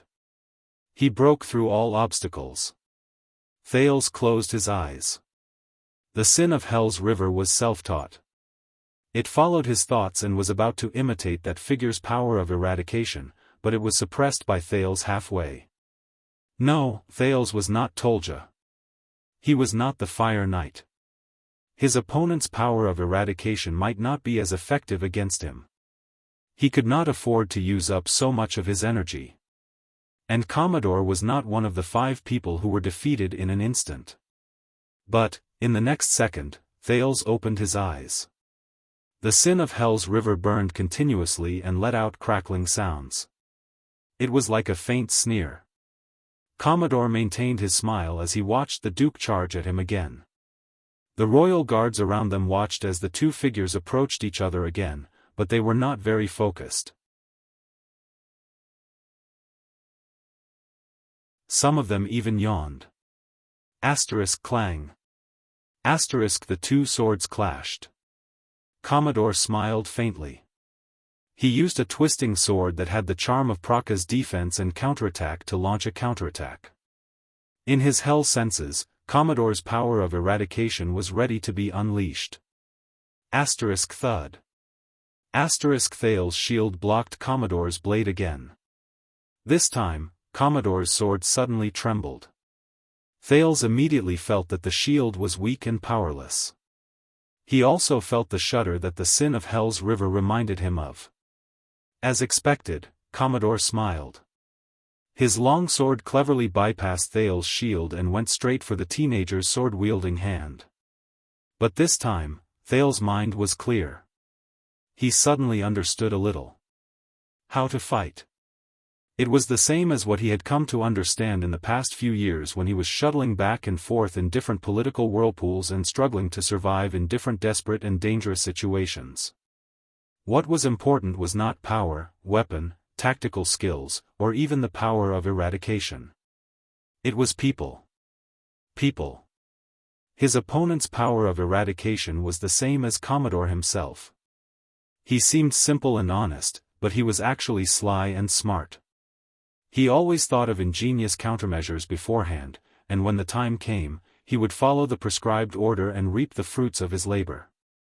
But, the sin of Hell's river surged up and filled Thales' left arm. In the next second, Commodore realized to his surprise that the prince did not dodge or avoid the attack. He used the most disadvantageous position to receive his sword. Thales' face was filled with pain. He could not withstand it, and his long sword fell from his hand. The guards let out soft cries of surprise. Some of the people who had some expectations for the prince shook their heads. All right, this is the same as admitting defeat. Commodore thought in pity. He moved his body to avoid the Duke who had lost his weapon. He still had a lot of close-quarters combat skills, but he could not show them, but forget it. I was going to lose anyway, but Commodore's thoughts stopped at this moment. Because in that second, he saw to his surprise that Thales' shield, which was still attached to a few straps, smoothly slid down. It revealed his left arm, which was already clenched into a fist. And the Duke's gaze. Commodore stared blankly at Thales' face, which showed that he was enduring the pain with great difficulty. Asterisk thud. Asterisk another dull sound rose. The teenager's left fist struck Commodore's right rib violently. The strength was astonishing. At that moment, Mallows, who was watching the fight, furrowed his eyebrows. Commodore felt half of his body go numb. He could not feel his right arm. Just as he thought that things were not going well, the Duke's face, which was gritting his teeth, grew larger in his field of vision. Asterisk thud. Asterisk Commodore felt pain in his forehead. He saw stars and lost his balance. Asterisk thud. Asterisk both of them fell to the ground. 2 dull sounds were heard. Thales' shield and Commodore's long sword fell to the ground. A few seconds later, everyone snapped out of their daze. Commodore was already lying on the ground. The former police officer was shocked and angry. He struggled to get up, but he realized that at some point of time, Thales was already sitting on top of him. Your Grace? The teenager pressed his left hand against Commodore's neck. His right arm, which had his long sword knocked out, was dragged by his side. It was trembling slightly. The crowd, who had already relaxed, let out stifled cries of surprise again. Mallows was deep in thought by the side of the field. He would occasionally turn his head to say something to a guard beside him. "You did very well, Protector John Commodore." Thales panted as he looked at Commodore, who looked ashamed and angry. He revealed a weak smile. "But you relaxed in the end, and I had the opportunity to take advantage of it." The exhausted teenager stood up while trembling. He looked at Commodore, who was too ashamed to show his face. "A small hint. Don't do this, especially when you are facing orcs." Commodore crawled up in a submissive manner. He did not even dare to look at Mallows. He apologized incoherently and left in a hurry. It was only then that Thales exhaled. The sin of Hell's river was still surging in his blood vessels. Its momentum was like a flood behind a dam. It was waiting to pour down at any moment. But at least Thales stopped attacking. The teenager staggered backwards and turned around. He panted as he picked up the water skin to quell the surging sin of Hell's river. "Even though John went easy on me, how should I put this?" Doyle narrowed his eyes and looked at Commodore's back, who was too ashamed to face the crowd. "In a real battle, John will lose his throat, but our prince will also lose his right hand." Doyle shook his head in resignation. This desperate move, and the method he used against Praka. As expected, our prince came back from the north. However, no. Glover spoke coldly, and his answer was simple. "In a real battle, the prince will lose some saliva." Doyle was stunned. "What? Saliva?" Glover stared at him with a burning gaze. "Then, John will be crippled by all of us who will charge at him together." While the crowd discussed among themselves, the two of them were silent for a while. What you said is," Doyle blinked before he nodded awkwardly and continued the conversation. Is it really that real?" Glover ignored him and turned his head around. "But I still can't tell." Doyle stared at Thales and asked in puzzlement, "Does he really have the power of eradication? But if he doesn't, how did he do it?" Under the crowd's gazes, Thales took a deep breath and put down the water skin. He sensed the emptiness and excitement in his limbs after the sin of Hell's river faded away. He ignored the crowd's discussions and sizing them up. He looked at Mallows, who did not say a word. "Is it enough? Have you confirmed my power of eradication?" Thales said in annoyance. "My dear leader of the personal guards?" Everyone's eyes were focused on Mallows. The watchman discussed with the guards beside him before he looked at Thales. "I think I have some clues, Your Highness." He narrowed his eyes. "But I can't confirm it yet." Thales exhaled. "Some clues. Can't confirm it?" "That means," as expected, Mallows nodded and raised his voice to give an order. "Mike. You go." As soon as he said this, the guards exchanged surprised and bewildered gazes. Soon, a man in his 30s walked out from the guards. His face was smooth, his eyebrows were gentle, his clothes were neat, and he was meticulously groomed. Thales sighed again and lamented about how time passed so slowly. "Are they going to take turns fighting me?" "Oh, no, he's no longer calling the people from the defense division and the logistics division." Doyle's expression changed, and he pointed at Mallows at Glover. "This is not a good sign." The man in his 30s came to the center and bowed respectfully. "Mike Johnvold, Your Highness." Knight Johnvold, who was known as Mike, might be gentle and elegant, but his accent had a roughness that Thales was familiar with. "I officially joined the Royal Guards 9 years ago." Thales nodded in resignation and returned the greeting. Jonvold's words were concise and cautious. "By the way, I am left-handed." Jonvold untied the sword he wore on the opposite side of his body and picked up a practice sword from the weapon rack. "My attacks will be more violent and unexpected. Be careful." Thales flashed a weak smile and began to dress again. "Wait, Jonvold, this family name." Doyle scratched his head by the side. "I seem to remember something." Glover, who was beside him, silently replied, "Black Jonvold." "Black, what?" Doyle looked puzzled. Glover did not even look at him. He only said quietly, "The executioner family during the Red King's era was once among the 7 Jade Star's attendants. There were more than 3 titled counts who died in their hands. Until the virtuous king was crowned, and during the rebellion trial, they were convicted one by one. They were held accountable for their crimes, and their titles and fiefdoms were taken away." Doyle looked as if he had just come to a realization. Glover was expressionless.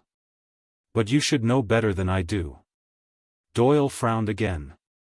"Why?" Glover slowly turned to Doyle. "Because of Black Jonvold and White Doyle."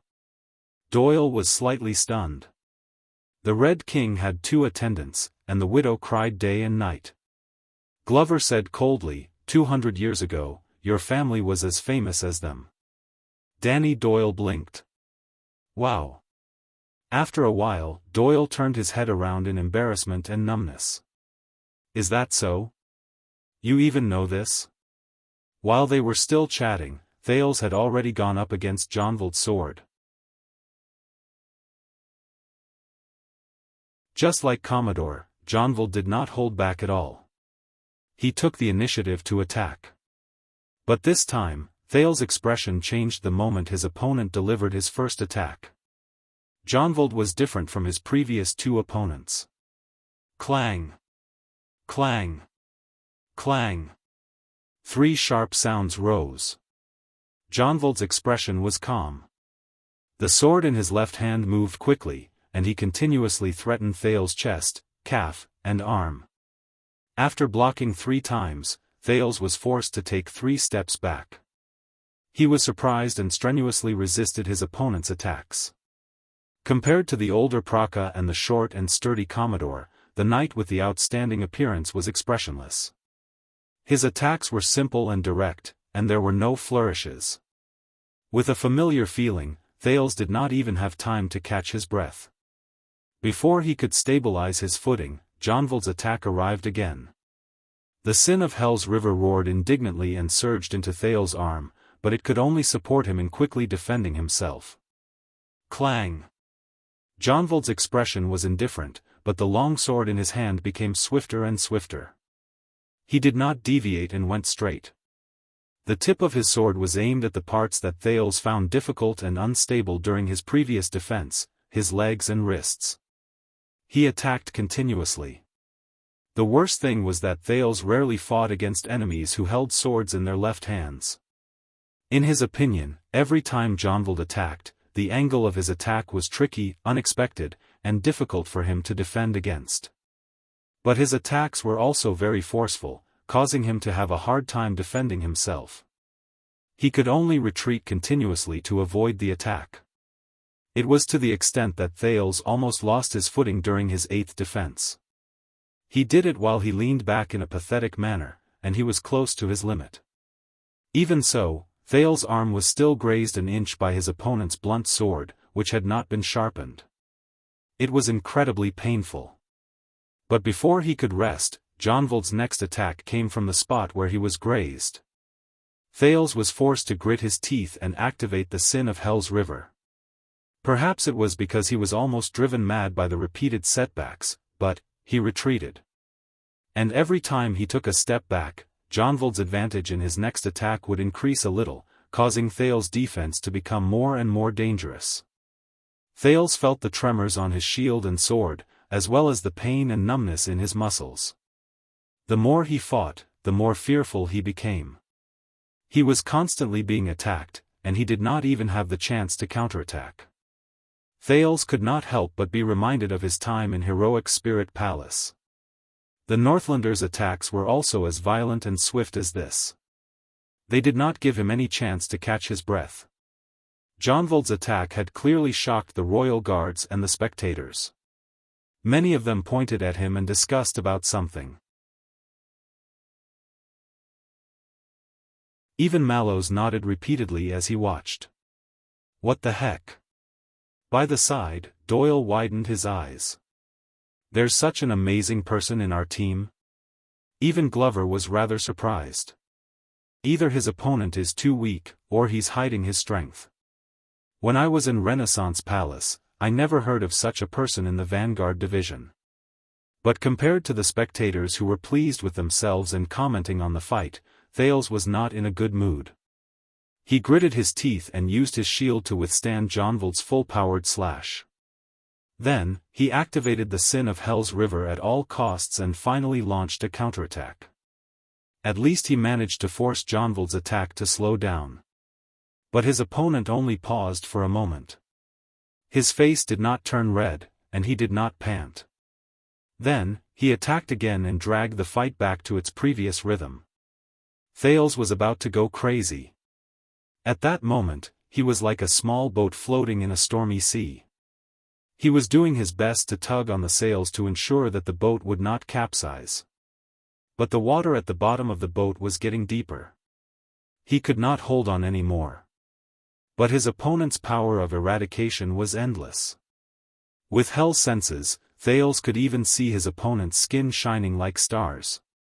Your Highness, you should be very familiar with this style, right? Soon, that familiar but very annoying voice rose. When Mallows' voice faded away, Jonvald withdrew his sword and retreated with ease, perhaps because it was related to him, or because he respected his superior. He stopped attacking. Thales finally had a chance to catch his breath. He did not have to defend himself so hard anymore, so he panted heavily. At the same time, he placed his shield and longsword on the ground. The Sin of Hell's River seized the opportunity and surged into his body, relieving his soreness and the small injuries he suffered during the battle. Mallows spoke slowly and nodded at flag-bearer Fubby beside him. Although he was born in the Central Territory, Mike had a cruel stepmother. He was sent to a poor relative's house in the Northern Territory when he was young. He was raised by a knight of the Northern Territory. As soon as he finished speaking, many guards cast their gazes at Jonvald.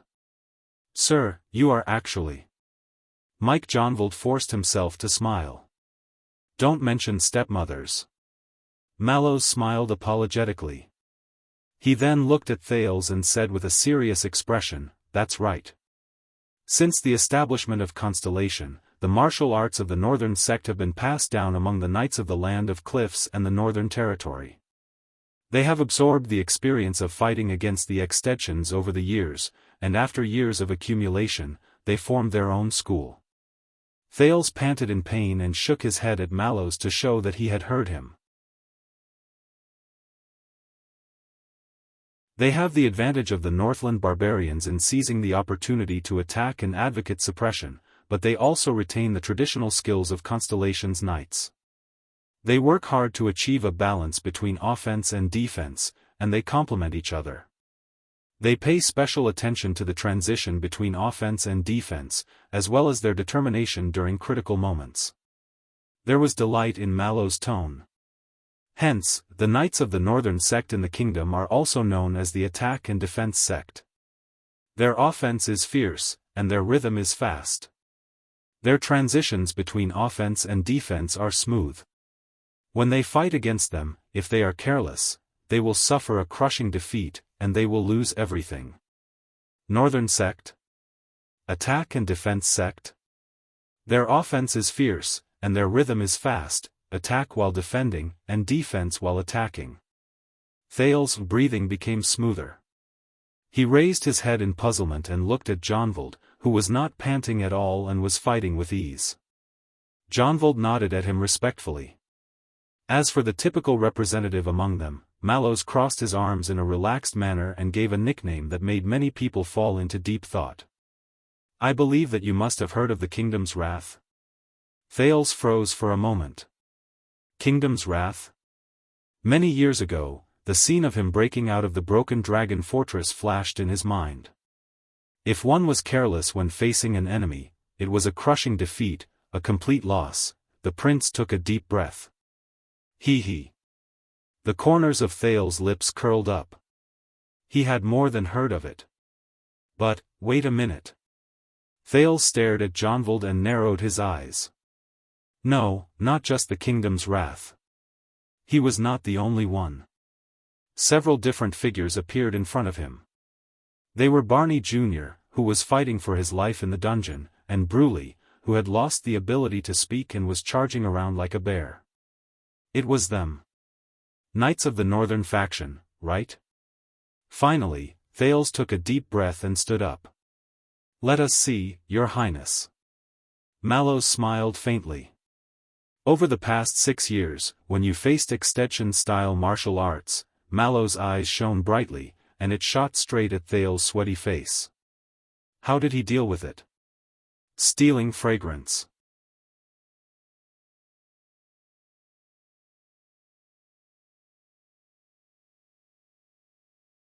Chapter 528. The moment the watchman finished speaking, Jianghu attacked at the right time. Clang. Thales blocked the first horizontal slash. But Jianghu felt that something was not quite right. The prince's gaze seemed to be a little unfocused. At that moment, Thales was thinking about something. Thanks to Mallows' explanation, the teenager understood some things. It was no wonder that he felt a strange sense of familiarity from Jianghu's attack. I see. This is a battle with Northland style.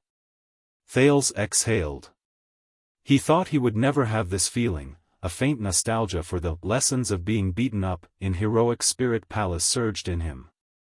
In his not-so-long life, but definitely rich combat experience, there were only 3 people who had truly influenced his sword-wielding skills in combat, from the beginning to the end, from the example to the example, and from the example to the example of others. 1 woman and 2 men. One of them was Black Sword. In reality, Thales adjusted his footsteps and used Hell's senses to defend against Jianghu's next slash. But his thoughts seemed to be in another time as the sin of Hell's river surged violently. Black Sword, a mere mortal, faced the mystics, the calamities, as well as inhuman existences like Asda and Giza. He was faced with an almost hopeless battle, but he miraculously struggled out of a path of survival. He even used the strange sword in his hand to forcefully create a chance for victory. Later, when he thought about it, Black Sword's every decision, every choice, and every action he took during the battle showed superhuman qualities and astonishing wisdom. All of them deeply shocked Thales. But the opponents Black Sword faced were too few. He could not be used as an example. However, there was another person who deeply influenced him. Thales strenuously blocked Jianghu's thrust. In the increasingly disadvantageous battle, his muscles groaned in pain. Star Killer. Thales thought quietly. Yes. Sorry Nicholas, the man who was cursed by Thales thousands of times, could be said to have opened another door for him. Thales witnessed the bloody battle of supreme-class fighters in the land of barren rocks. The Star Killer, this man fought against the equally skilled and dangerous Raven of Death, and perhaps Thales and Yodel as well. He was at a disadvantage from the beginning to the end. He was heavily injured and was in a desperate situation. He was in a disadvantageous position and was close to death a few times. But in the end, the former leader of the White Blade Guards of Extet still managed to turn defeat into victory. Thales instinctively avoided Jianghu's powerful and heavy slash. He swung the shield in his hand, and with a tremble, he parried Jianghu's attack. This made Jianghu feel slightly displeased. This time, the prince's defense seemed to be effective. It was not as strenuous and awkward as before. But Thales was still thinking. The Star Killer. he did not rely on strength to win. Instead, it was patience, calmness, tenacity, observation, and analysis. In the most disadvantageous battlefield, what Nicholas did was not fight to the death like a cornered beast in a frenzy of despair. On the contrary, he used extraordinary patience and willpower to receive each of Monty's arrows. He tenaciously withstood the pressure of being at an absolute disadvantage, and calmly defended against each of his opponent's attacks, which were certain that he would win.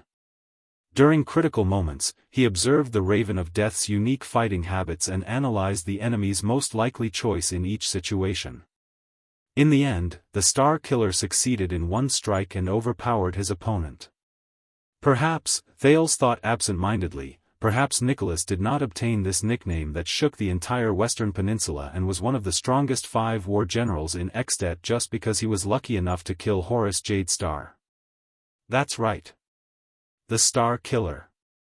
Thales suddenly realized that the person who influenced his fighting style the most was the Northlander he hated the most. Thales instinctively raised his shield and attacked. It clashed with Jonvald's blade once, and he suddenly sensed something. He instinctively attacked with his long sword, forcing Jonvald to give up on his attack in surprise. He held his sword horizontally to defend himself. No, that's not all. He didn't just witness that battle. He also, Thales recalled the past. During every outdoor training session, Nicholas would show off his skills without holding anything back. He would proudly bully Thales until he teared up, and Thales could only take the beatings without being able to fight back. The Constellatiates who were watching by the side gritted their teeth. Saroma could not bear to watch. But every time he faced the Star Killer, whether it was for survival, for his pride, or to not be beaten up so badly, when he struggled to survive under the Star Killer's claws, *clang. Thales' longsword clashed with Jonvald's weapon again. But at this moment, Thales closed his eyes. Jonvald, who was very close to him, noticed this, and he could not help but be shocked. The sin of Hell's river surged into the teenager's body. Hell's senses became even more sensitive. Time seemed to have slowed down. At that moment, Thales slowly experienced it. It was at the point where Jonvald's and his long swords clashed. The powers of eradication from both sides surged up, and they were locked in a stalemate at that point. One side attacked endlessly, and their attacks surged. The other side defended firmly, and they were tenacious and tenacious. Thales could sense that no matter what he did, whether he pressed forward, attacked, withdrew his sword, or retreated, Jonvald's powers of eradication would attack relentlessly, and he would not give him any chance to catch his breath. And Thales could not block it. What should I do? What should I do? During that second, Thales still had his eyes closed. He sensed everything with the feedback from Hell's senses and the sin of Hell's river in his hands. The corners of his lips curled up slightly. The teenager understood. He, Thales Jadestar. He was not a monster with a strong body, a genius with exquisite skills, or the main character of a knight who had peerless skills. Come on, release your mystic energy and you'll be able to kill them all. Dark Thales, who swung his fists and roared in his heart. He could not subdue his enemy with one strike like Yodel, he could not turn something rotten into something extraordinary like Black Sword, he could not change his moves in a flash like Nicholas, and he could not control the situation of the battle with ease like the Knight of Judgment. But he had at least one advantage, even though Thales was not willing to admit it. Tanking. Yes. Even though it did not sound nice. But, after being beaten up so many times, you would naturally develop a pathetic intuition. What kind of feeling would the fists and swords that landed on your body bring? Which hits are only excruciating but not serious? Which hits seem exaggerated but actually have average effects? Which hits are extremely dangerous and could be fatal? And the beatings I received. I can see it from my enemies and myself, more things. Including, how to counterattack and win. Just like how the Star Killer faced the Raven of Death. It sounds familiar. Thales smiled leisurely. That's right. Isn't this? The sin of Hell's River roared madly in his eardrums, as if it was beating war drums and urging Thales to continue fighting. But Thales turned a deaf ear to it. At that moment, scenes from the past flashed in his mind.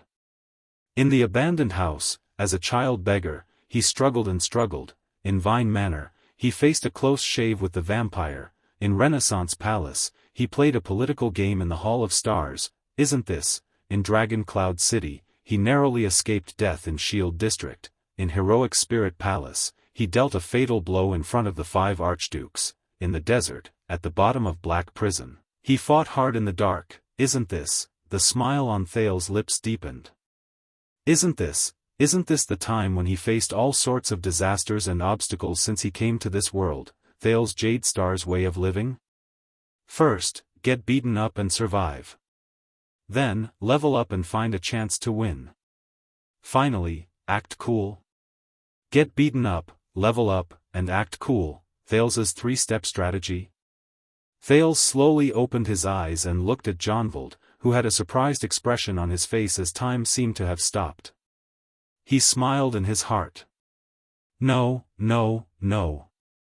Be more serious. This is a battle. Let's put it in another way. Let's put it in a nicer way. That is, receive the enemy. Detect the enemy. Subdue the enemy. Thales' heart was clear. The sin of Hell's River boiled and was almost burning. But in Thales' mind, that clue became clearer. It was as if he was getting closer to a certain goal. He knew. This was his sin of Hell's River. His power of eradication. His fighting style. Or, according to what Ricky said, it was himself. It was Thales Jadestar himself. Or, a thought appeared in Thales' mind. This is the basic quality that every powerful fighter has. Receive the enemy, detect the enemy, and subdue the enemy. In the next second, the sin of Hell's River in Thales' body exploded with a bang. It was exuberant, excited, and climbed to a climax. Time seemed to have returned to normal at that moment. The surprise on Jonvold's face disappeared in a flash, and it turned into seriousness and fierceness. Thales sensed that at the point where their long swords clashed, Jonvold's power of eradication also roared. Jonvold's attack was about to begin again. But the prince only moved and turned his wrist. His long sword drew a circle in the air, and it started to twist along the trajectory of Jonvold's weapon. The metal rubbed against each other and let out an unpleasant sound. Doyle, who was watching by the side, could not help but let out a gasp. In the blink of an eye, the 2 swords separated. Jonvold's long sword came charging at Thales with an indomitable momentum. Thales turned around gently. His long sword also flashed, and he slashed forward. Their figures overlapped with each other on the training field. Bang. There was an explosion. Both of them stopped at the same time. It was only then that the guards watching by the side let out soft gasps of surprise. Mallows stared at the training field without blinking. He did not even hear the people beside him urging him to hurry up. Thales panted harshly in the training field. He felt the sin of Hell's River, which was almost completely drained, tumble about indignantly. He turned his gaze and realized that at some point in time, the upper half of his shield had already shattered. Only the lower half was still connected to his hand. Jonvold's practice sword had already stopped at his shoulder. The metal blade was pressed against his neck, and his skin was cold to the touch. As for Thales' sword, it had just grazed past Jonvold's shoulder by a hair's breadth and stopped in midair. It did not work. Thales sighed as he felt the soreness and numbness all over his body. I still lost. The sounds of discussion among the guards grew louder. But at that moment, I lost. Before him, the clean-cut knight in his 30s put away his long sword in an extremely elegant manner and nodded respectfully. Thales looked puzzled. I might have attacked your vital spot, Your Highness, but that is because your practice shield has been attacked many times, and it could not withstand the force. Jianghu put on a friendly smile and pointed at the remaining half of the shield in Thales's hand. He took a step back, sighed, and touched his chest. A new scratch appeared on his leather armor. And before that, the tip of your sword grazed my neck. Thales was stunned. Jianghu looked at Thales sincerely. Even though the back of the sword only grazed you a little, Jianghu smiled and shook his head. But if it had been a real sword, would have lost. The guards burst into an uproar. Thales stared at him in a daze. A few seconds later, the teenager shook his head and shook off the epiphany he had from the battle just now. No, you fought very well. I did not even have the strength to fight back. Thales sighed. In the end, you still had the strength to hold back. This proves that you are much stronger than me. You should be the winner. Jianghu bowed and did not answer. He only smiled, put down his practice sword, and turned to leave. That's right. Thales cleared his mind. He knew that regardless of whether it was Praka, Commodore, or Jianghu, they were just sparring partners for him. Besides, the difference in power and status among them made them hold back and show mercy. If it had been a real sword, Thales felt the soreness and swelling in his arm. He looked at the bruises on more than one spot. He had long since become a prince-cut cake. Loose. The guards discussed among themselves. Mallows turned his head around to discuss something with flag-bearer Fubby, who was beside him. He did not seem to have the time to look at Thales. He was clearly about to lose just now, but why do I feel that there's something? Doyle turned his head around in puzzlement while he was at the foot of the field, but Glover interrupted him. Listening skill and judgment. The vanguard known as Zombie crossed his arms over his chest. His eyes were like torches. Jianghu's offense was fierce, and it was unstoppable. Hence, the child learned from logistics officer Praka's method just now. He used his defensive counterattack style and the idea that the stronger the opponent he faced, the stronger the opponent he faced. He also found an opportunity from it. Glover stared at Thales, who sat down dejectedly. But in the end, he was not strong enough. He was unlucky. Doyle's expression froze. Praka? What the hell? He chose materials on the spot and came up with a strategy? Doyle stared at Thales, who was digesting his battle experience in a daze. So, our Duke is quite quick-witted? This time, Glover only shook his head. He did not answer. While the guards discussed among themselves non-stop, Mallows finally snapped out of his daze. Then, who is next? The watchman asked faintly. The guards who were still chattering excitedly instantly quietened down. But when he heard this, Thales' expression darkened. Again? I'm about to collapse, okay? Lord Mallows. Thales said indignantly. Since you speak so logically, you must have extraordinary skills. The Duke rubbed the bruises on his arm and gritted his teeth. Why didn't you fight on your own? Mallows smiled faintly. Because I am not good at fighting on my own, Your Highness. Not good at fighting on your own? Thales was stunned. He then remembered the figure of the other watchman. Then, why did they make you the watchman? Mallows' smile was still elegant. My forte is battlefield observation, decision-making, and deployment. Thales furrowed his eyebrows. So, what are you? Thales snorted coldly and said sarcastically, a fantasy version of Wang Yuyan? Mallows narrowed his eyes. Wang what? Thales coughed.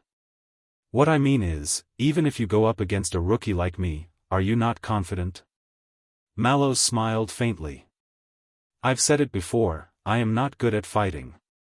If I go up against Your Highness, then, Mallows looked at the guards around him and said with a smile. It's a 50-50 chance. Thales was so angry that he rolled his eyes. But he was already so tired that he needed to replenish his energy to retort. So, Mallows looked at a very young guard. What do you think, Ness? Spar with your highness? But at this moment, before anyone could reply, a mature female voice came slowly, accompanied by the sound of high-heeled shoes. Oh, is this your so-called martial arts lesson? The voice was clear and powerful. Mallow's eyes widened. When they heard this voice, the guards burst into an uproar again. Then, strangely, they stopped altogether and turned around quietly. They faced the newcomer. Doyle saw the newcomer's face clearly and could not help but let out a soft, "What the F***ck." Then, he quickly shut his mouth and lowered his head, hiding behind Glover. Thales turned his head and was also stunned. He stared blankly at the field outside. He looked at the mature, steady, and elegant middle-aged lady who walked slowly from the porch. Compared to Gilbert and Kessel, even after 6 years, she still looked graceful and charming. Her black hair was as black as ink, and her eyebrows were as beautiful as a painting. Other than some wrinkles, there were few signs of age. Her high-heeled shoes still tapped the ground forcefully and rhythmically. Regardless of whether she was facing a stone floor, a lawn, tiles, or gravel, it was the same as before and never changed. Thales stared at the lady in a daze. He stared at her arrogance, valiance, elegance, and freedom, which did not seem to diminish in the slightest. She did as she pleased. The members of the Star Lake Guards looked at each other, seemingly hesitant. But in the end, under Mallow's lead, they all bowed and saluted respectfully. But the black-haired lady did not seem to see them. She did not care about them and only looked around. Her gaze landed on Thales for a moment before looking away. She snorted softly. "Look, what kind of ***T are you teaching?" The royal guards were awkward and strangely silent. No one dared to answer. "Madam, you may not understand." Finally, the leader, Mallows, coughed softly. "We are investigating the information about the power of eradication in His Highness' body. This is to help him better. Then, have you finished your investigation?" The black-haired lady interrupted him without giving him any face. Her tone was impatient. "How much longer are we going to beat him up?" Mallows was instantly rendered speechless. Behind him, flag-bearer Fubby quickly stepped forward to smooth things over. "In truth, we have some clues, but we still need," but the lady interrupted him again. "Oh, so all of you are serious." She walked to the edge of the field and looked at the people around her. A scornful look flashed briefly in her eyes. "You are not playing house?" The guards looked at each other at a loss again. Mallows was silent for a few seconds. "Madam," but the middle-aged lady snorted coldly and interrupted him for the third time. "You." The black-haired lady turned her head around coldly and looked at Glover, who was pointing at her in a baffled manner. "No, not you. I am talking about the one behind you. That heartless brat from the Doyle family. Don't think that I can't see you just because you hide behind the big guy." Doyle walked out from behind Glover with a long face and squeezed out a smile. "Madam," but the black-haired, graceful woman gave her orders. Her voice was firm and powerful, and she did not hesitate at all. "You, go up and spar with the prince. According to what your leader said, investigate his power of eradication." Thales, who had been immersed in his memories, was slightly stunned. And Doyle's expression changed. "What, you are not willing?" Doyle's eyebrows twitched again. The woman said coldly, "So, sparring with Prince Thales is an insult to your family?" Doyle shuddered when he heard this. He no longer dared to answer. He looked as if he was facing death with equanimity, and like a marionette, he walked to the training field in a daze. He was about to grab his practice sword, and he only hoped that his misfortune would end soon. But his beautiful wish still fell through. "Wait." The woman's words rose in a leisurely manner, causing Doyle, who had taken a step forward, to stop in the air. He did not dare to move. "Use your own sword." When she said this, the royal guards burst into an uproar. Mallow's expression changed. He seemed to be unable to maintain his original indifference. Doyle turned his head around in shock. He did not care about the fear in his heart. Use a real sword?" The woman snorted through her nose in a rising tone. "What else?" Doyle froze on the spot. "Quick, draw your sword. Go up and fight him with your life on the line." The woman glanced coldly at the royal guards. "Otherwise, why the hell would you investigate his power of eradication?" Thales was shocked when he heard this, but he also felt warmth in his heart. As expected, it's been 6 years, she's still, behind Mallow's. Flag-bearer Hugo Feubel's face was dark. He asked Praka, who rushed over from behind him. "How did she get in?" Praka's face was bitter. He spread his hands in resignation and helplessness. "Commanding officer, you know that she is His Majesty's. In short, in all of Mindy's Hall, even among our brothers, no one dares to stop her." Feubel was instantly exasperated. Thales sucked in a deep breath and looked at Doyle, who did not even dare to breathe loudly after being scolded.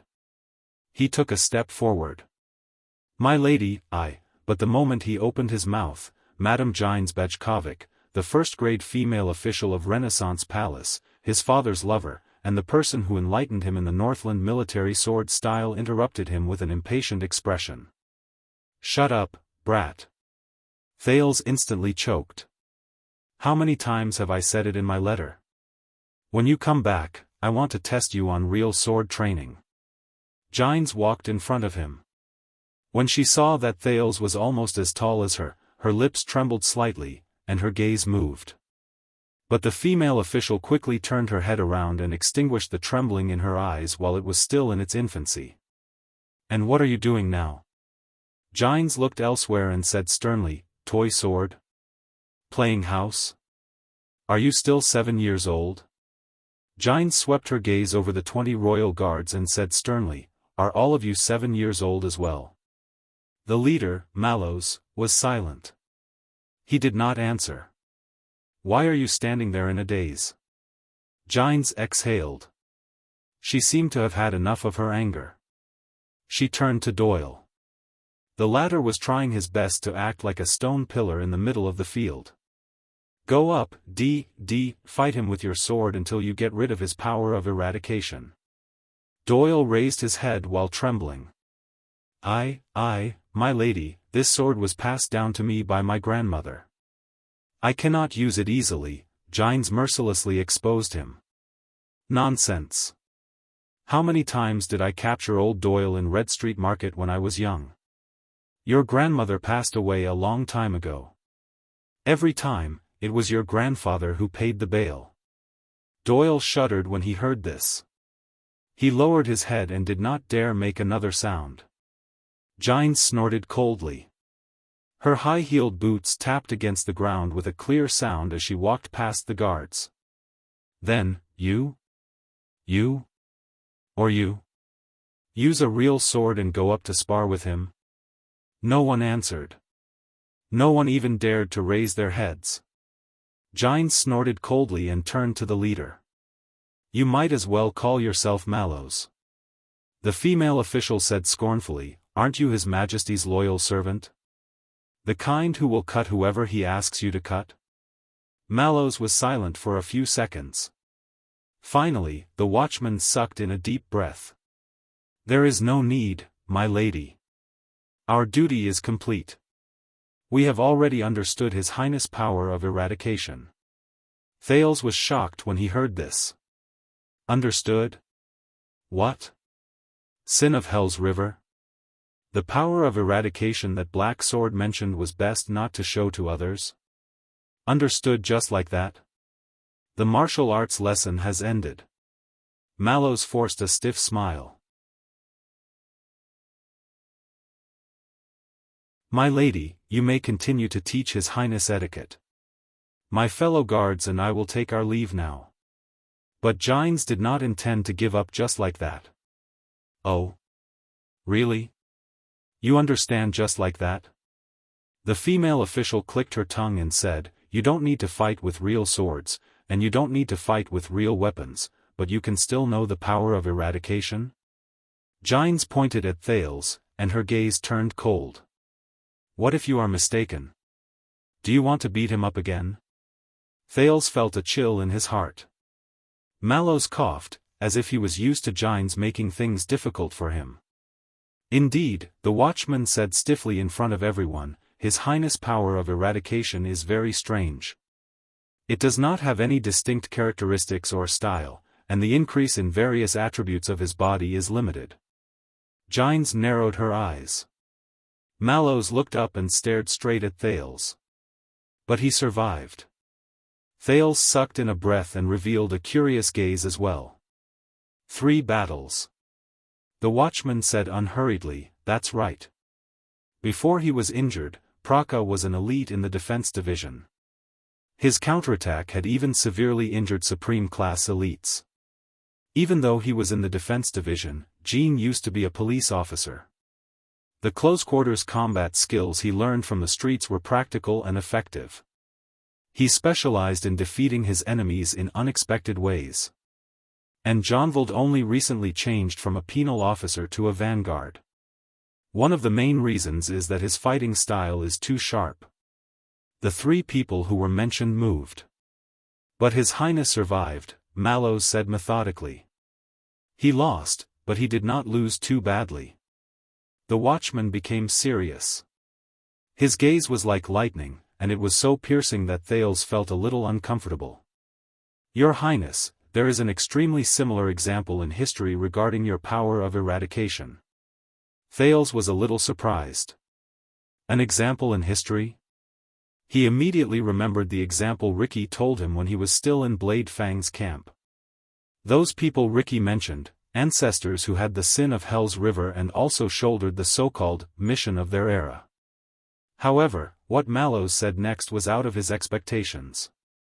200 years ago, a peerless genius in combat and martial arts appeared in the Jade Star royal family. Jade Star royal family? Thales raised his head in shock. WH. What? Is there a Jade Star among the strange names Ricky mentioned? Mallows cleared his throat and said loudly in front of the people who were listening attentively, that royal genius awakened to a rare power of eradication. That prodigy of the royal family awakened to a rare power of eradication. That power allowed him to struggle for survival in countless desperate situations and narrowly escape death. Just like Prince Thales' power today, it allowed him to survive in dangerous situations. Thales blinked. Huh? Mallows nodded. In the end, that genius became a supreme-class legend of his era. His fame spread to this day. Jianghu furrowed her eyebrows. And that is, Mallows took a deep breath and looked at Thales. That's right. He is the free and uninhibited romantic prince, the legend of the century who has never met his match in the Western Peninsula. Kayla Jade Star. The watchman's eyes shone brilliantly. People call him the enemy of the wolves. The crowd burst into an uproar. Thales was completely stunned. Legendary prince, Kayla Jade Star. Enemy of the wolves? Mallows raised his head. He looked solemn and serious. And the legendary power of eradication that Prince Kayla relied on to become famous and shock the world is called, the watchman said softly, Wrath of the Sea. 1 second. 2 seconds. 3 seconds. At that moment, the entire training ground was in an uproar. The royal guards anxiously whispered to each other. There was no lack of excitement and surprise among them, and many of them kept glancing at Thales. Jianghu also fell into deep thought. But the main character of the topic was stunned. Anger, Thales stuttered in his heart. Wrath of what waves? I heard that the instructor the Northlanders arranged for the prince is the murderer who killed Prince Horus. The Northlanders purposely used this to humiliate us. Doyle, who had snuck back to Glover's side, poked his colleague in surprise. By the looks of it now, the murderer really taught seriously? While the crowd was in a mess, Mallows took the chance to end the conversation. I'm sorry, Madame Gines. That's all for today. As for you, Your Highness, I will look for information regarding the enemy of the wolves when he was alive. Mallows narrowed his eyes. In the future, your training will be more targeted. The watchman did not wait for their response. He turned to the entire royal guards. Dismiss. Return to your posts. A thought appeared in Mallow's mind. Unless someone wants to catch up with the visiting Madame Gines? The moment he finished speaking, the Star Lake guards dispersed. No one seemed to want to stay any longer. Mallows turned his head around and nodded slightly at Gines and Thales. The female court attendant snorted coldly, turned around, and took a step forward. Why are you spacing out, boy? You still have lessons to attend. Thales shuddered. It was only then that he snapped out of his shock and puzzlement. He turned his head around and did not care about his appearance. He jogged all the way to catch up to Gines' high-heeled boots in a hurry. While the teenager jogged, he mumbled in his heart. What's going on? During these 6 years, aside from being beaten up all day long, being drenched in blood and sweat, gritting his teeth to fight against Nicholas with tears in his eyes, and thinking of ways to survive under his terrifying and savage shadow, what else did he do to make my power of eradication turn into something like wrath waves?